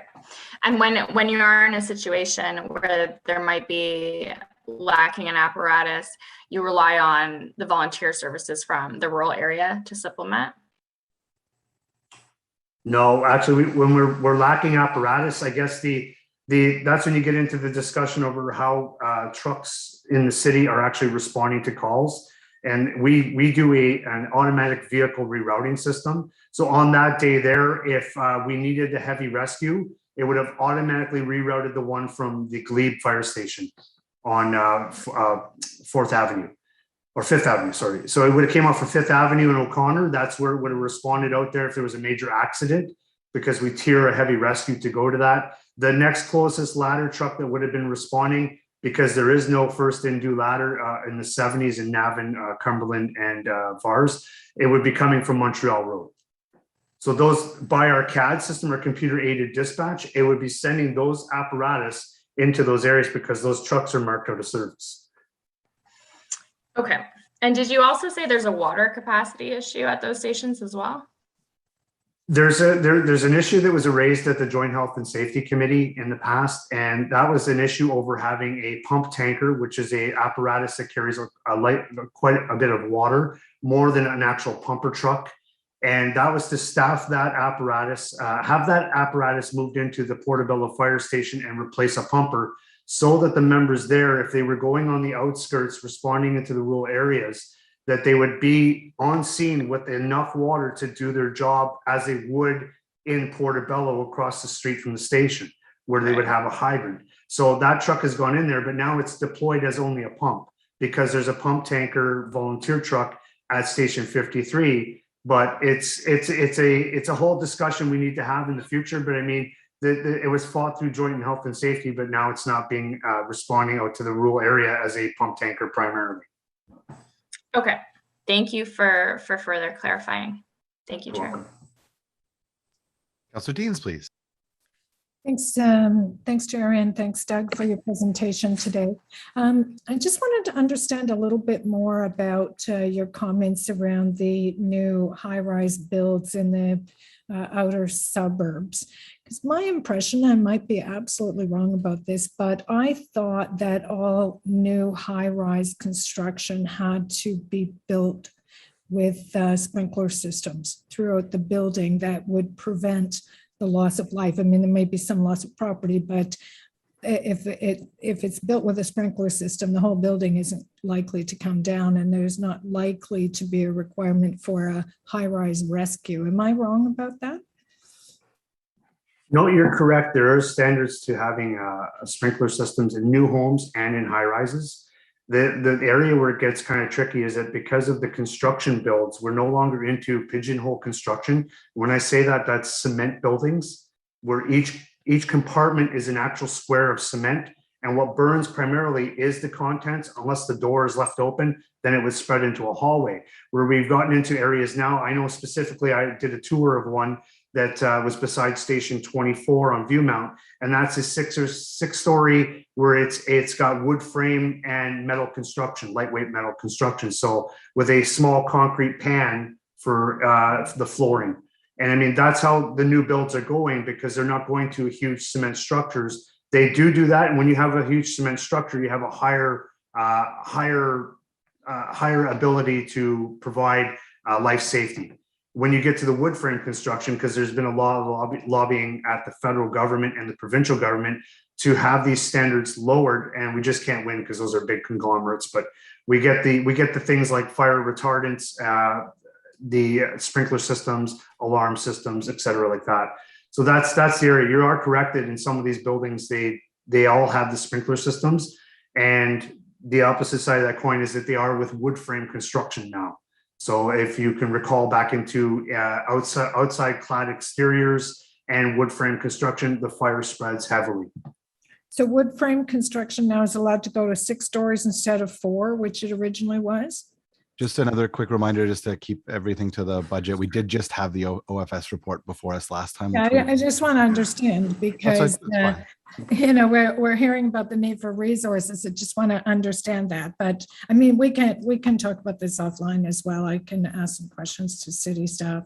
Well, Councillor, you can go ahead and finish your question. Go ahead. But I just want to try and keep it to the budget. We have a long day ahead of us. I know you're okay. So just let's just keep it simple then. Wood frame construction can now go to 6 stories. Is that what?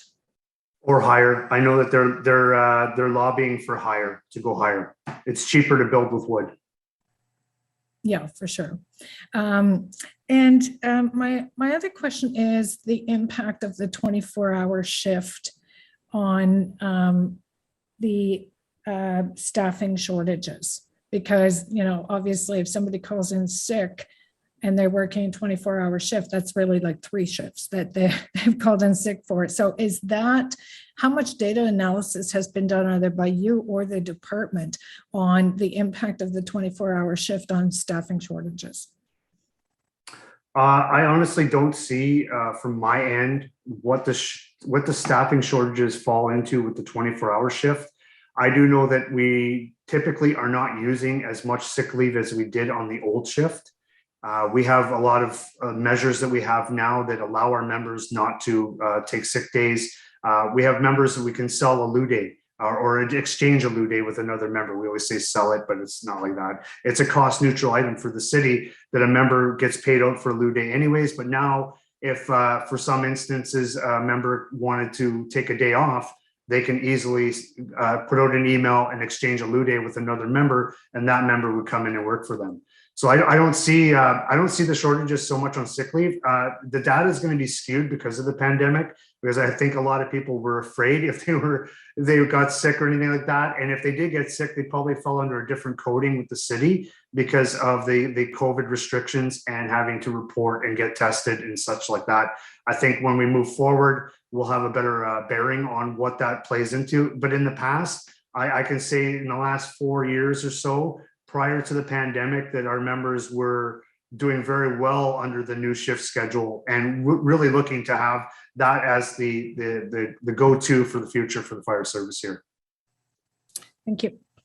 No problem. Councillor El-Shantiri, please. Thank you, Mr. Chair. And I'd like to follow up on what my colleague was, Councillor Dean, talking about the 24-hour shift, Doug, impact. When we agreed to the 24-hour shift, we were supposed to receive a report after evaluating the benefit of the 24-hour shift versus sick days and sick leaves and others. So do you have that number available at some point, Doug? I can say with my own ignorance, I'm not aware of this report. As you know, I'm the new president here of the association, but I can definitely follow up on that for you and send it off to the committee. Well, I would like that. And also I would be asking management too. But Doug, when you talk about services, and I don't want to leave the community with an impression, oh, we're so understaffed, you know, we're not protected. I want to put it in a perspective. When you talk about volume in the last 3 years, can you tell me the call volume in the last 3 years has been declined or been increased? Yes or no will be great, because I know we are short on time and everybody's eager to finish. Well, of course, I hope you can appreciate in 2020, the call volume went down because of the fact that we were dealing with a pandemic and there was not a lot of car accidents. There were a huge existential amount of fatal fires that we went to. Fires were up. Medical calls probably stayed the same, but MVCs or motor vehicle collisions were down. So looking at the data from 2020, we were at 26,000 incidents. That was 72,000 responses by apparatus. That was generally in tune with the last 5 years before that, I guess, if you looked at the average. But 2020 is an anomaly because of the fact that what was going on in the world at the time. And same with 2021. As we're starting to creep out now, I know effectively I'm starting to see more calls that are occurring with MVC, motor vehicle collisions, because more and more people are on the road. So that's going to be a rise. And medical calls and fire calls are still tracking the same. And I asked that earlier, and maybe I can ask Chief Ayat or Chief Hutt. I mean, the sick days, I mean, I'd like to know, like, how many sick days is there, or WSIB cases or long-term disability? Do we have those numbers out of the workforce? Is it 10%? Is it 12%? Is it 15%? You must have that number somewhere, no? I don't believe we do, but I can get that number. I can get a bearing on it. That would be something that would be reportable by the fire services, as they track all the numbers for that. Well, I really appreciate that. And Mr. Chair, I just had to clarify this on the record. The year 2020 and year 21 was, someone can say we were overstaffed and, under call because we didn't get that type of call we used to have in any other years before. But we'll leave it, and I would be asking management when they come to asking staff question. Thank you. Thank you, Doug. Well, thank you. Thank you, Chair and committee. Appreciate it. Up next, we have Dave Coyle from Riverside Park. Please go ahead. Hello. I have a slide set that if I could get up would be great.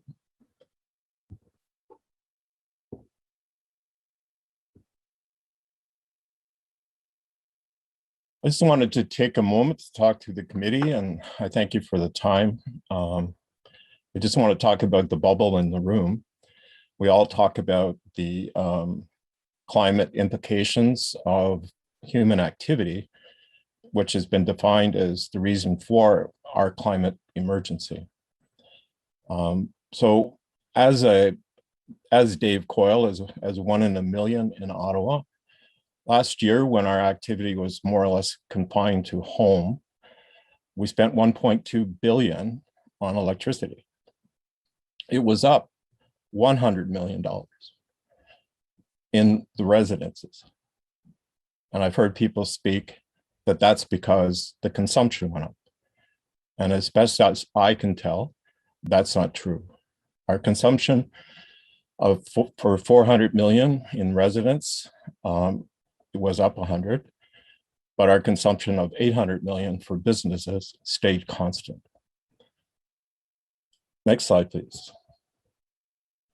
It is true that in the budget 2022, there's $3 million that will be invested again in 2022 through our energy management and investment strategy project, and then under Don Chenier, which is my assumption.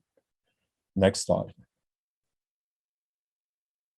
As a community, under the Climate Change Master Plan 2021, which updated in October, when we're looking for factual, verifiable information that we could actually take action on, so this is one of 3 pages of facilities at the city. This information, when provided, is 2019, which is before 2020. So we know that this information is available hourly, in real time almost, from the Beam Group. Next slide, please. Engaging the community or us as an individual, and that's what I wanted to speak as Dave Coyle, I would like to get involved, not only at home, but also in the office, is that we see trend charts of 2016 through 2019, which are all historical. When we look at this information, it's over the facilities, as the map shows, of where the city is. And in the greater, broader public service, the city is right after hospitals, education, and the federal government as a greenhouse emitter, but more importantly, consuming money. And from what I could hear through this morning, is people are looking for a ready source of money that may be able to be redirected and redirected now. So this slide is basically disengages us because it's 2019 data. And I just to bury into this, go to the next slide. I chose to look at Mary Pitt, which is a large administration building, again, 2019. And again, very disengaging because what can you do about 2019? When you have a problem right now of funding and engaging people in important social programs. City Hall, next slide, please. Same kind of disengagement of information. And what I want to talk about is closing the social gap, the community gap with not only just the city, but other individuals at home. 1 minute. But in the next slide,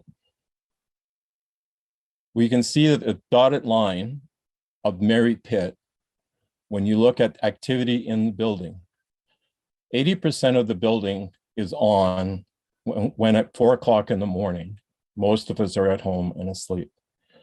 80%.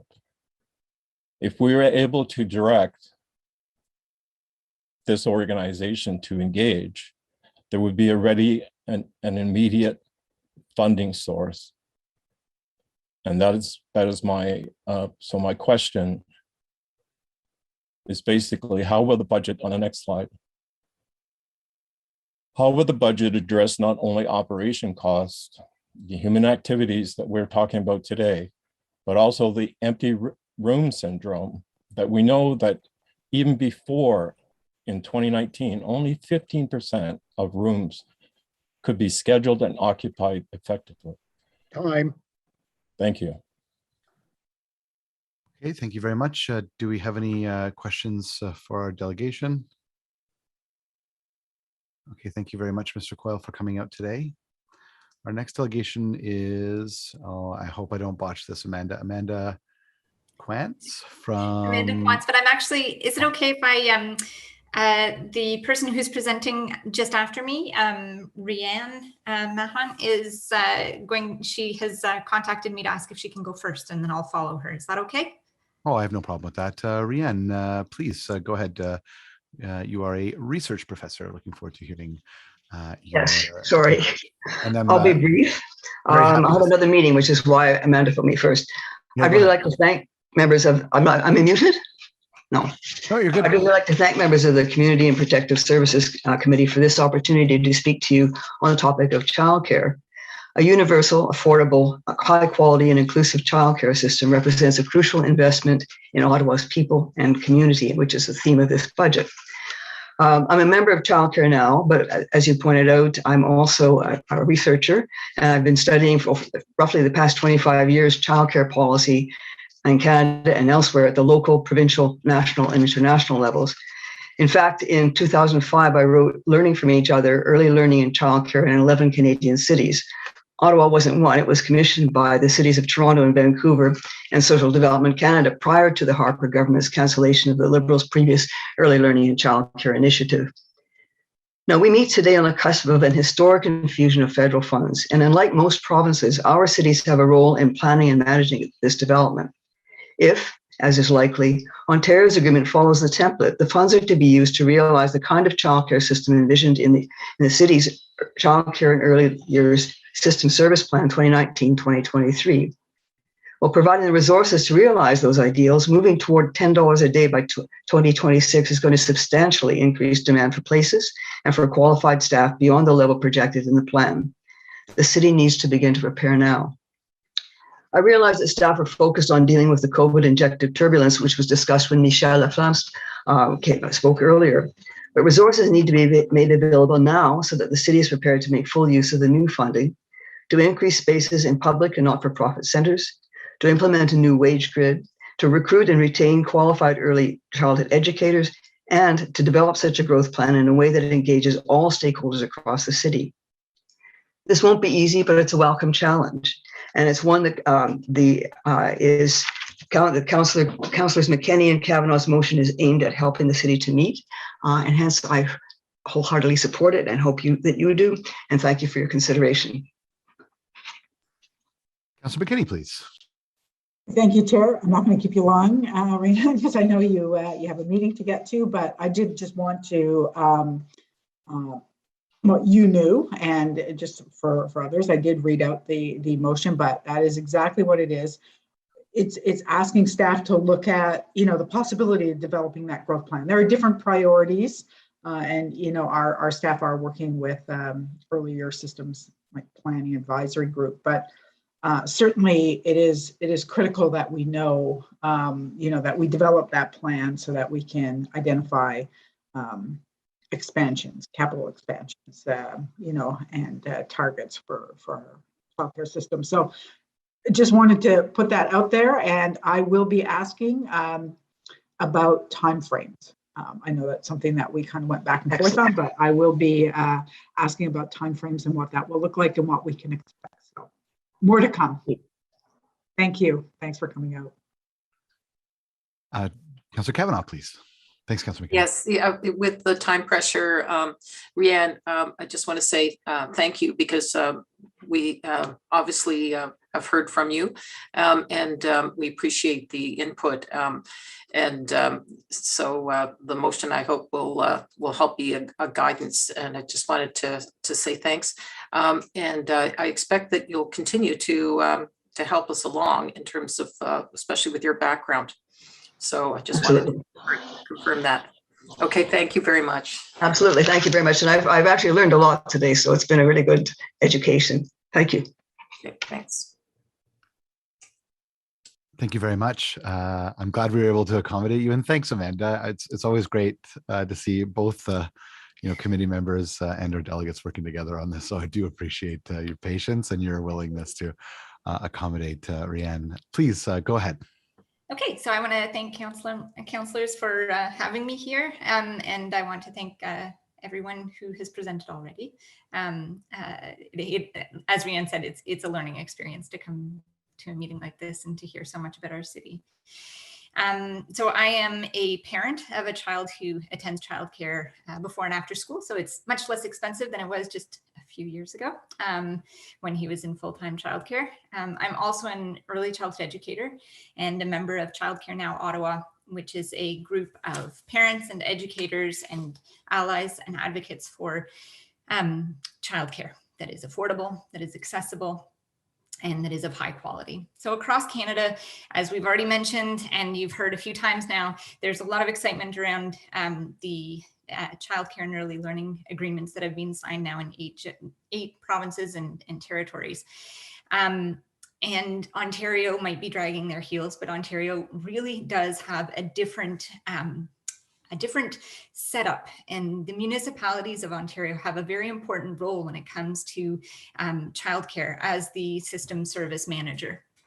So Childcare Now Ottawa has looked, I mean, we've all looked at those other agreements, and so we know that the federal agreements that have been reached so far, they all aim to lower parent fees, and we know that that's going to increase demand. Currently in Ottawa, the system service plan that city staff work really hard to create, and which does an excellent job of highlighting what exists in the city and where gaps might be. It only aims, that plan only aims for 40% coverage of regulated childcare spaces that are regulated for 40% of children. Now, if we see costs go down for childcare for families, if those fees are lowered, we know that families want and are they're going to be signing up for childcare if it's more affordable, if it becomes affordable. So the agreement so far lower fees substantially, and they increase the pay for early childhood educators. I heard this question asked of Michel Laflamme earlier, and indeed those negotiated pay scales are an important piece of every agreement so far that they have, that provinces and territories will negotiate and create province-wide pay scales. And that's going to make a big difference for the recruitment. For speaking as an EC, it makes a big difference to be paid and to know what you're going to be paid from day one, and know what you're going to be paid, 5 years down the road as well. And that will go a long way in terms of recruitment and retention in early childhood education and care. All of the expansion dollars in childcare in the agreement so far are directed at the not-for-profit and public childcare providers, and that already is the priority that Ottawa has, and we hope that that is a commitment that Ottawa will continue. And we're really calling on the municipality to take on an important role in designing, directing, and deciding on the expansion. The municipality has the possibility now, with enough dollars, and I'm acting as though this agreement is inevitable, because I really think it is. When those dollars come, there is going to be a lot of funding for expansion available, and the city has to be able to decide where that expansion happens, in consultation with the childcare community and in consultation with the with parents and community members. This is going to this is going to put pressure on the province to get on board. And we appreciate the work that, that City Council has done so far. This is a big step for the city to take. Deciding where to fund childcare means that it will eliminate childcare deserts in the city. And this is inevitably going to see expansion in all of the wards across our city. I'm trying to remember if there's anything else I want to say. I want to say thank you, Councillor McKenney and Councillor Kavanagh for bringing this motion forward. And yes, please do request that staff report back and soon about what staff need to be able to create a growth strategy, which we see as a chapter in the next system service plan, a standalone chapter that might have to come first. The principles that we support for a growth strategy that Michel Laflamme and the regroupement are forwarding in French, we will forward to you in English, and they're also supported by the Ottawa Childcare Association as well. And I think that I think that a lot of people have come together around childcare. And yeah, thank you again. Thanks, Amanda. Councillor Kavanagh, please. Thank you very much, Amanda. And I appreciate the advocacy that you're making on behalf of all parents. It's been a long time. This has been going on, and hopefully there's some light at the end of the tunnel. One of the things that the province says, and this kind of affects how we do things, is they bring out the fact that full day kindergarten is part of childcare, and that so it makes the formula different. And I don't know how that's going to affect the city, but obviously there will be some partnerships with school boards at some point, because that's part of what's been a kind of happening over the years. Some of my colleagues who were school board trustees are familiar with the changes that have happened over the years. So I just wanted to get your comments on that, because it affects how we work as a city. Yeah, so school boards are definitely an important partner and are a major provider of childcare before and after school. And there is childcare that is in amazing and beautifully built, purpose-built spaces in schools. Having worked in some of those spaces as an EC, I know that they're really wonderful. It's awesome to have a bathroom in the same room that you are working in with young children. But actually, the federal agreements so far signed across Canada do not address childcare for children who are school age. And so school boards will be an important partner, but in fact, we really need to start looking not just at school boards as providers of before and after school care, but also as locations for childcare programs for younger children. And we do need to give support to the not-for-profit sector, which is quite strong in Ottawa. Childcare is not-for-profit childcare in Ottawa, and the municipally operated childcare in Ottawa is valuable and should be expanded. School boards are a wonderful way of involving another player, and we hope that staff and City Council can, as they move towards like detailed growth plan, that should include many people around the table, sort of like what the Best Start consultation tables look like.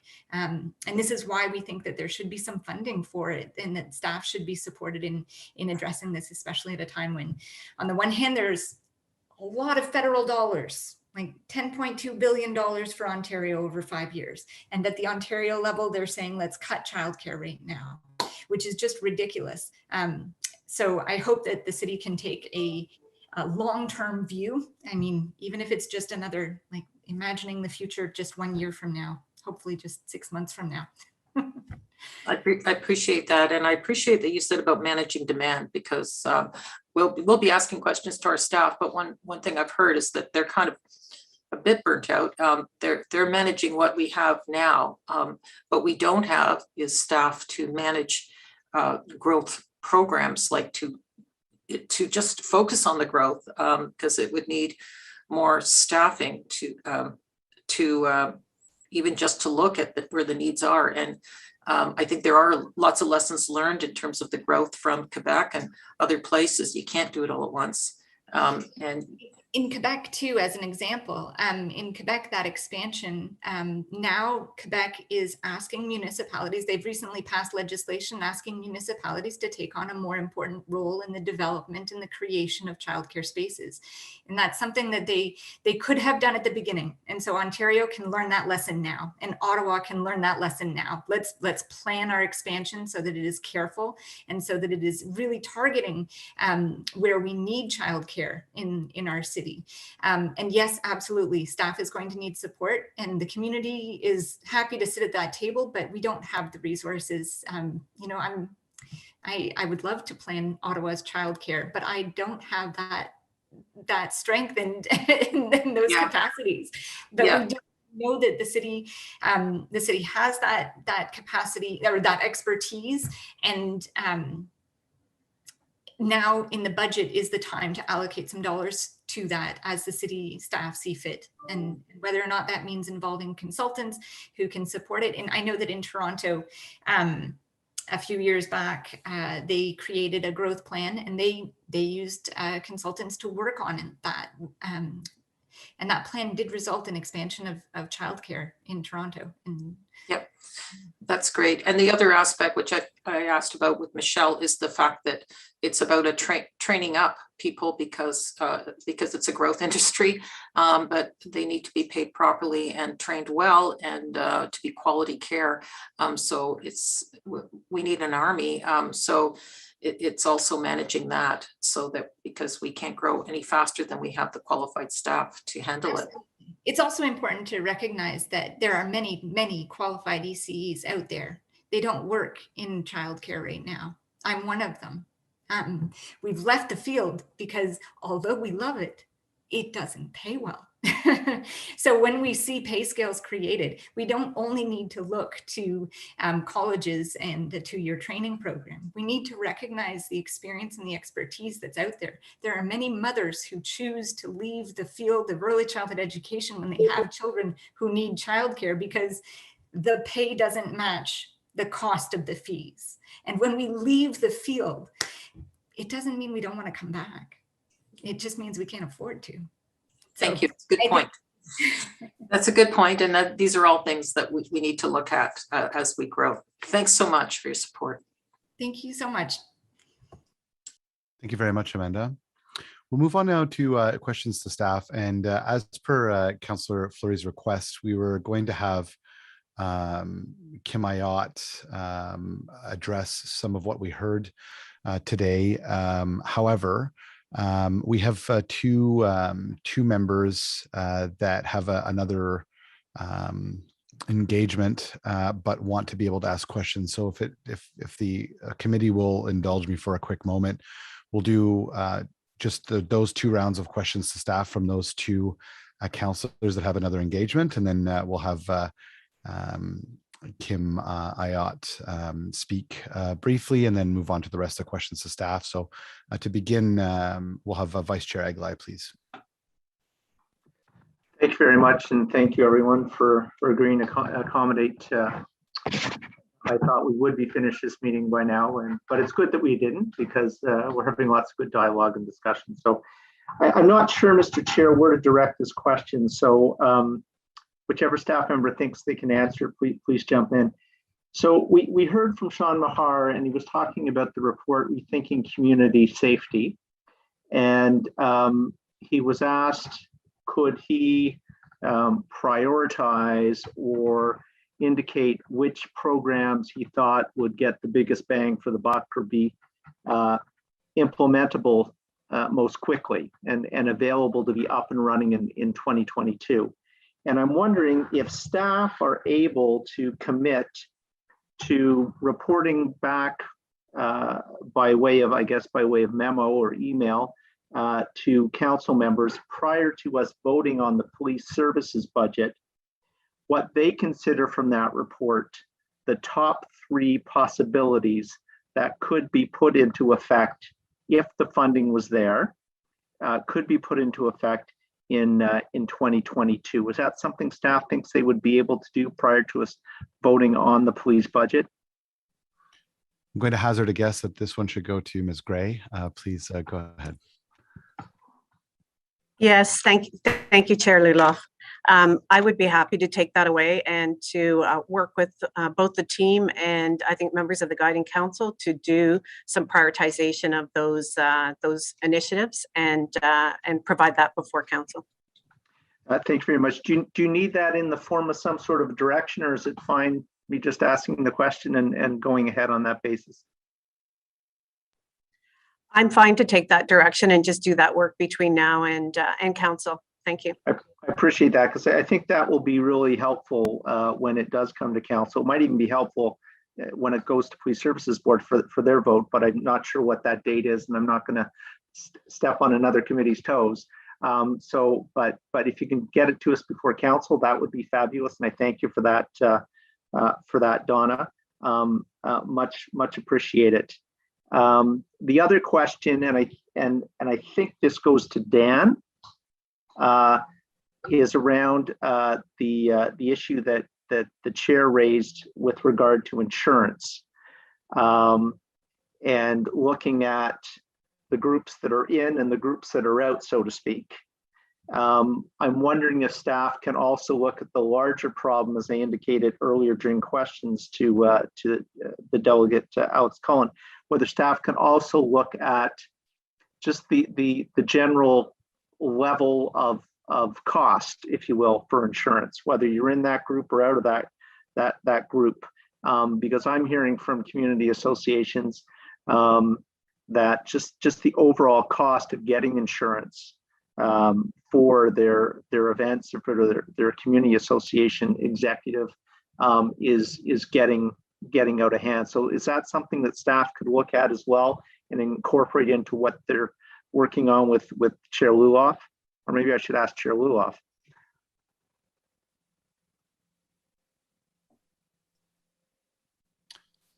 Yeah, I mean, Dan, I don't know if you want to begin. We are engaged right now with the city solicitor with regards specifically to the insurance issue. But for the larger question, Dan, do you want to comment? Yeah, I agree. I think we can roll it in. As was mentioned today, this is an issue that's been decades in the making, and what really has sparked it is the fairly steep increase in the last 2 years, say, in insurance premiums. Before, it didn't seem to make as big a difference if groups were part of this or not.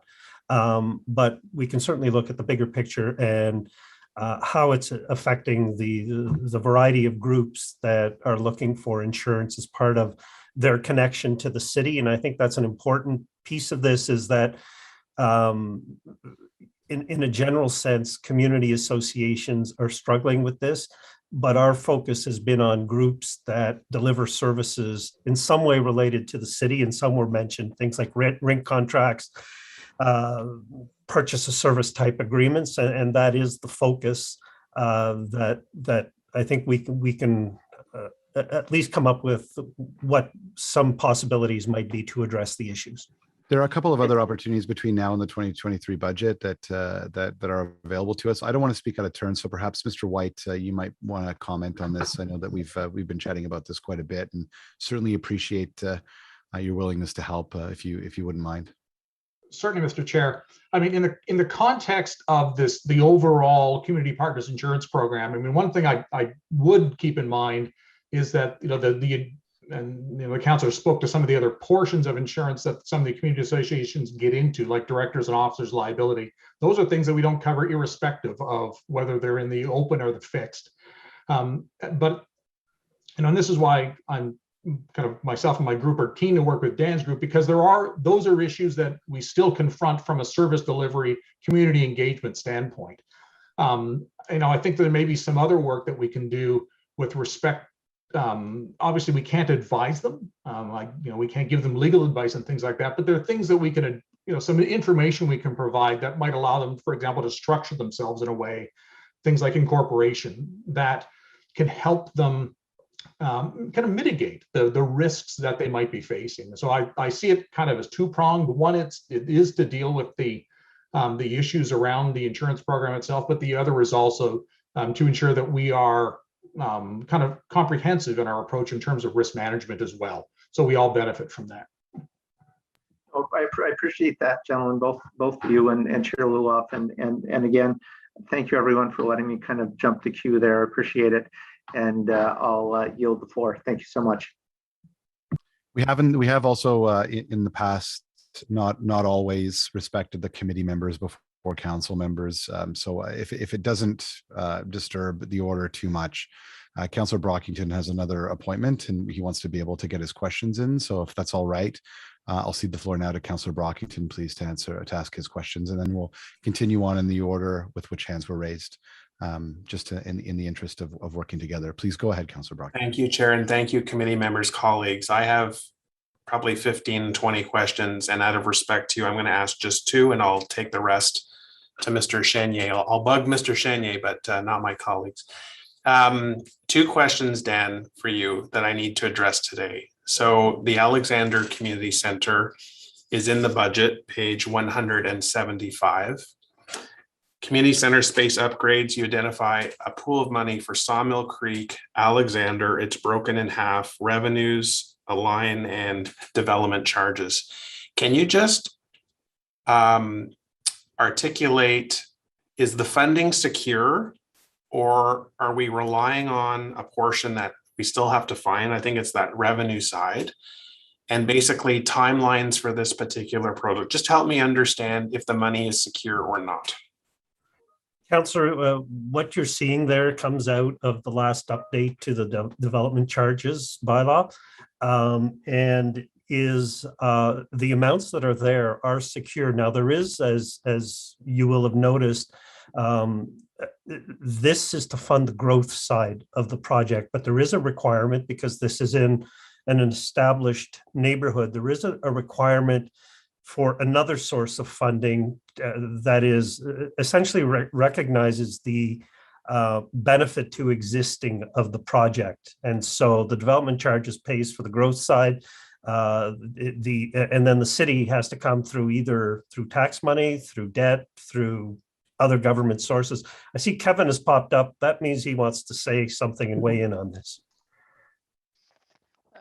Thanks, Dan. And actually, you are doing so well. Perhaps I didn't need to pop up, but Dan is correct. So our development charges are broken into 2 components. One is the project is divided into 2 components. One is the development charges, which is the value that you see there. But then there's also what's called the benefit to existing.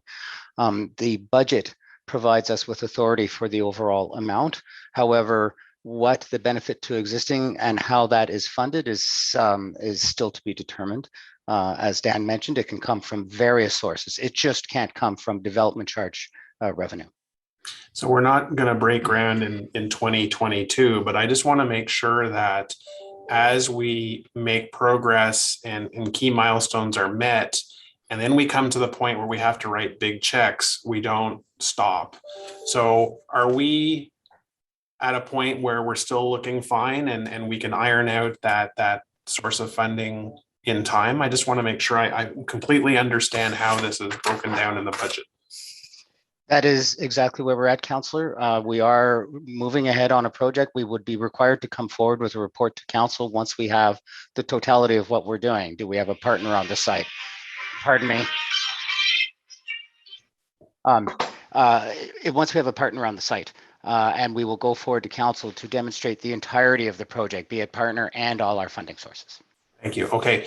And my other question, which I'll move today, and I thank Councillor Fleury for his earlier motion about the beach times, our parks and green spaces.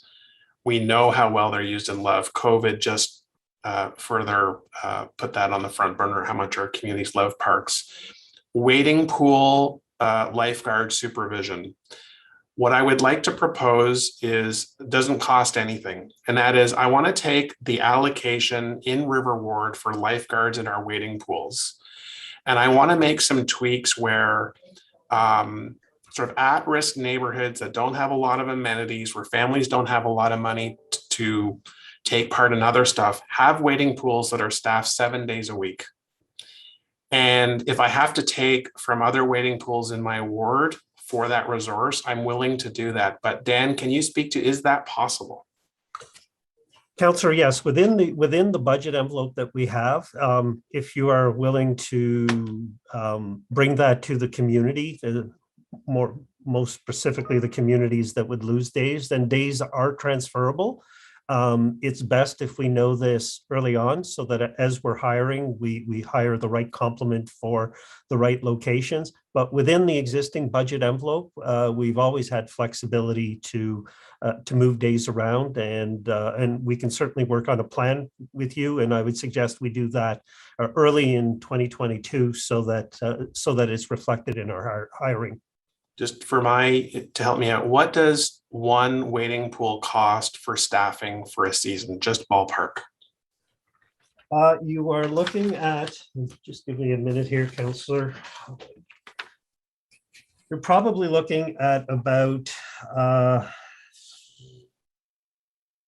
did you say for a day or a week, Councillor? Sorry. For the whole season. One whole season. Councillor, I would rather get back to you with that because it really is something where we have averaged out those numbers. And I'm afraid that if I give you a number, it will be too low and we'll have to come back with a higher number. But I will email you something later today.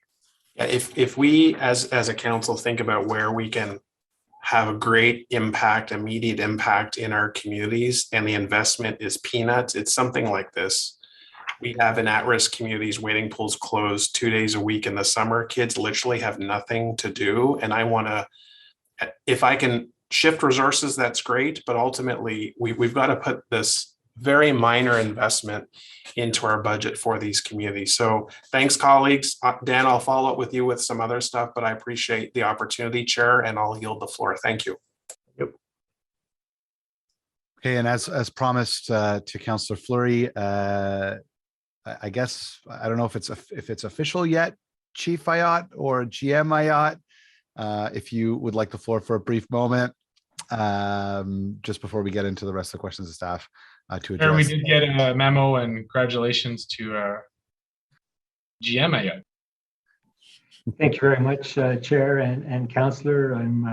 I think I'm very happy to be here today. It's I guess my first meeting, trial by fire, if you will. But I'd like to address a bit of what Doug, the union president, had to say. I think, first of all, I'd like to say that I have great respect for the work of our firefighters and their union. You know, they do a lot of work to try and promote a better work environment for them. But I have to say that partial information used to try and bring points across can create public fear. And I'm concerned about that. I think that you know, our fire service is very sophisticated. Our deployment model is very sophisticated. We are accredited through a Commission on Fire Accreditation International, only one of just over 200 fire services worldwide that goes through a very vigorous process that analyzes all of the things they do. 253 performance measures are measured, and they review our deployment model. Doug talked about NFPA 1710 and us not meeting that response standard. There are very few departments in the world that meet that response standard. In fact, I don't think there's any in Canada that actually meet that response standard.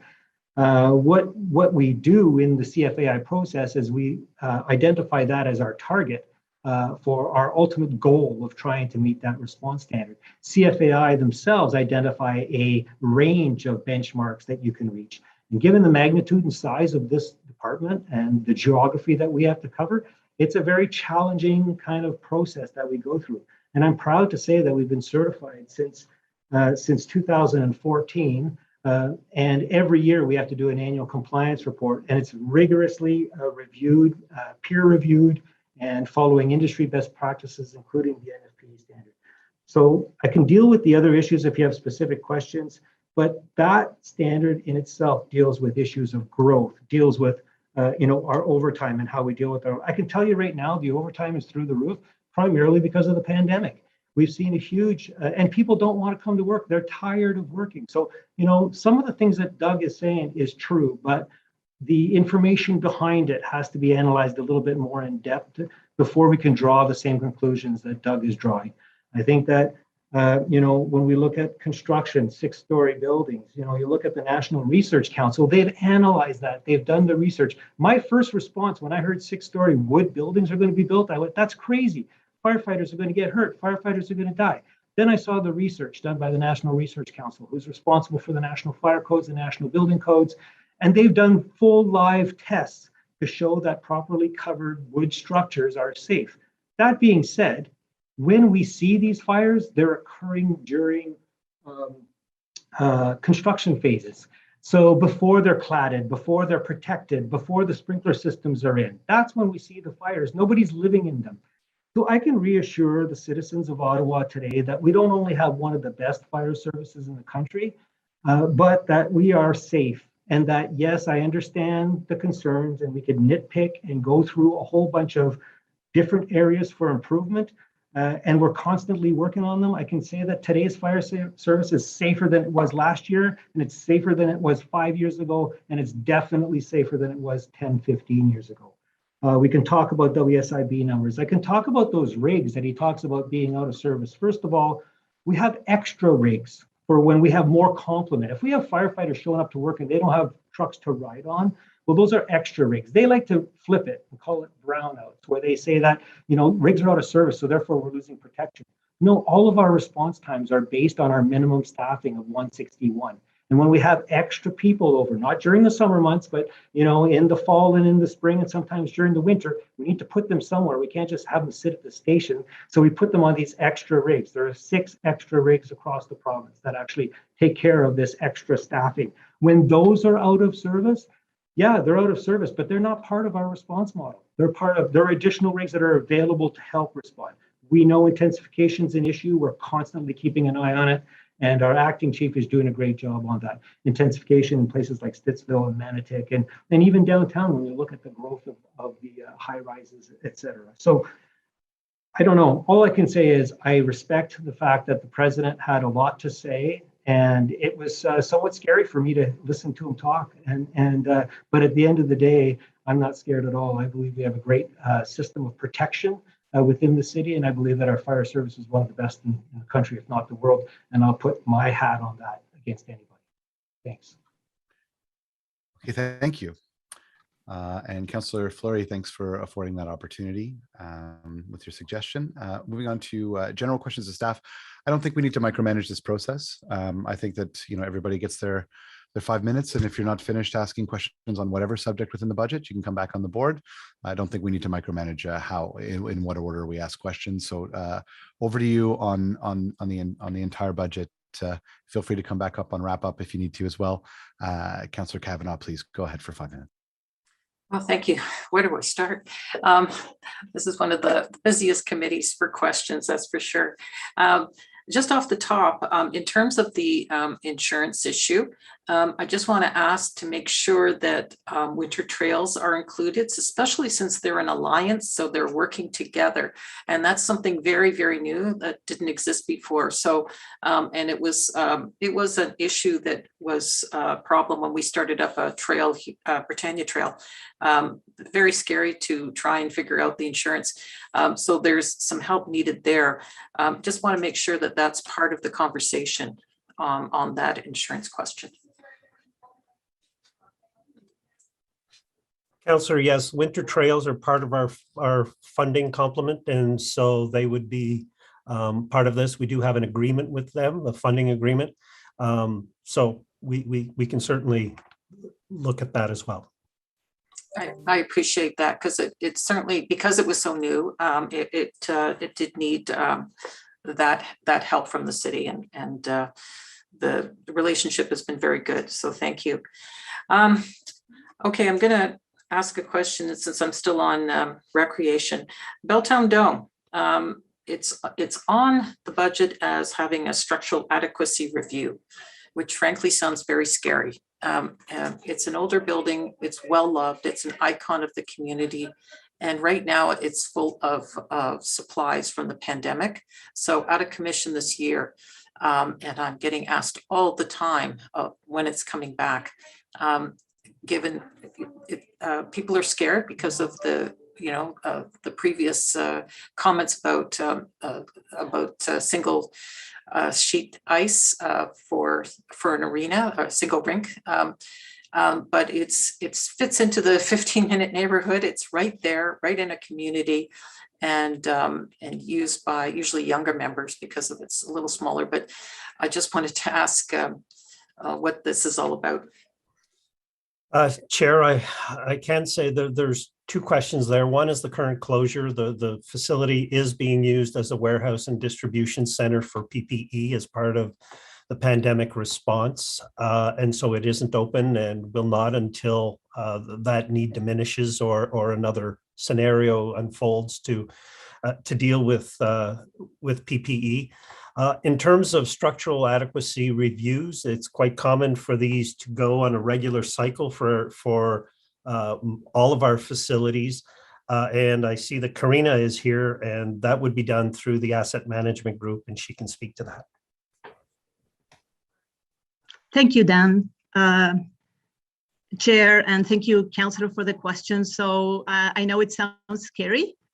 It's not scary. It is part of our due diligence, actually, is making sure that our buildings are safe. We do our structural inspections in not just that facility and all our facilities, and it's part of our cycle.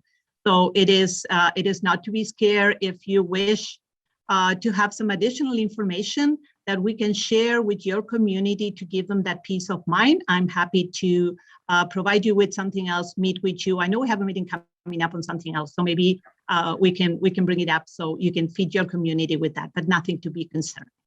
That's great to hear, because of the closure this year, we don't want it to be a self-fulfilling prophecy that it wasn't used, because obviously it couldn't be used.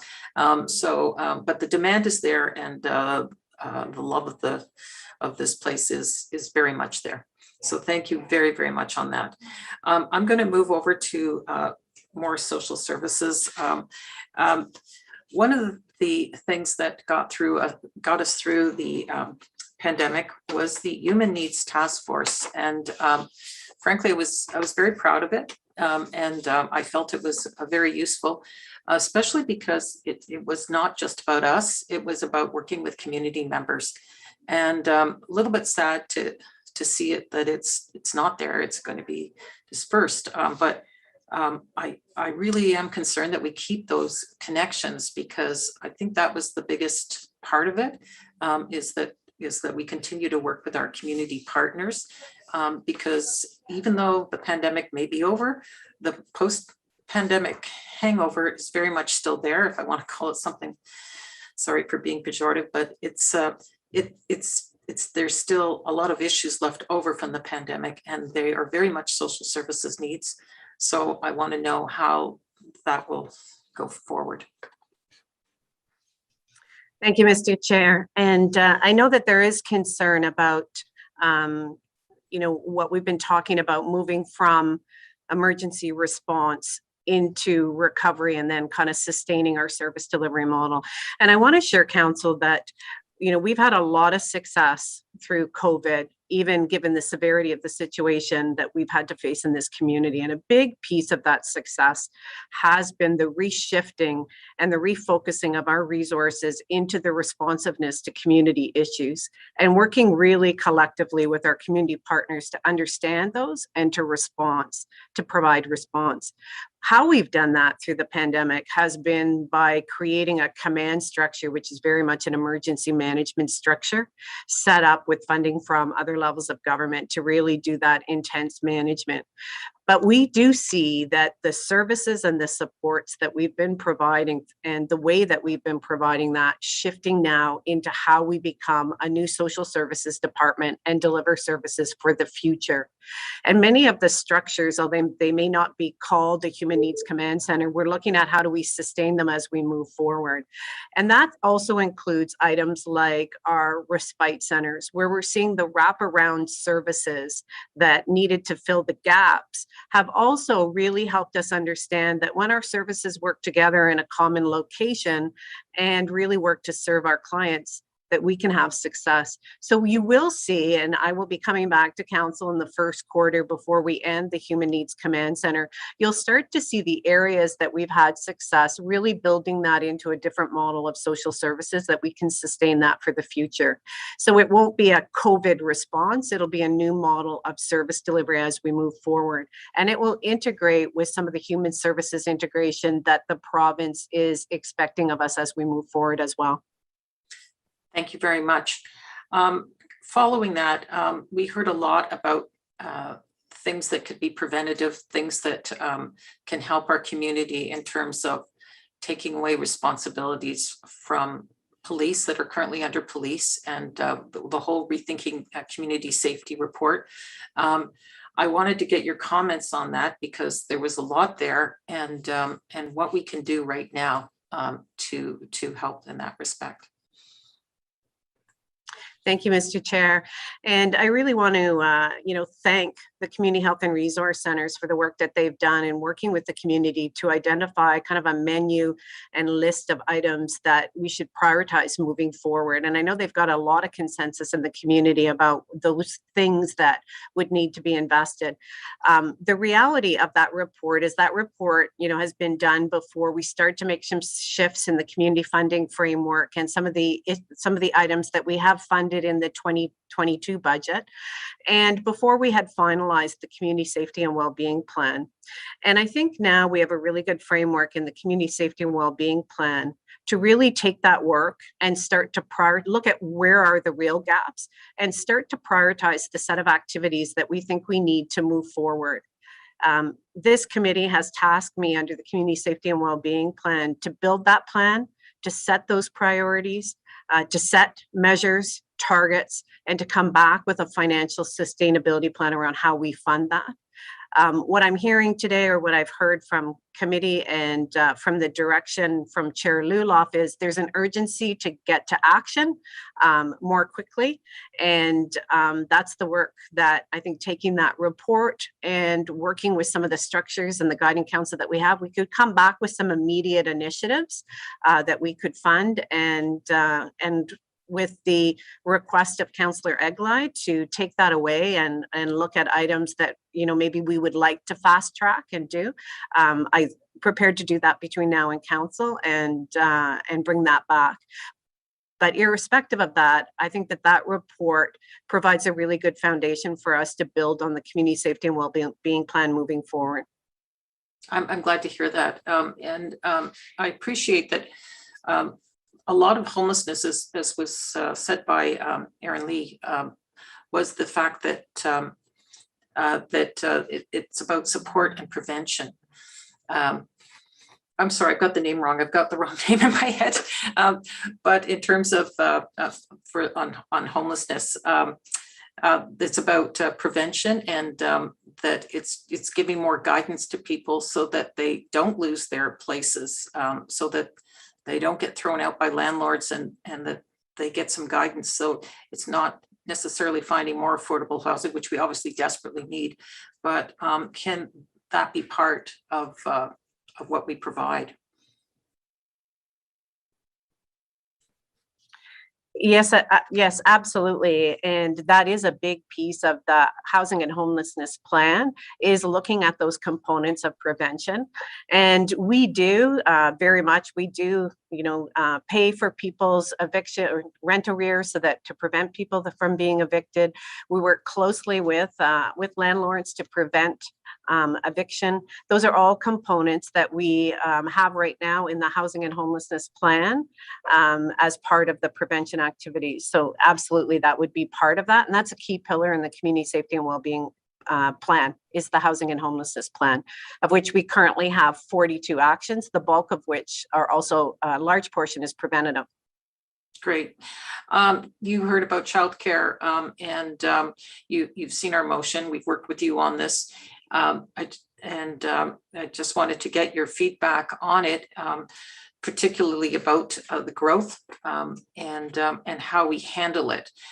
It's been pointed out that, as Amanda said, it's got to be done in managed demand. It's not a turn on the tap. It's got to be it was interesting to hear about Quebec, that they're now looking at municipalities being more involved. So I just wanted to get your take on that. Thank you, Mr. Chair. I think I'm going to have Jason Sabaran, who's come on the call, respond to that, because his team has been actively working at setting their organization up for the National Child Care Center, doing or Child Care Program, doing an evaluation of what they need to move forward to be able to do that work, and starting to build kind of the plan for the sector moving forward. So I'll hand that to Jason to give you more details on that. Thank you. Yeah, thanks, Donna, and through the chair. Maybe if I can just provide a bit of context to you. I mean, I think we're all in agreement that growth is a huge aspect of this national plan. And as things get more affordable, there are going to be more families.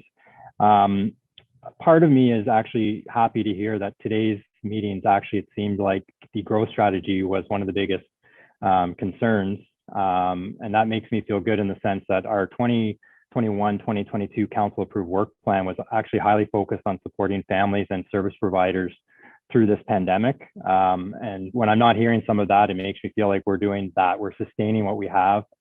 And as part of me too, you know, as we're all kind of seeing some normalcy come back to life, I just wanted to highlight that for childcare centers and families with especially children 0 to 4, this pandemic is not over.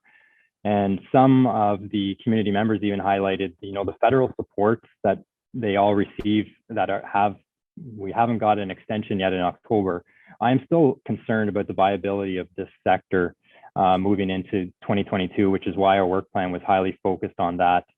And so I just want to make sure we keep that in mind, that we are still in a pandemic and it's not over for us in 2022. We're highly focused on those aspects of the council approved work plan. Then the additional challenge is how to plan for this national plan. And I just wanted to highlight too, our service plan is a roadmap to that national plan. Council approved that back in 2019, and it is the roadmap that we are going to use for this national plan. What we're also working on, what was also included in our 2021-2022 work plan, is getting us ready for this plan.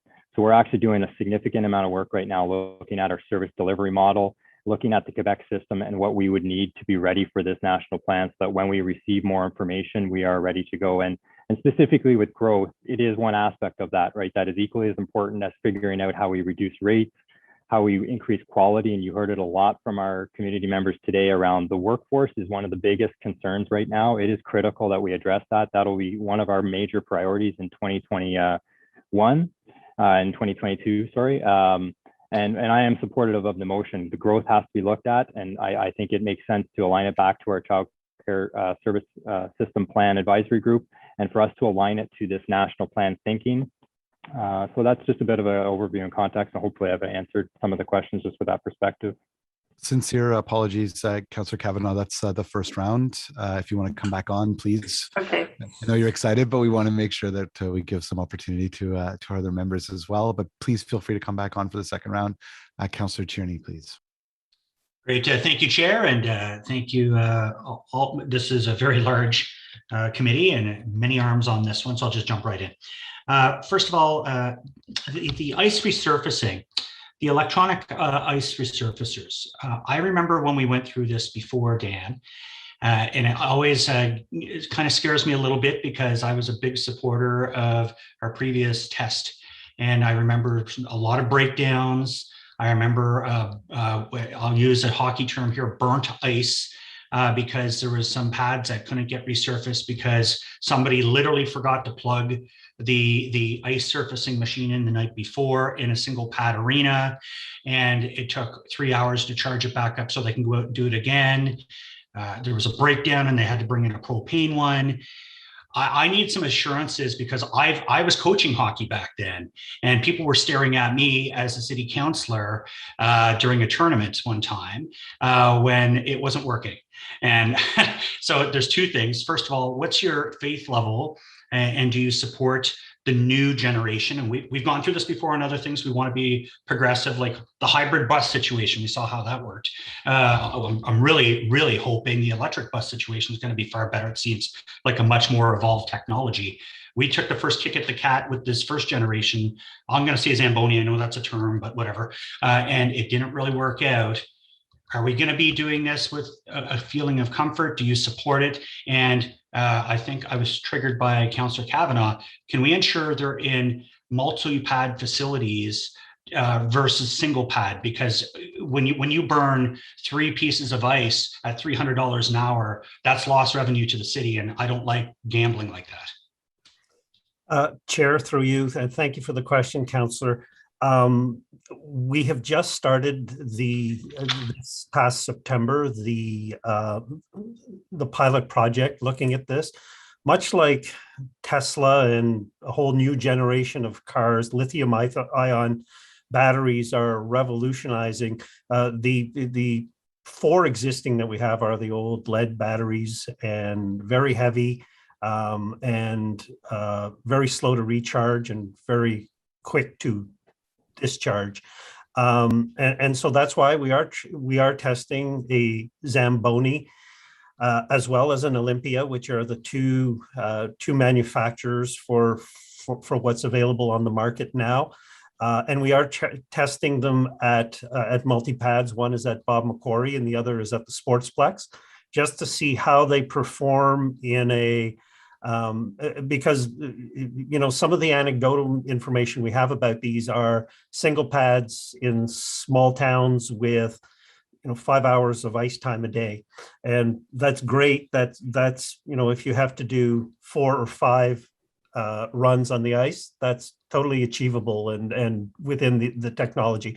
It's how do we adapt it and how do we adapt ourselves perhaps in terms of business, how we do our work around the new technology. So we want to move to this. We recognize that greening the fleet is a priority. We just need to understand, and certainly working with Councillor Fleury, the direction he's provided us, first of all, contemplates that if we have a shortage of Zambonis right now, we're in a good position because the number of service hours during COVID has been reduced significantly because we've either been closed or had a much reduced. So we can wait a little bit in terms of the replacement of these. And we are committed to coming back with a fulsome report with what we found and a way forward in terms of replacement of the fleet. Okay, great. And I'll continue to check in on that, Dan. And just to be sure, so you're just going to use them in multi-pad facilities. You want to use it in Belltown Dome or anything like that, right? Well, right now the pilot is only in 2 facilities. Yeah. We haven't mapped out yet what we would do if we were to move to starting to grow the fleet. I expect that eventually, 5 years from now or something, all 51 might well have been replaced by electric if there is a product that can handle the job. But we're not there yet, and we think the best test right now is to see how these things can perform in terms of the double pad.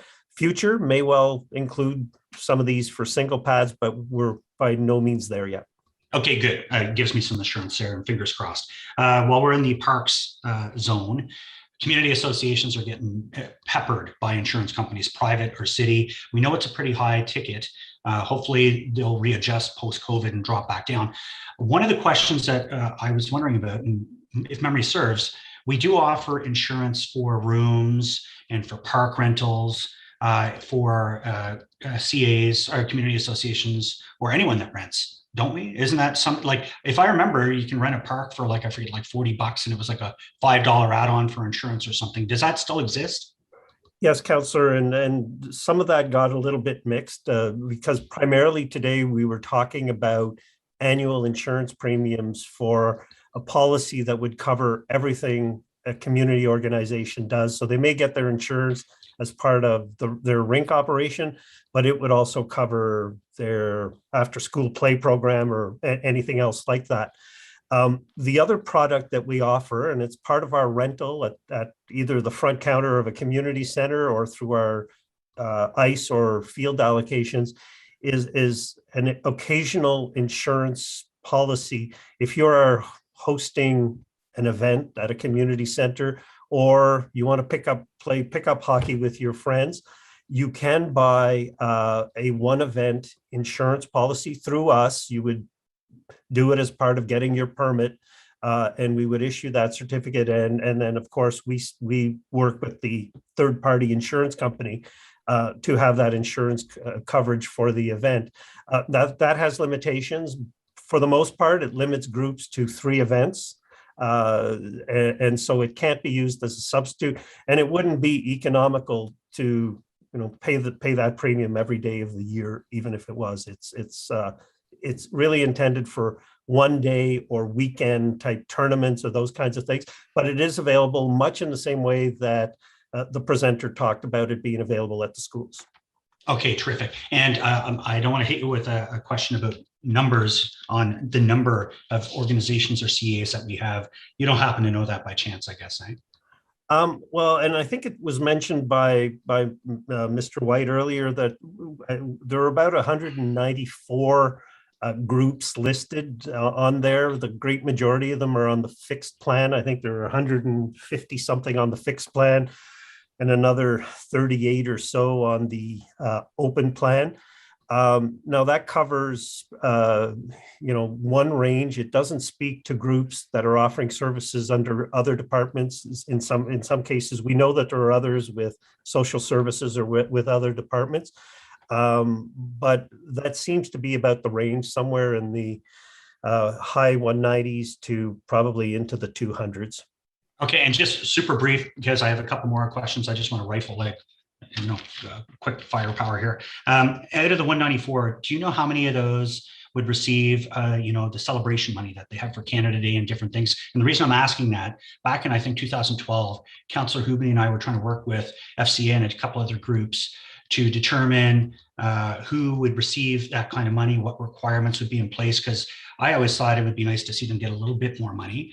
But of course, there's a fiduciary responsibility. They have to have a board meeting, submit minutes. And I found out it was kind of loosey-goosey. And so I'm just curious, do you know how many groups actually receive money, and how do we ensure that they're fulfilling responsibilities from a fiduciary perspective? Councillor, I don't know the exact number. In looking down the list, there are certainly some groups that receive funding from the city for events of various types.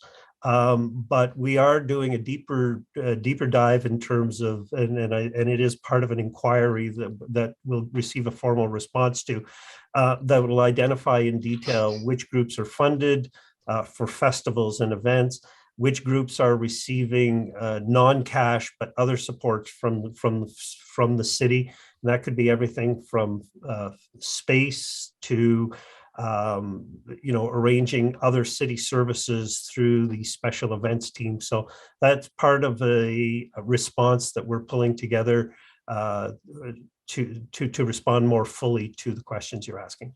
Okay, I look forward to that, because I think there's some opportunities there. And I remember, I think, Dan, and you and I have worked on some in the past where somebody actually died and wasn't even around for several years, and money was being received, and it was a real pickle. So it's always good to really go over that.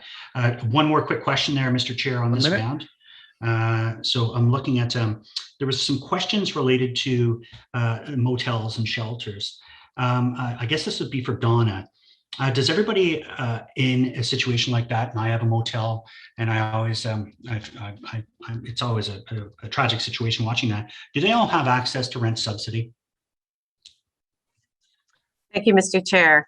Yes, and thanks for the opportunity to clarify that. So the families that are existing right now in our hotels and motels all do have access to a housing subsidy for housing. That is correct. Okay, and just obviously I'm asking for opinion. Why do you think they're not taking it? Is it based on the amount of money it is, or is it just a real challenge to be able to find a place to move into? Thank you, Mr. Chair. I think that's a really complicated, answer, and I think we often try to simplify it by just saying that a subsidy will support families moving forward. But what we're really seeing in our family homelessness situation, and we're very unique to other cities, is the large bulk of our families are large newcomer families. And what we're seeing is that the uniqueness of the challenges that these large newcomers families are experiencing in our local market and in housing are really unique and varied. And so the team, and really excited this year that they are pulling together a family homelessness table, really looking at studying the families that we have, but also working with this sector that provides supports to families. But what we are finding is one of the concerns about families moving into or taking a subsidy is that their choice of what they would rather be is to be on a RGI unit with a social housing provider. Some because they want to be close to their families, or some because family choice. And we are also seeing that there is concern that was mentioned earlier about the stability of the subsidy. And I think we need to do some work to work with families to understand that those subsidies, that there is stability in doing that, and then family choice. But I think through this study and the work that we're doing on family homelessness, I think we'll start to get at some of the, more deeper root causes of those families not being able to provide housing. And some of that we think is, some stereotyping and discrimination too in the housing market. Very unfortunate, and thanks for your work on that. Last question in this round. There was a reference made by a delegation about Waterloo in London. Are you aware of how they're achieving what they're doing right now, or what specific stats are around it? I know some councillors and mayors down in Kitchener-Waterloo region, and I'll certainly pick their brain as well. But what do you know about what they're doing down there, and is it something that can be applied here? I'll ask Saeed to speak to that, because this is a common issue that seems to come to this committee around comparing the city of Ottawa to other municipalities. And what we're seeing, and I'm definitely seeing that around the tables with my colleagues in Ontario that are heading in different municipalities, Ottawa now has pulled itself out and is in the same unique situation that we're seeing in large metropolitan city around our housing and homelessness problems and solutions. And our market variables, as well as our population variables, are very, very different. And so, being able to compare ourselves to very, much smaller municipalities is really not comparable to say that the direct actions have achieved success. And my understanding is that those particular municipalities, even in that, are also having significant homeless challenges. And I'll ask Saeed, who works directly with them, to give a better context of what that situation looks like in those municipalities. Thank you, Donna, and thank you, Chair. Yeah, Donna is correct. I mean, we're not aware that those municipalities have eliminated homelessness or necessarily chronic homelessness. In some cases, they may have implemented residency requirements for people accessing the shelter system. So in a way, just not really allowing some people to be homeless in the first place. We think there's also a lot of diversion that happens where families are really relocated to Toronto.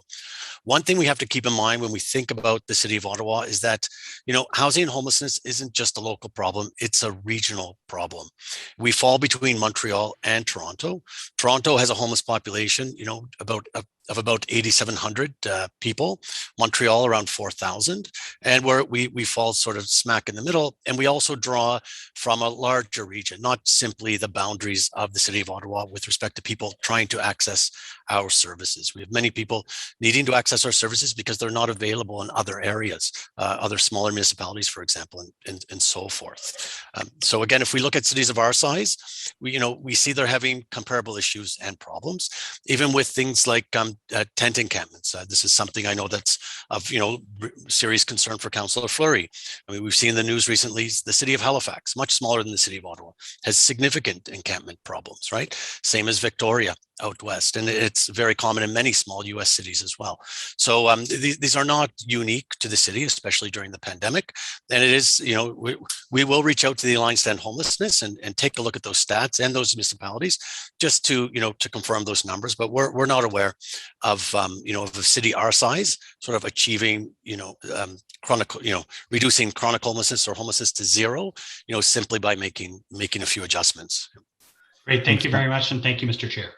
Thank you very much. Feel free to hop back on the board. Everyone's asking such great questions that we're getting very long answers from staff. That's your 5 for this one. Catherine McKenney, Councillor, you're up now. Please go ahead.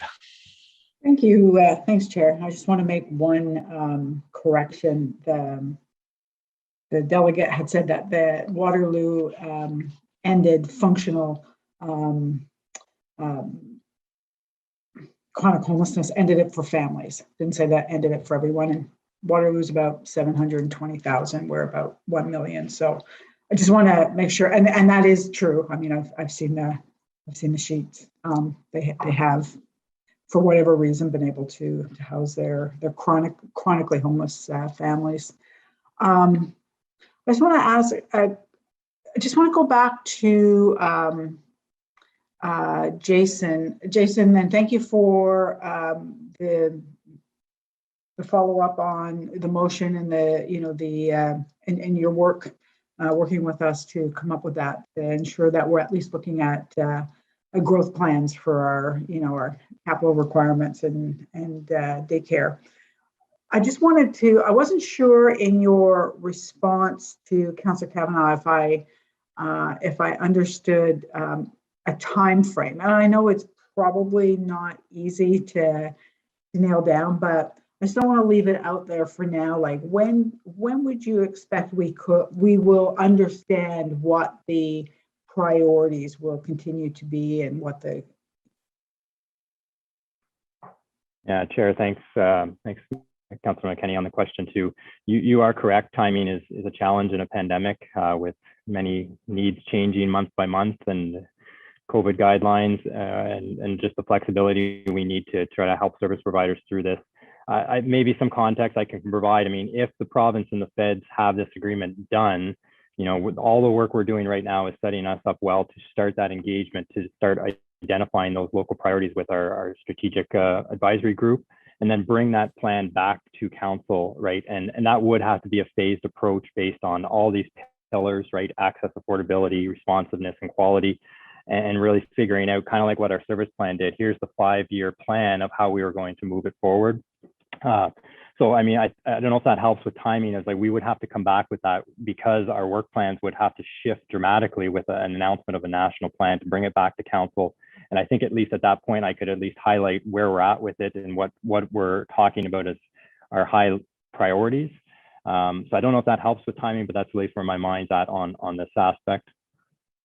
Yeah, so just so I'm clear though, so it's obviously we have to wait for an announcement and then is it like a quarter? Is it, 5 weeks? And again, I'm not asking you to be specific. I'm not asking you to tell me like exactly 3 months or anything, but I just want to be able to track it for myself. Yeah, thanks, Councillor, and to the chair.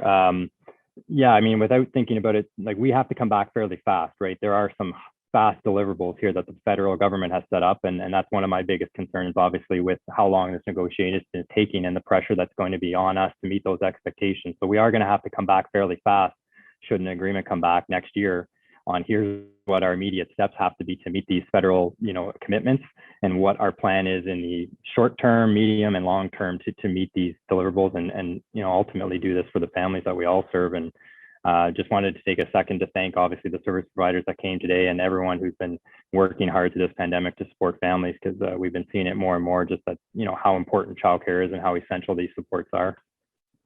Thank you. Thanks, Jason. I appreciate that. So Donna, I did really appreciate your response also on the rent subsidies. I think that is really important to be clear about. People do have some concern that they may not be permanent.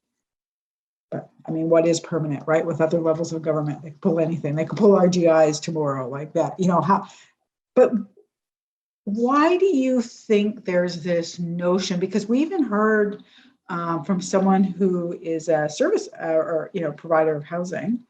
I think their words were, our families won't take rent subsidies because they're not permanent, but they actually are permanent. Did that raise alarms for you that there's this notion even amongst providers that the rent subsidies are not permanent? And what can we do about that? I think that that's such a barrier to people coming off the list or coming out of motels and accepting housing. I'm going to ask Saeed to respond to that, because I think he's been working with some of the groups that have been trying to place families, and I'll have a better sense of kind of, what have been the challenges and the information sources that they've been getting that from. Okay, thanks. Thank you, Donna. Yes, to answer that question, Chair, a lot of families, the housing benefit is somewhat new to them, and they don't understand it, or it's not as well known as the RGI, subsidy that was used to be typically provided within social housing. And there's a belief that RGI provides you with much longer stability than a housing benefit. We are working on our messaging with our housing workers, our case workers in the community to really, to work with families and individuals so they can understand how the housing benefits work and to communicate that. I think the other fear is that when you're in receipt of the housing benefit, you have to come off, well, you lose your housing priority, you come off the list. There's a nuance there. I believe you can actually reapply to be on the list, but you go back, to the back of the line again, but there is the possibility to do that. However, you have to come off at the beginning and you lose your homelessness priority. And it's been, and the narrative for so long has been that, the fastest way into social housing is to achieve that homelessness priority. So we are trying to change that and communicate that better with the with families. The other note is that, in all of our planning with housing benefits, we always manage the risk. In our report that was presented to council earlier this year, we did highlight the risk, and we showed council how we'll mitigate any loss of federal or provincial funding to maintain those benefits going forward, so that families won't lose their benefits sort of, halfway through the year or whenever, if they choose to take them. And Saeed, is that our rule or is it the province's rule? And if it's the province's rule, often it can be, managed through and changed to be able to suit the local needs, that anyone taking a rent subsidy or housing allowance comes off the homelessness priority list. Chair, that is a provincial rule for provincial housing benefits, any housing benefits that flow through the province. It's their rule. This could be nuanced. I mean, we have our own housing benefits. However, we did streamline them to match the provincial rules to make administration of the programs easier. Okay, so we could with ours allow people to stay on the homeless. Correct. If we were directed by council, we could. However, we would have fewer than what would be provided through the province. So we'd have to manage that. Yes. Okay.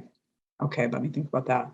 So just one last question then, and I've raised this with you before, Saeed, but I just wondered if there was any update. When we went from Reaching Home to COB funding, Canadian Ontario Housing Benefit, people who are accessing their basic shelter allowance through OW are no longer eligible for Housing First. So that really affects people living mostly in rooming houses. We've had this conversation, especially people who don't actually hold the lease in the room. Many people are actually homeless. They're just bunking in rooming houses. So it's really meant that a lot of people in the ward that I represent, especially because we have so many rooming houses, have kind of fallen through the cracks, and now they're not being engaged anymore by outreach, by housing. Is there a resolution to that? Is there something that needs to happen that we can direct from council? Through you, Chair. This is something we continue to look at. It is challenging, Councillor, because a lot of this does come from provincial rules around how we provide the homelessness priority to individuals. And if somebody's residing in a rooming house, it's difficult for us to do that. We are working with the sector to see if we could find some sort of workaround. If you were to direct us, that of course that is something we could look at more formally and see if there's a way we could support residents in rooming houses with the benefits that we have going forward. But is there maybe what I can do, and I'll leave it at this then, maybe what I can do is between now and council, work with you on a direction. We need to find a solution for this. The province, if they don't know what they're doing, they have to be told they don't know what they're doing, and they are really people are suffering. People who don't have housing have no access to it anymore. Like they've just fallen through the cracks. So maybe Saeed and Donna, it's between now and council, and we can work on a direction that will at least, give you something to go back to the province to say, is there something that we can do, recognizing the disadvantage, more than disadvantage, but disadvantage that it's putting people in our communities with this rule that really doesn't make much sense. Okay, we'll do that. Okay, thank you, Chair. That's all I have. Thanks. Thanks, Councillor. Councillor Fleury, please go ahead. Thank you, Mr. Chair. And as you know, I do have a lot of budget questions, so I'll focus my first 5 minutes on emergency and protective service and emergency services, and I'll come back for housing and social services after, if you don't mind.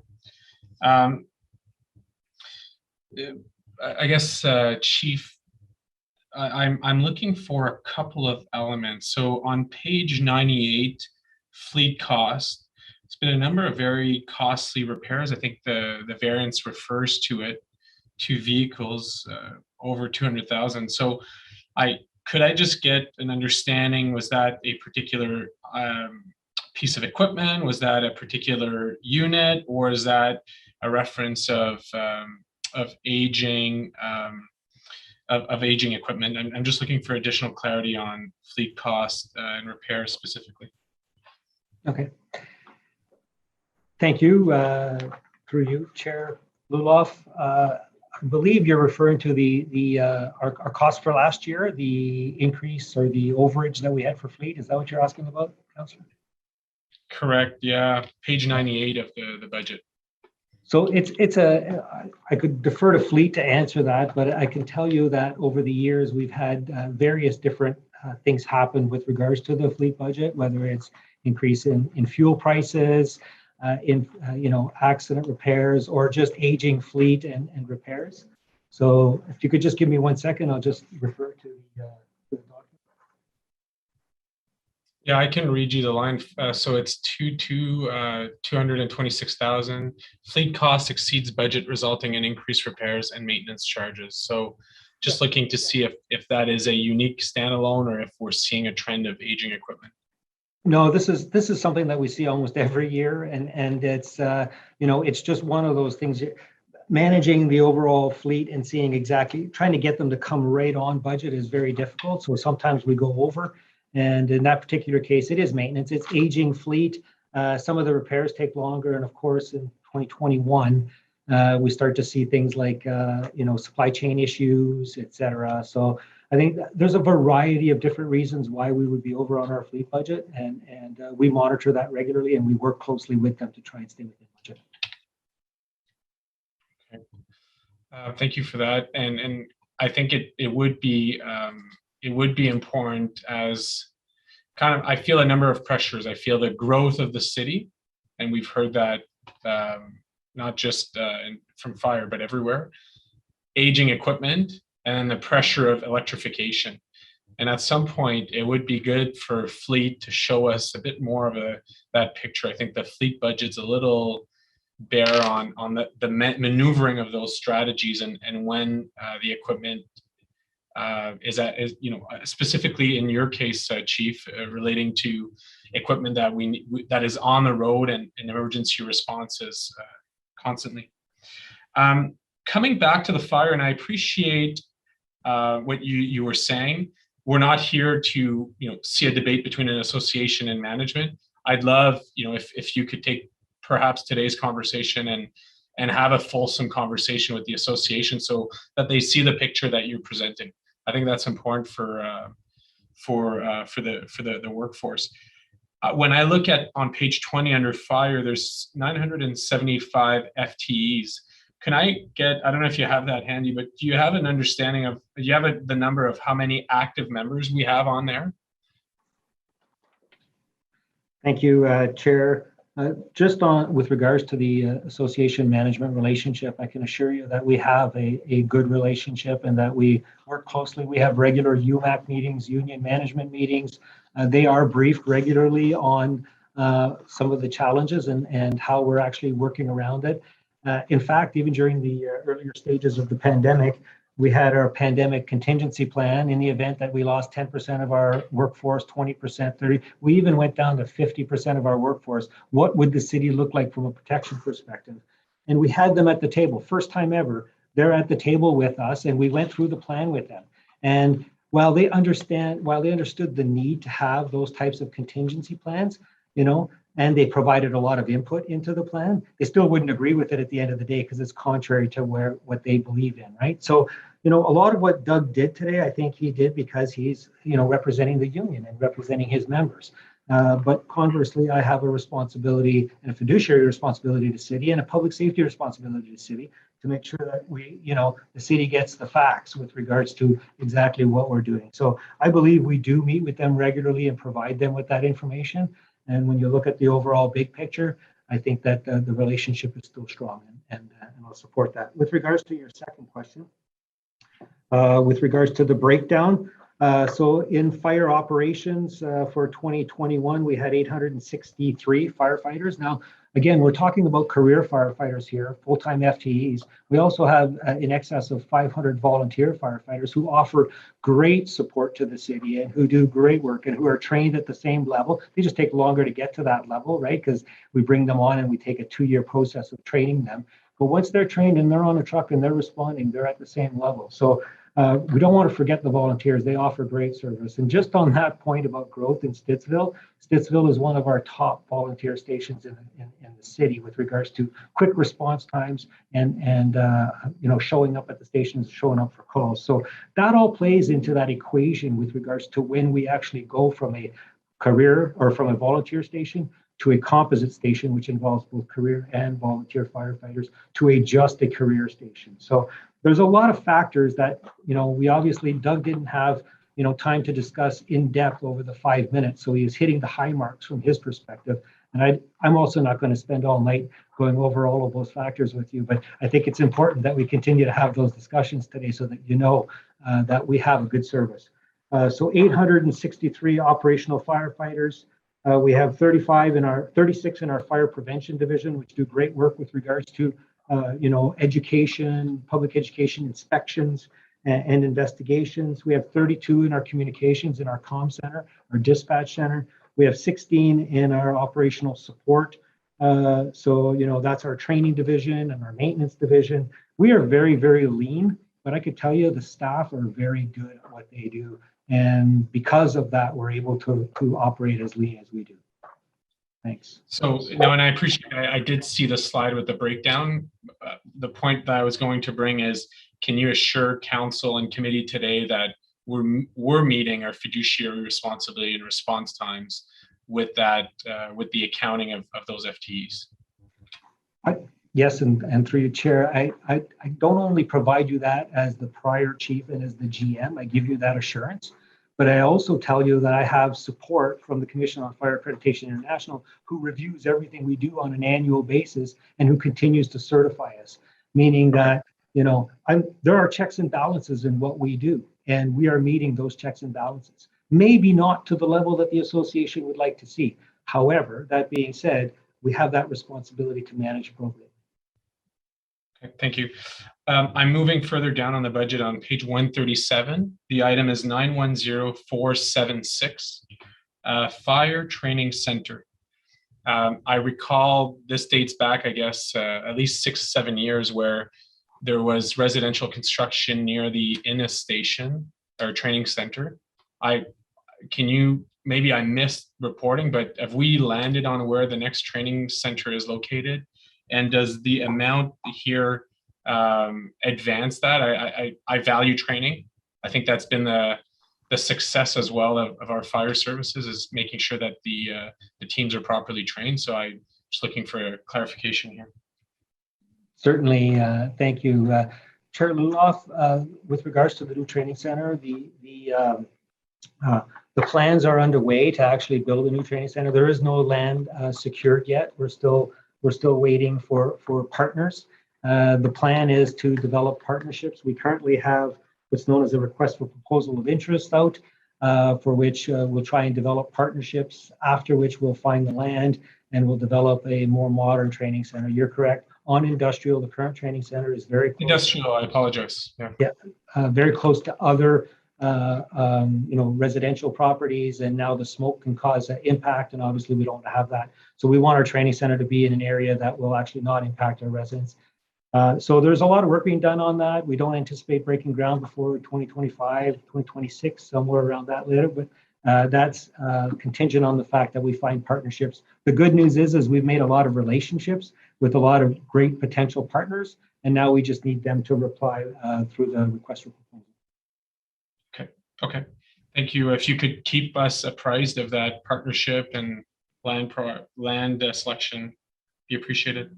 I'll move to bylaw services. I have two questions for bylaw.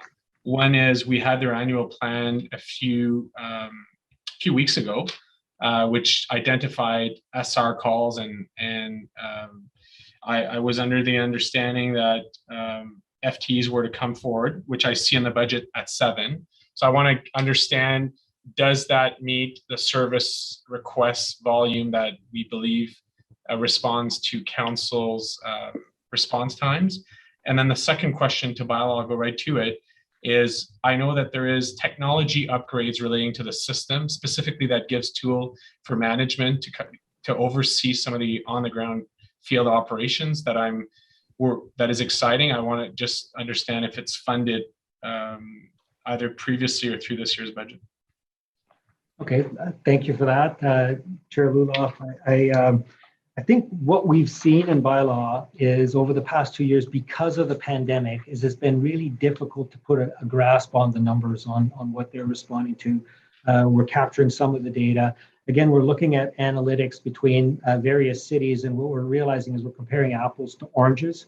So what we want to do in 2022 as we reset from a post-pandemic, hopefully, environment is to really do an in-depth analysis of the numbers and to look at, which calls are they turning a wheel on and actually going to do an inspection versus those that they just check a box off saying they sent a form letter, right? Because we want to make sure we're comparing everything. In the budget, we have 15.5 FTEs allotted. I know that 2.5 are for the towing reg and 6 are for the short-term rental.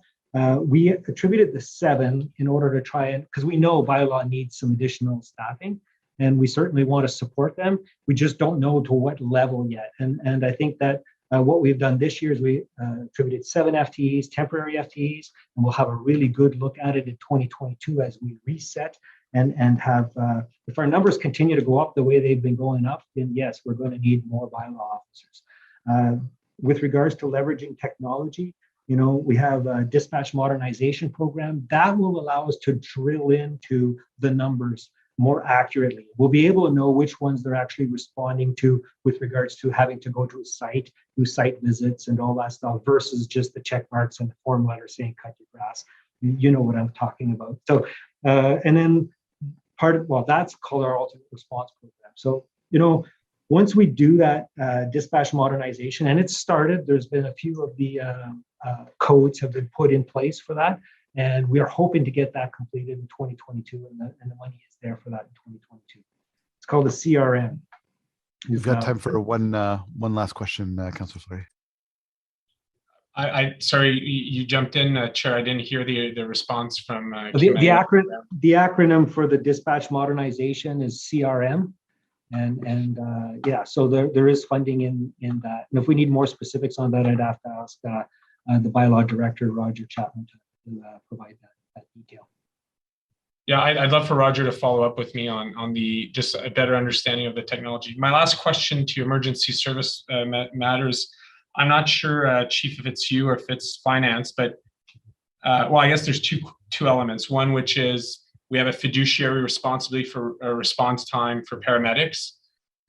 Do we believe that the FTEs in front of us ensure that we meet council's goal as to what information we have today? And then the second to that is just a better understanding of, I know there's some provincial funding and I struggle when I read the budget as to how that works. So that will complete my questions, Mr. Chair. So thank you, Chair Luloff. As was identified at the beginning, at the early stages of this term of council in 2019, there was a need in order to improve our response time and to meet the response standards for additional paramedics, and it was approved at that time to go with 56. We continue to analyze those numbers. Again, the pandemic has hit us with jumbled numbers, if you will, or numbers that need further analysis, and it's hard for us to actually see whether or not our trends are continuing. We believe they are, but because of the pandemic, more people were home, less traffic, less activity in the workplace, et cetera. So we do have to reassess and look at that. I do believe, again, the paramedic chief is available to comment on it as well, but I do believe that the 14 will be sufficient to meet our needs based on our prior projections. But then we'll have to do more projections as we look forward to see whether or not that's enough to meet our needs for the next few years, or whether we're going to need any more. And we'll come back on the next term of council to identify that for you. Thanks, Councillor Fleury. Councillor Dudas, please. Sorry, Mr. Chair, there's a second component, is the financial side of that. I don't know if Wendy could comment on the financial side. It's because of the provincial funding of pieces.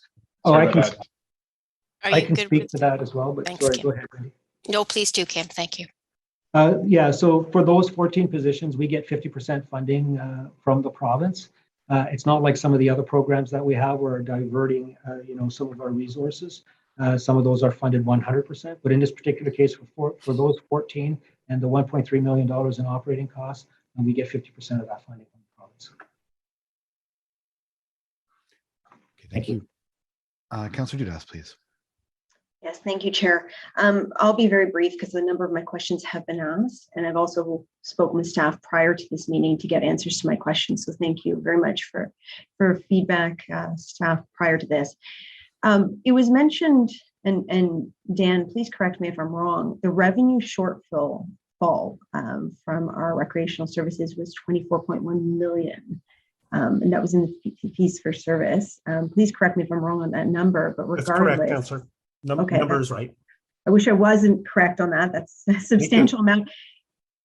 We're still in the midst of a pandemic. We're talking right now about this coming budget. What are the plans for how we're going to deal with a continued shortfall into 2022 for the 2023 budget? Chair, thanks for the question. There are a couple of things. Part of that shortfall is, in fact, the lasting effect of reduced participation and reduced rentals. People are coming back, but they're coming back slowly. And so we don't anticipate that we'll be at full revenue generation in 2022. Much better than 2020 or 2021, we believe, but still not complete. The other part is that at least a dozen, maybe more, recreation facilities continue to be used for other purposes, and some of them are significant revenue producers, arenas, community centers, where we simply will not be generating revenues, and in some cases will be still incurring expenses because we're still heating and lighting those facilities. And that is, in a sense, city support for pandemic response and part of what we're contributing to that. But there is no way that we can offset those. So the plan for 2022 is, and you'll recall the treasurer speaking about how early in the pandemic, we had identified some one-time solutions when we really weren't sure whether the province would kick in some of the money that they provided in 2020 and 2021. In this case, this year, and we still don't know if the province will support any of these, but the plan then would be, and I think Wendy could speak to this, the plan would be to draw on those one-times to make up the difference. And sorry, Dan and Wendy, you might chip in. Forgive me. So that one-time money is relevant to this budget that we're talking about right now, but the pressures that we may or may not see, but likely will see and feel next year, we will have to confront that again when that budget comes to us. Dan, do you want me to sure, Wendy, go. Yeah, sure, no problem. So the budget you have in front of you today, Councillor, for 2022 builds all of that in. So as Dan said, we know that our revenues will be down. Dan and his team have done a tremendous job in terms of curbing the expenses where we can, but there's some fixed costs associated with those. So what we're doing to shore ourselves up is to fill that with one-time money. So we had a surplus last year. We're leveraging that to be able to fill that difference. You talked a little bit about 2023. We don't know what that's going to look like as of yet. So as we develop the budget for 23, we'll continue to take that information into consideration to look at that forecast to see if we're able to meet our targets or get back to normal. Okay, I very much appreciate that. And I think, I wanted to flag that because it's important we're proactive. Our user fees are going up. Our hockey teams are going to be facing additional costs. Like there's all sorts of different additional costs that our users are going to be facing in this budget. And most people can anticipate that. We may have to look at that as another pressure for the next coming budget. And I thought it was just important to ask that question. I did want to note too that we had a delegation who spoke about museums, and they had mentioned that it would be worthwhile, maybe more so than worthwhile, to have a review of the cultural plan and the current funding mechanism. And I was just wondering, is there a scheduled review of that is being planned by the city? Thank you for the question. Yes, indeed, we do have plans to look at the cultural funding framework starting in later next year. Currently, we don't have the resources, and we think that in 2022, the first priority will be to do an environmental scan of the cultural sector to get a full understanding what the pandemic how it's impacted the arts, the heritage side, the entire gamut of cultural services. But indeed, we are going to look at the funding framework. It is scheduled for a review. And part of that, because I think you also heard from the museums who talked about applying the cost of living increase. And during the pandemic, the cultural funding group, because groups were not fully operational, did not have their full revenue streams going, they applied a 2% cost of living increase just to help groups get through the pandemic. The return this year to a juried process is the intent, because programs are reopening, facilities are reopening, and our policy, the cultural funding policy, really does speak to a juried process that looks at financial need and looks at merit in these applications. And so the intent for the museums and for all of the other arts and heritage groups is to go back to a juried process and for groups that really do have a financial need, whether it's related to pandemic or to whatever other things that there might be, are addressed through that and through a distribution of those funds. It also takes into account, though, groups that have weathered well and have surpluses and really don't need it. And by and large, tend to favor the smaller groups that have smaller budgets, because when you apply a 2%, those with large budgets tend to get more, and often they are not the groups that are needed. So we will review the whole concept of the council-approved juried process as part of the framework, and I'd encourage council to let us do that work, so that if we're going to move away from a cultural juried process, that we do so in a thoughtful, policy-directed manner, because our belief is that a good portion of the cultural industry, the groups that we fund, support juried process as transparent, as accountable, and that really do reflect the needs of the groups. Okay. Thank you, Dan. And there's really not much of a question in my next comments, but I do very much support the conversation that is taking place in regards to insurance for community groups. Once again, it's not even just community associations. I know that there's community gardens in there, and as Councillor Kavanaugh mentioned, it's about some of our winter trail networks. So I look forward to there being an update in respect to that, because that is something that I know there are a lot of pressures on my community associations, my area. So I want to just indicate my support for that conversation. And I did want to quickly just mention to Donna, in terms of Councillor Eglai's request direction to have you assess out of the Rethinking Community Safety Plan that was generated by, really the resource centers and Mr. Mahar.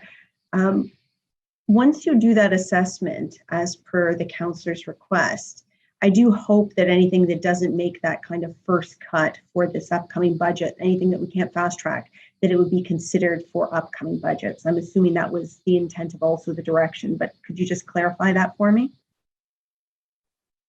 Yes, thank you, Mr. Chair. And I do think that that piece of work will be valuable as we move forward and prioritize the work of the Community Safety and Wellbeing Plan and also build the financial strategy for that. So yes, in fact, I think it will serve both purposes, both in the short term, if there is an opportunity, in the longer term for the next budget or part of the financial strategy. Okay, wonderful. Thank you very much. That is it for me, Chair. Thank you very much. Councillor Dean, please. Thank you, Chair. And I'm going to try and be brief because I know this has been a long day and there's lots of questions, but this is a big committee. And I have to say what has really struck me just listening to the delegations today and going through the budget is how important these services are to the community. These are very front-facing services that are in our community, and so many of them are just so squeezed for funds. The first question, just following up on a question Councillor Fleury was asking about the bylaw officers. We know those call volumes are going up, and when we saw the annual report, what we heard in that annual report is Ottawa bylaw officers are basically attending to twice as many calls on average as other municipalities across the province. And I'm wondering what the 7 new hires that are in this budget this year does in terms of those ratios of bylaw officers to call volume. Well, again, thank you, Chair Luloff.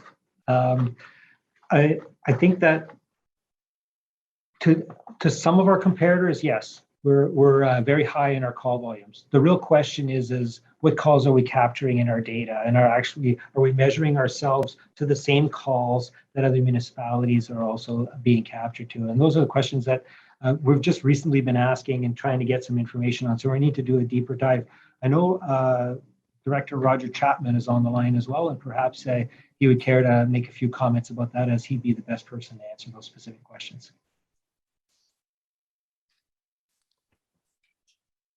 Yes, good afternoon. Thank you for the question through you, Chair. It's yeah, I mean, the 7 additional FTEs makes a significant difference. It's a reduction in workload for each officer. It certainly will have positive impact on our day-to-day operations. As we look at some of this stuff, as we promised, during the committee meeting a few weeks ago, we committed to doing this, a more in-depth analysis on comparing, some of the call data from one municipality to another. And as the GM had stated, it's difficult when you're comparing one municipality to another. I mean, our service is very unique across the province. It's we do a lot of different types of enforcement that other municipalities don't do. So right now we're doing the work to compare apples to apples, looking at, noise complaints, for example, and comparing what everybody's, numbers are at, and, animal control complaints and things like that. So really trying to get away from looking at the overall call volume and looking very specifically and diving a little deeper into very specific enforcement activities. Okay, thanks, Roger and Kim, for your answer. I just want to move on now to Community and Social Services Department, and in particular, talk about the Sustainability Fund. I know that there's an extra $1.6 million being recommended this year, which is just such a pittance compared to the need. And I think we all know that. It's just so frustrating that we can't seem to find a way to fund more of these equity survey agencies and agencies that are doing such important work in the community. My first question is, does this money go to inflationary costs, or is it primarily to add on new services? Thank you, Mr. Chair. So the 1.6 million would go directly to new services, the 22 new agencies focused on equity deserving populations. And there is an additional inflationary provision as well. And what is that, Donna? That's the 495,000. Okay, thank you for that. So in the report, we saw that there was a total request for 66 million by 139 agencies. And so a lot went unfunded. I want to understand, is this a 5-year plan where there's no on-ramp for the next 5 years for new agencies to get any funding? That is correct. So part of the community funding framework was to create stability about core funding to core agencies that are aligned to meet the objectives of council. And so that envelope, the intent was to create some stability for those community agencies. However, there is a non-renewable project funding that does still exist for one-time project needs for the community as we move forward. Okay, so BGC Ottawa, as you know, is building new clubhouse in Ottawa South.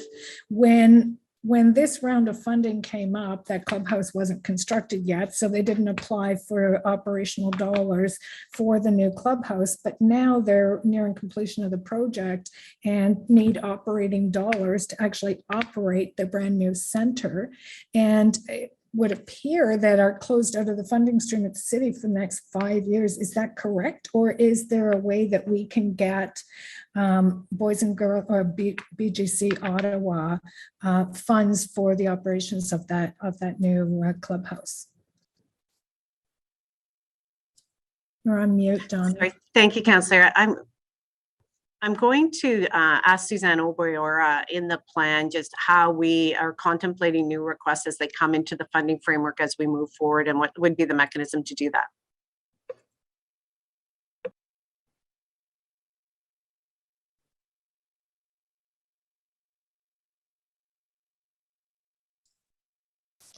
Thank you, Donna, through you, Chair. So, Councillor, we do have 3 funding streams. So our sustainability funding envelope is now closed, as you know, and that's meant to provide funding over the next 5 years.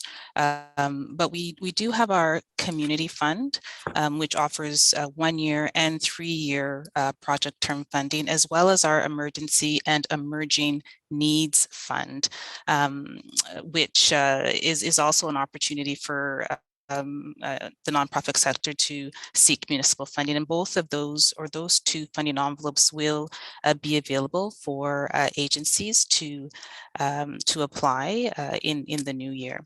So in this instance, the options for the Boys and Girls Club to receive some municipal funding would be through those 2 funding envelopes, which will be available in the new year. Okay, and we heard earlier in the day from Volunteer Ottawa who were here saying that they're very strained for lifeline funding, if you will. And I'm just wondering if they will also have an opportunity through those other funding streams to get some funding. Yeah, so these funding streams are open to all agencies in the sector, and certainly we are happy to work with these agencies to see what might be available, but Volunteer Ottawa absolutely would be eligible to apply. And how big are those envelopes, Susan? We're organizing the amounts right now. The total community funding envelope is 27 million. 25.2 million, I believe, is for our sustainability fund, and the balance would be for the other 2 funding envelopes that I've mentioned. So not a lot of money. Okay. And then I just want to talk about the rethinking community safety. There's been a lot of talk about that today. And obviously, you know, we all want to drive in that direction. I just wanted to ask you, Donna, if you see any opportunities for your department to free up any funds to assist in a change approach coming into 2022.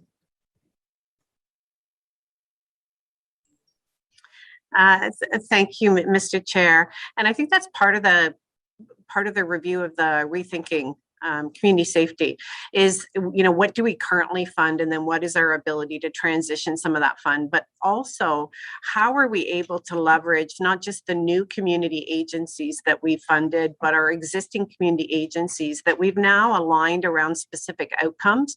One of those being coordination and collaboration. And we think that there is an opportunity for us now to be, really looking at those contracts that we deliver and how can we leverage those, and as well to look at, if we're looking at those pilots, there are opportunities for either, the funding envelopes that Suzanne has mentioned to date, or other pockets that we might be able to align to that.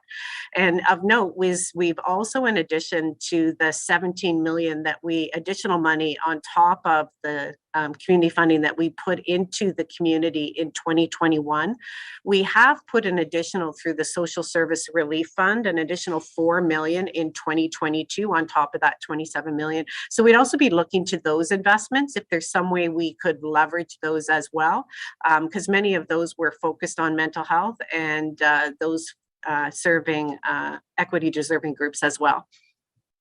Okay, thank you. Those are all my questions, Mr. Chair. Thank you very much, Councillor Deans. Up next, we have Councillor Kitts, please, for 5 minutes.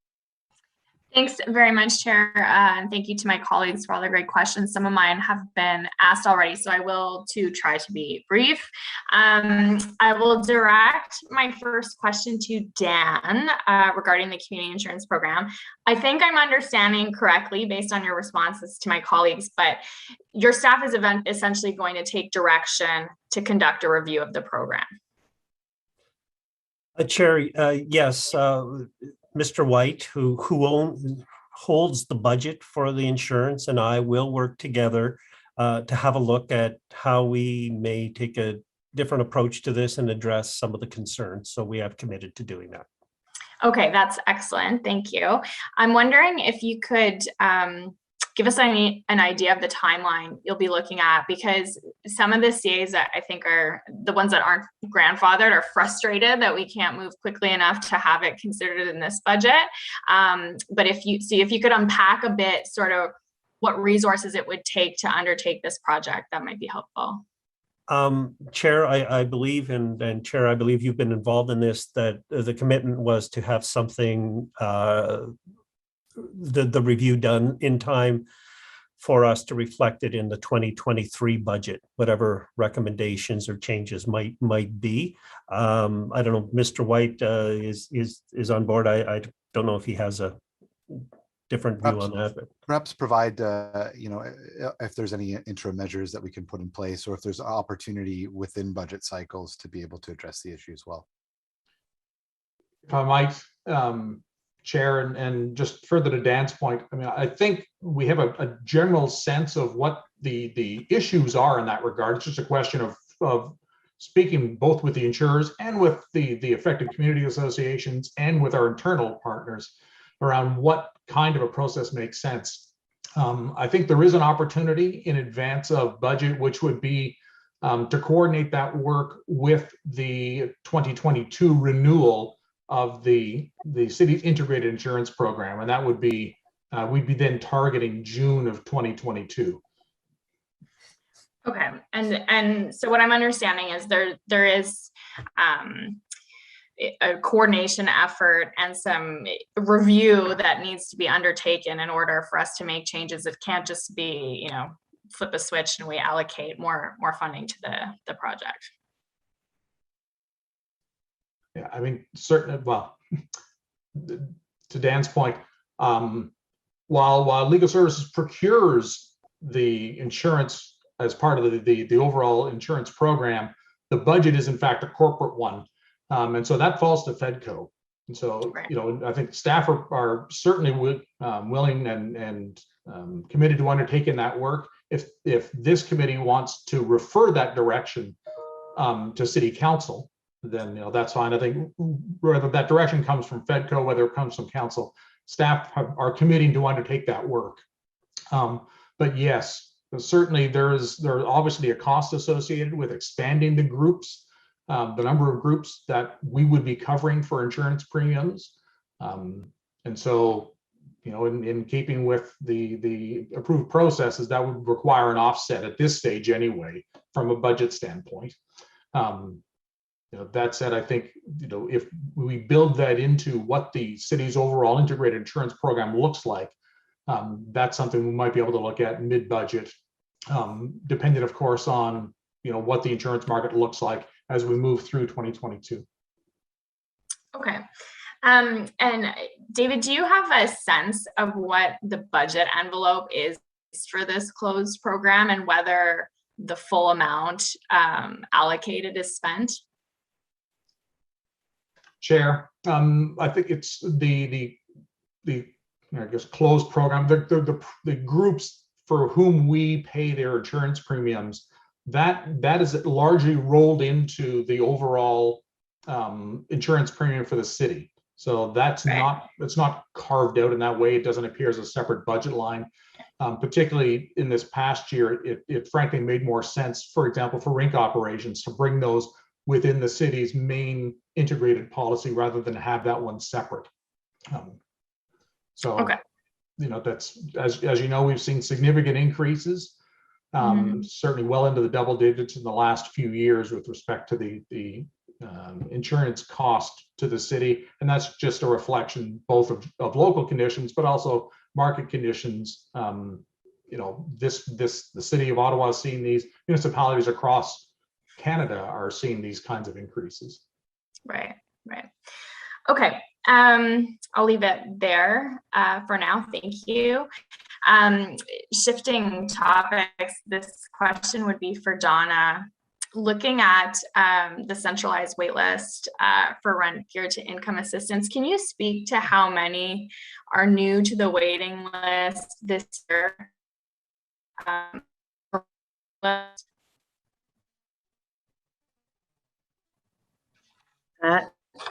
Thank you, Mr. Chair.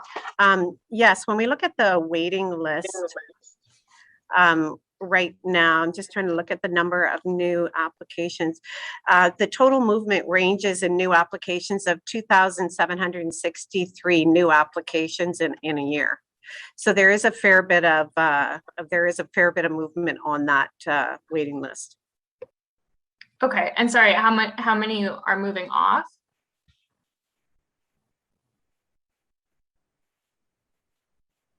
So when we look at the total number that we've housed in 2020 would have been 1,660. And then in 2021, we would have done the same. 1,632 houses would have moved off and been housed. Okay, so there's more coming onto the list than are moving off. I think we knew that. Are we anticipating, based on some of the delegations we heard today, are we anticipating that people coming on will continue to outpace people moving off? I'm going to ask Saeed to speak to that around what are the numbers and what they look like in terms of the future moving forward. Thank you, Donna and Chair. So basically, last year we housed, I believe, a lower number than what we typically house, and that was due to the pandemic. It was around 1,600. We're at that number already this year, slightly higher. We expect to end the year even with a higher number of housed individuals.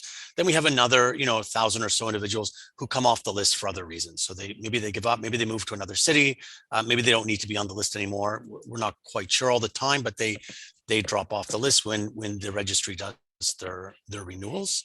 So, and with predicting the future, it is rather difficult. Of course, it depends on the market, depends how many housing units come online, the combination of affordable housing units, housing subsidies, and so forth, and need as well in the community. But I can say that we're expecting to see a slight decline over from 2020 going into 2022.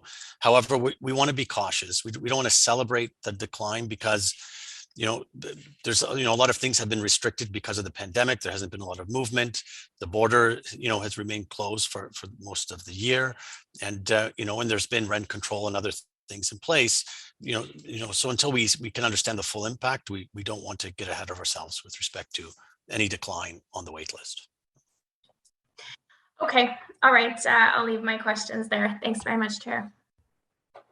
Thank you very much. We're back to Councillor Kavanagh, please.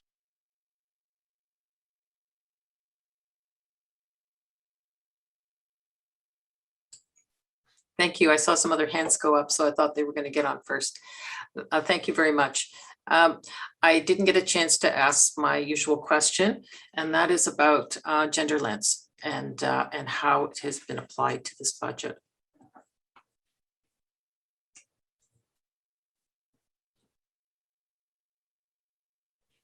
So, Mr. Chair, are you applying that to the Community and Social Services budget? I'll have Suzanne, our expert, who's been applying the full budget lens to our budget, answer the question.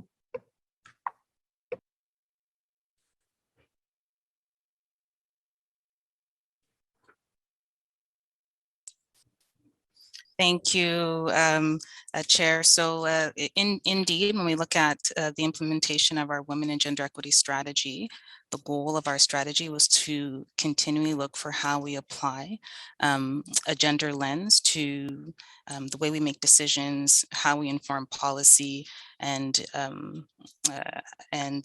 how we evaluate our programs.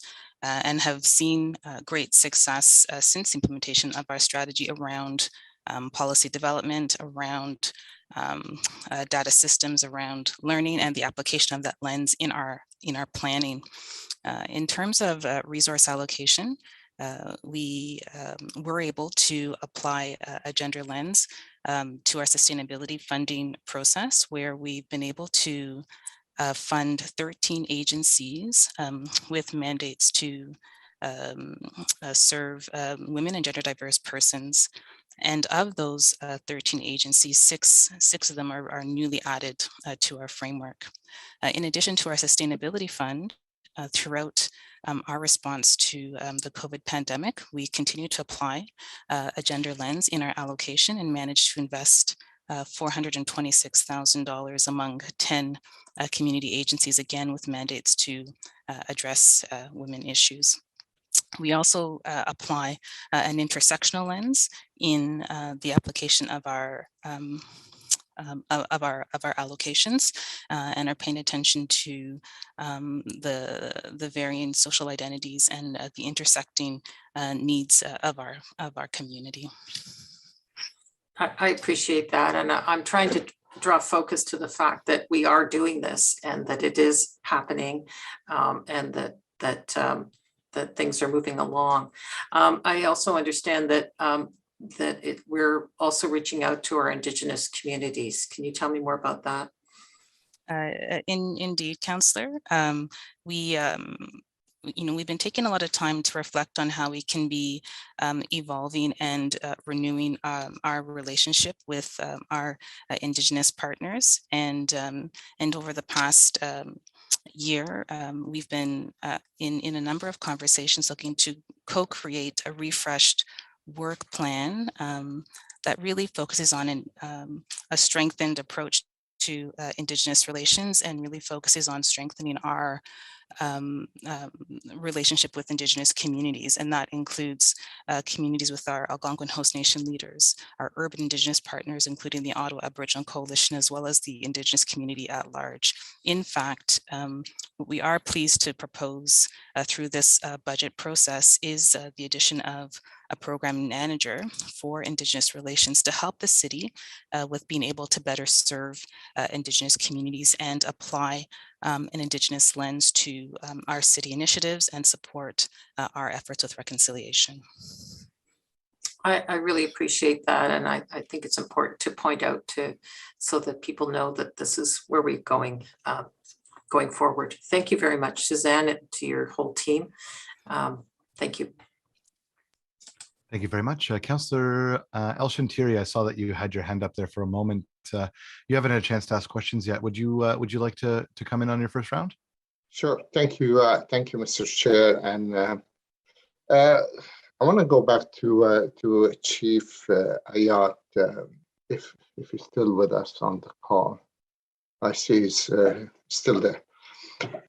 Chief, we heard a lot today from the president of the Fire Association, and some of it is concern. So if you recall, in the past, when we agreed to 24-hour shift, we were supposed to review that against sick days and other Have we done any review on this one, to your knowledge, since we adopted 24-hour shift? Yes, Chair Luloff. There were 8, I believe it was 8 criteria that we had to measure, which included sick leave, overtime, et cetera. And those were all measured regularly and shared the results with the union. There was never any requirement to report to committee or to council on those. The reality is that the 24-hour shift is still part of the interest arbitration system, and that we are still theoretically in a pilot. And for the first few years of the pilot, we weren't allowed, there was a condition in the pilot that we weren't allowed to bring it up at interest arbitration. Well, that actually expired 2 interest arbitrations ago. And at the last interest arbitration, the arbitrator, Burkett, actually ruled that we needed to get together and put recommendations forward for moving forward on a 24-hour shift. Well, we got together, but there was no give and take. There was let's just leave it at, there was a negotiation and we couldn't agree on moving it forward. That being said, that interest arbitration is now expired, or that collective agreement is now expired, and we're in a new interest arbitration, and the 24-hour shift is currently before an arbitrator again. So that's about all I can say to that on that issue. No, I really appreciate that, because quite frankly, since we've been one of the senior member on council, I remember when we agreed to at the beginning to be a pilot project, and then we're supposed to measure it against obviously sick days and work safety and all the above. But I'm glad to hear you still the other. And we didn't have a chance to talk about it earlier. And I understand the president of the Firefighter Association will be focusing on his own members, especially the one that paid dues to his association or union. But nevertheless, we have about 500 volunteer firefighters in the rural area, and they are equally trained by the same people who train the career firefighter, except they're not in that association or that union, but they still serve whether Cumberland or Oscar or Rideau, West Carleton. So we still have, and we have active rural fire service. I mean, if you saw the report, even on a tier response, they're almost every time they're the first people on the call, unless the ambulance happened to be in the neighborhood or the police officer. But in the majority of time, the fire, they're the first one. And that's according to our report. Your report was released, a few weeks ago. So I don't want that to be missed out of the conversation when we talk about fire service. The rural firefighter, they're doing a tremendous job. Even during the COVID, during a medical call, they were the first, and almost 9 out of 10, they were the first people on the call. Through you, Councillor, I don't know that there was a question there, but I would certainly, again, bolster the volunteers that we have. They do a great work. They're not only trained to the same standard, Councillor, but they're also certified. So they receive their NFPA seals, their IFSAC or Approve Board seals to say that they're certified trained, which means that they're tested the same way and they have to do performance the same way. So yeah, no, we're very, very proud of our volunteers. So thank you. No, it wasn't more of a question then, but I need to hear from you, as you were the fire chief before and the deputy chief before, and now the general manager. So you've been around long enough to see the progress we have done under the banner of the city of Ottawa. So that's why I want to make sure that's out there. My other question, Mr. Chair, is to Donna Gray. Donna, I see in the budget, I think $760,000 for the community safety and well-being plan. Is that over? And I know we just not too long ago would pass it on to you as a general manager in charge of. So is that number you have in the budget? Can you tell us what's where that number will take us to as a first step? Thank you, Mr. Chair. So that number in the budget is for 4 full-time FTEs, in addition to some additional compensation dollars to support the work of consultants or to do public consultation or the work that we need to do. And so I think that first, when I think about the work that has to come forward in terms of pulling these plans together and really doing, setting up a governance structure, getting the data, getting a financial strategy, and working with the community to prioritize the actions, I think a lot of that is going to be the first staff resources that we need until we really understand the prioritization of the activities of the community. And I also understand the gaps now that we're coming out of COVID. This, sector has been quite disrupted by COVID. So I do believe that that's a great starting point to be able to build a plan for the next term of council. And Donna, if I can follow up, based on what the police budget, what they're looking for is 2.86. If that number, so that will release almost $480,000. Is that because I have a motion there? If you remember, I put it on FEDCO. Any reduction in the police budget will go to community safety and well-being. Will that money will be directed toward you as add on to the 760,000, or that will be part of the 700? Mr. Chair, no, that's in addition to that $750,000 in the budget. That's in addition, and that my understanding has been directed specifically to look at mental health treatment supports. Right. Yes, I understand that. Okay, that's my question, Mr. Chair. Thank you very much. Thank you, Donna. Thanks so much, Thank you, thank you, Chief Ayat or General Manager. Now it's going to take us time to get it right. It was the same when we brought on Chief DeMonte or GM DeMonte. Please allow us a couple of weeks, Mr. General Manager. Councillor Fleury for round two, please go ahead. Thank you, thank you, Chair. And I'll bring my focus to specifically social services. Donna and team, on page 79 of the 79 and 80, there's a reference to a reduction of around 3 million for childcare services, and I'm looking for clarification. It looks like it's a provincial, I'll call it a cut, but I'm looking for clarity on what that means and the impacts of that for 2022. Through the chair, I'd happy to speak to that. So it is a provincial threshold change. High level, they currently fund us at 10% for program delivery. They are changing that threshold to 5% and also putting in an additional requirement that we have to cost share this at 50-50. So we are going to lose $3 million of provincial funds through that.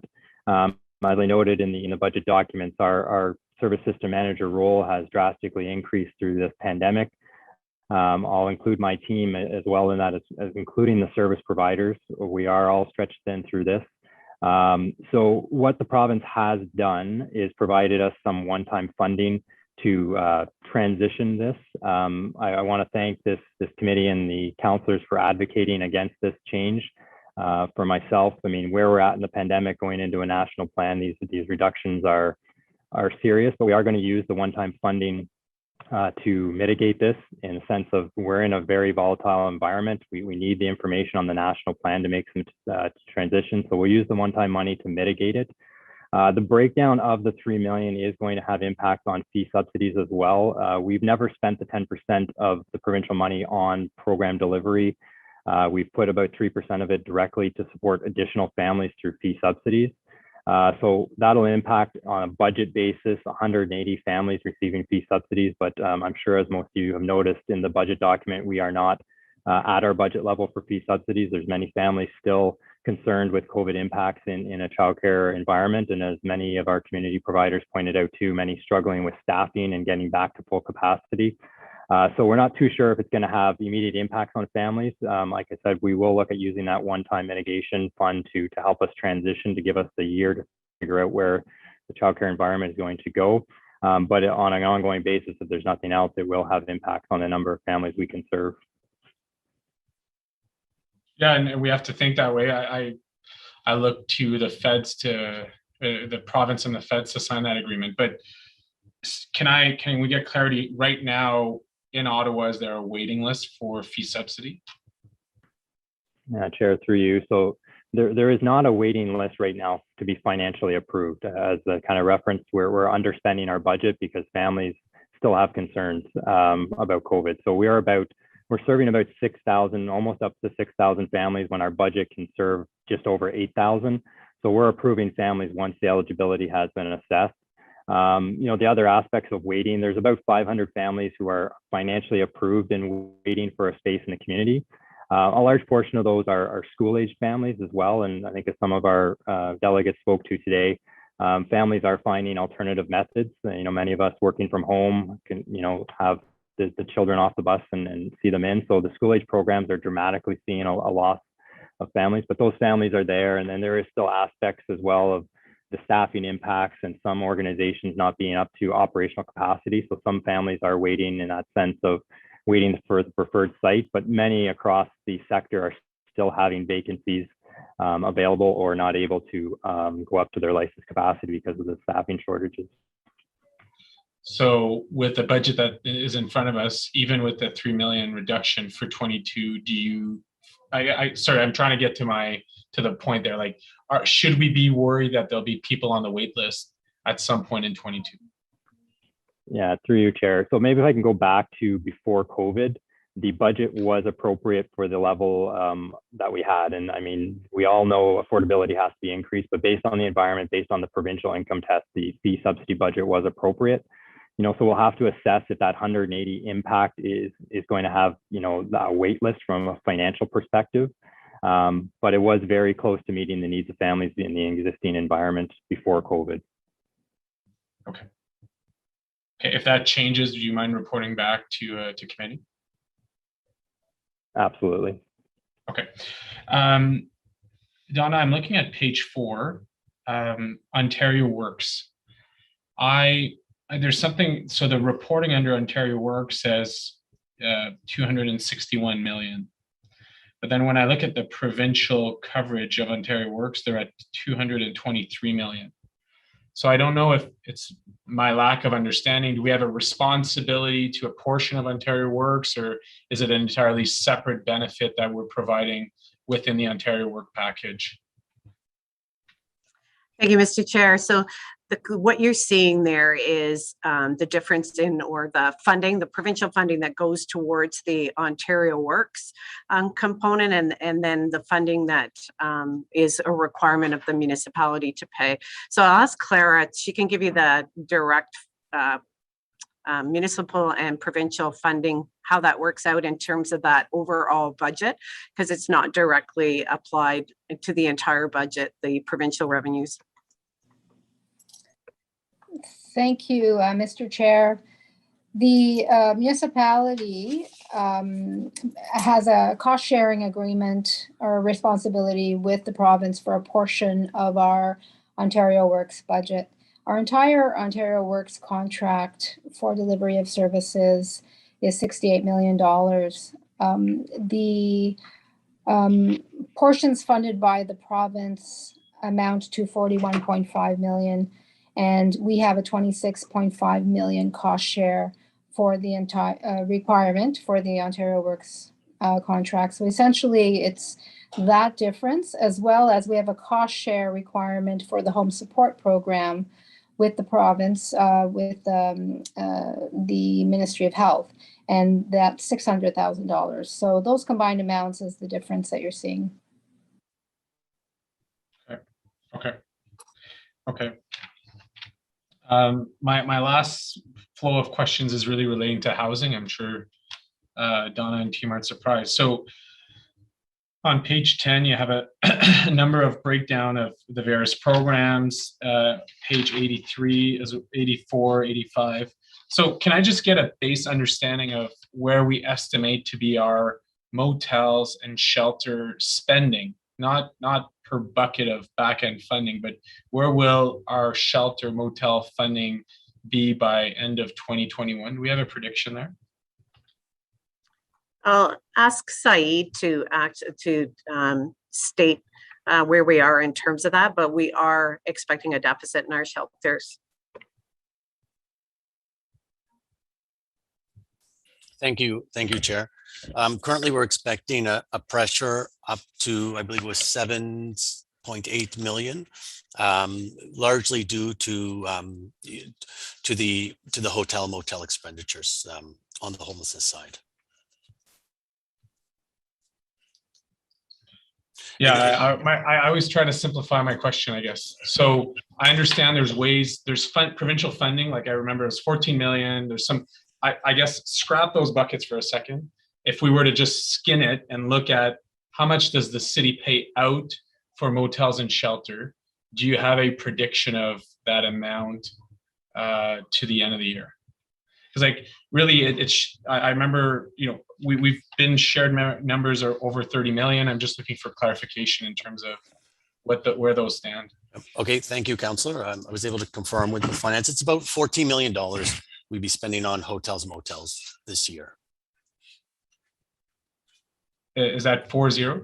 No, 14, 14. 14 million. Okay, and if we include the shelter spend, the total shelter spend? Total shelter spend.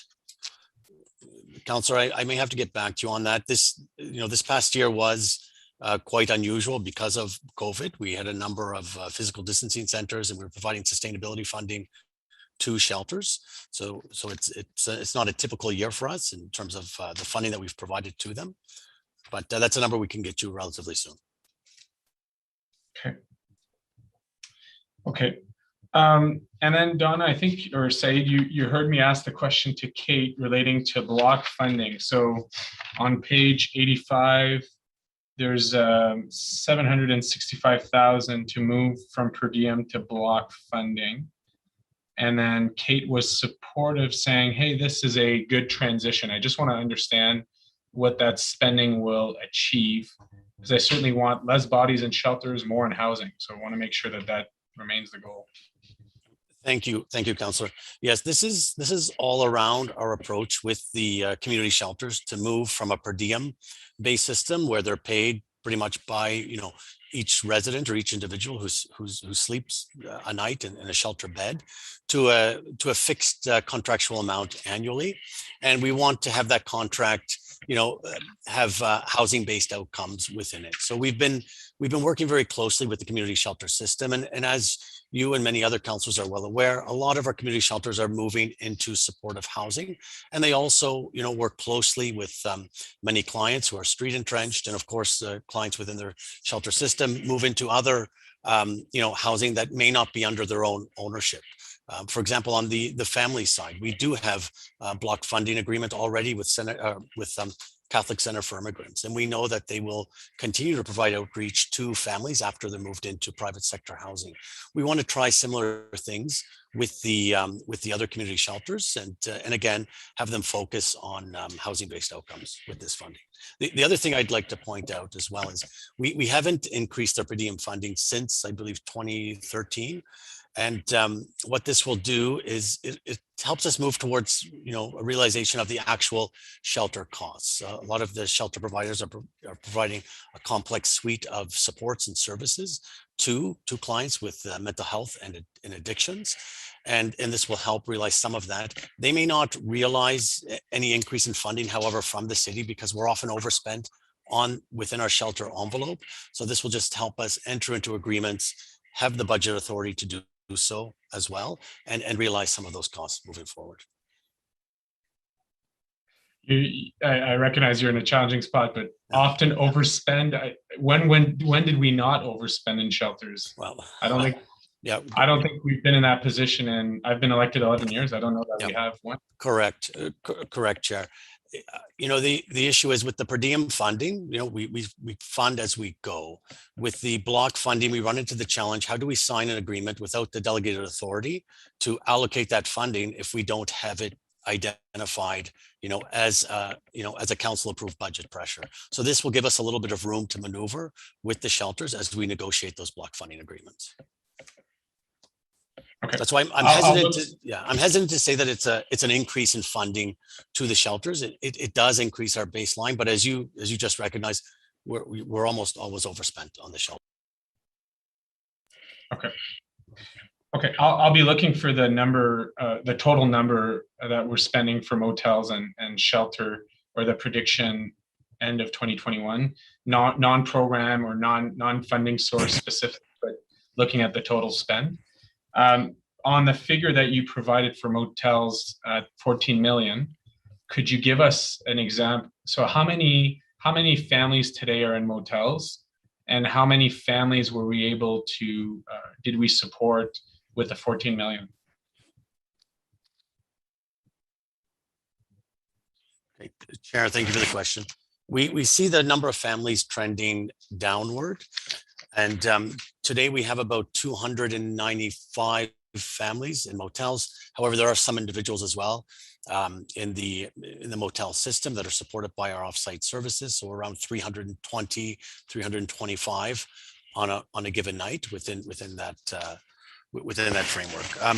With respect to how many did we serve, I'll have to pull up the number here of how many we had sort of at the end of last year, but it was much higher. It was in the high 300s, closer to 400, and that number has come down since then. Okay, I just ahead of planning, if I could get that number, just to get, as you know, I do make to me the ratio of operations total to capital investment do matter. So if I could get that, I'd appreciate it.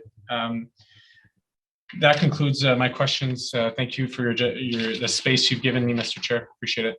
No, of course, and thank you very much for your questions, Councillor Fleury. Very important topics for this committee. We have Councillor King, who's joined us with some questions, and I'd like to turn the floor over to him for 5 minutes. Please go ahead, sir. Thank you, Chair, and I appreciate that it's a long day and that we need to wrap up. So my questions will be brief and contextual, and they stem really from my role as Council Liaison for Anti-Racism and Ethnocultural Relations Initiatives. I did hold a pre-budget consultation specifically for the Indigenous, Black, and racialized communities. And some of the concerns that they had raised was around funding for different types of programs in areas such as housing or supports for low income and homeless Black families and mental health services. So I just wanted to ask a contextual question because we heard in the presentation that there was a greater movement for funding community programs for equity-seeking groups. I just wanted to ask this question really for the edification of the public, in a sense, to get a sense of what the city is doing in this area. So I'd like to pose that question to staff.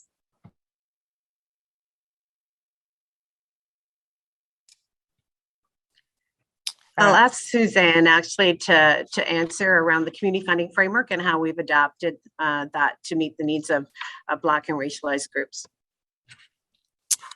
So thank you, Chair, for the question. Indeed, so Council approved our new funding framework, which was rooted using an equity lens and really provided the opportunity to do a comprehensive evaluation and consider allocation in our funding to address communities with the greatest needs, serving populations facing the greater inequities, and really trying to create a mechanism to bring new agencies into the framework with a focus on equity deserving groups. And we've been successful in achieving that through this process. Many of the new agencies that we've been able to onboard are grassroots organizations with trusted, established relationships who in the community who are able to provide trauma-informed, culturally responsive services. These are agencies that are led by and for Indigenous, Black, and racialized communities, offering safe spaces for supports and resources and by service providers in whom members of the community can identify with culturally, racially, socially. Some examples of these organizations include the Ottawa Aboriginal Coalition, the African Canadian Association of Ottawa, Centre for Resilience and Social Development, the Ottawa Black Mental Health Coalition as some examples. In total, I think we have at least 15 of the organizations out of the 95 that are focused on Black, Indigenous, or racialized communities, in addition to the community health and resource centers, who also have very strong mandates to serve a variety of communities, including the racialized population. So there was, I think, a good result in being able to respond to community needs who have been seeking a mechanism to access municipal fundings through this allocation process. Well, I appreciate that answer, and I appreciate the action. I know that we are working on an anti-racism strategy, and that's going to come before council next year. But it's good to know that in the interim, based on some of the concerns that I was hearing from community members, saying that there wasn't enough funding, and I don't actually think there's ever enough funding for a lot of these issues that we're dealing with across the board, not just in a culturally sensitive way, but also just generally. But I think it is important for the community to know that we have taken a new approach, a different approach towards engaging and providing, allocating dollars. I think that's important for community members to know. The last quick question really revolves around the implementation of the community well-being plan, community safety and well-being plan. We heard as well in the presentation that there would be an allocation, I believe, of $760,000 for 4 FTEs to really work at implementing the plan. Just contextually, just wanted to know about the time horizons, how that's going to be implemented, what people in those positions will be doing, with a view and a hope that there would be a definite focus on a poverty reduction strategy and a food security policy at the city. So just wanted to get an idea of, with that allocation, what its rollout would look like.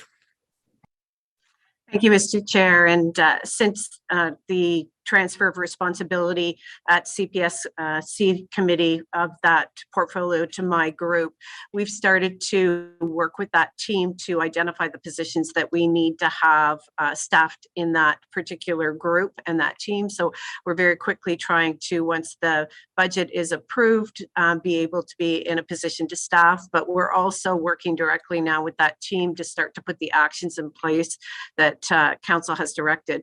I do see dedicating specific supports out of that team to develop a poverty reduction strategy, as well as the women and gender violence, where we still don't have a prioritized plan around the actions. I would see those as 2 critical activities that team should be working on as we move forward. And right now we're looking at how would we integrate the work that's been happening through COVID, where we've started to do a food security broader plan. How do we bring that in? And who would be the key partners or key community organizations that may either want to be participating or leading some of the work as we actually move forward. So we'll see that happen fairly quickly. And I see that work is critical work for 2022 that team's going to have to be focused on. Well, that's wonderful to hear. And, I've heard from community members in the past that they want that type of coordination, potentially a food security coordinator at the city to really bring all those partners together. So I'm really pleased that it sounds like we're moving in that direction. Those are all my questions. And I also just wanted to commend my colleagues because I think we're all united around what our chair was saying for the committee around insurance for community associations and working with our solicitor, our city solicitor on that. I've heard that numerous times, and obviously I'm very supportive of affordable insurance for our community associations that do the hard lifting for our neighborhoods. Thank you, Chair. Thank you very much, Councillor King. We have a number of motions. I believe we have 3 motions and 3 directions, and then the roadmap motion, so that we can get through each budget. I would ask, since the declarations of interest have been made, that the clerk's office proactively exclude members who have declared their conflict of interest, just to make this easier so that we don't have to do every single item as we go through the roadmap. It was made very clear at the beginning. So, I mean, the performative getting up from your seat or turning off your camera, I think that we can probably forego that today if that's all right with the clerk's office. So we'll proactively not have those members named on those items. So let's begin then with the motions. We have two motions from Councillor Fleury, and I understand that he's worked with staff on the two later motions that were brought forward and have turned them into directions that staff are prepared to take. So we'll deal with those just after these first motions that are on the floor. So if staff can please put up the first Fleury motion, please.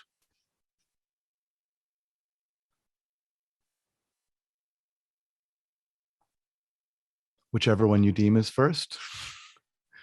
Okay, this one is on electric resurfaces pilot project. I know that Councillor Fleury has introduced the motion. Do you have anything else to say about it, or can we carry this? Carried. Carried. Okay, carried. Wonderful. Thank you very much for the proactive carried, Councillor McKenney. The second Fleury motion, please, which staff also supports. Carried. Carried. Wonderful. Thank you very much. We have the McKenney Kavanaugh motion. Can we put that up as well? Carried. Carried. Carried. Thank you very much. And because the two other motions were on the floor and now are directions, can we have the first Fleury direction? Does everyone have a chance to take a look at it? So this one, Mr. Chair, was presented at the beginning of committee. Carried. Yeah. Carried. Carried. And the second motion that is now a yeah, these are the two motions bridged between the wading pool and beaches. Same intent. Wonderful. Okay, so take a peek. Everybody's, I think, had a chance to hear the questions and answers. I support this. Carried. Carried. Okay, wonderful. Okay, so now it's the roadmap motion. Councillor Kitts has volunteered to take us through this, as Councillor Eglai had to leave for an appointment. So we'll go through the roadmap and then we'll be able to wrap up the meeting. So as mentioned earlier, if there is a conflict of interest that is applied proactively, and so we're taking the dissents and carrieds. Chair, do you want to do anything with your direction? Oh, yes. Are you guys okay with my direction? Is everybody okay with my direction? Carried. Carried. Thank you. We discussed it at length as well. I appreciate everyone. Mr. Chair, is the roadmap needed? I'm from my perspective, I know we're not in person, but I'm fine to carry. Is everyone fine to carry? Do we have any business on any of the items? Carried. It's a carry. Yep. Oh, goodness. I really wanted to read it. Next time. I drag it out all day and you get a lot of consensus. Okay. Thank you. Okay, then. So on the, I think we just have the one recommendation to council list that the Committee on Protection Services consider the relevant portions. Do we have to carry that? I don't think so. I think we've got the roadmap. Basically, it's carry the budget as amended. Carry the budget as amended? Carried. Carried. Carried. Wonderful. Okay. Well, it has been a long day, and I've really appreciated the quality of debate today. Staff, thank you very much for being here to answer all of our questions. Thanks to members of council who have come to join us today as well, and asking very, very good questions. And thanks again to all the colleagues on the committee as well. Do we have any notices of motion? Seeing none. Do we have any inquiries? Inquiry to adjourn. You're inquiring that I adjourn? Okay. Any other business? Just a comment, Chair. I want to thank all of the committee members over the year on CPSC. I know when I started off on this, it was with Councillor Deans as the chair. And so it's been a long journey, but it's been a fun journey. And I want to thank all of the councillors that have been on CPSC over the years. So thank you very much. We're gonna miss you, Mark. Thank you for everything. We owe you a big thank you. We owe you a big thank you. You've been awesome. Thank you. Thanks, Mark. I think that if we were in chambers together, we'd do 3 cheers. So hip hip hooray to you, Mark. Thank you so much. And please enjoy your retirement. Good luck. Spend lots Thank of time with your family. Okay. On adjournment, is the motion carried? Carried.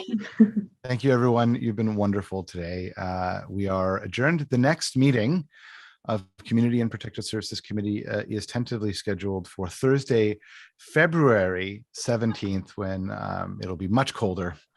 Looking forward to seeing you then, perhaps in person. I don't know yet.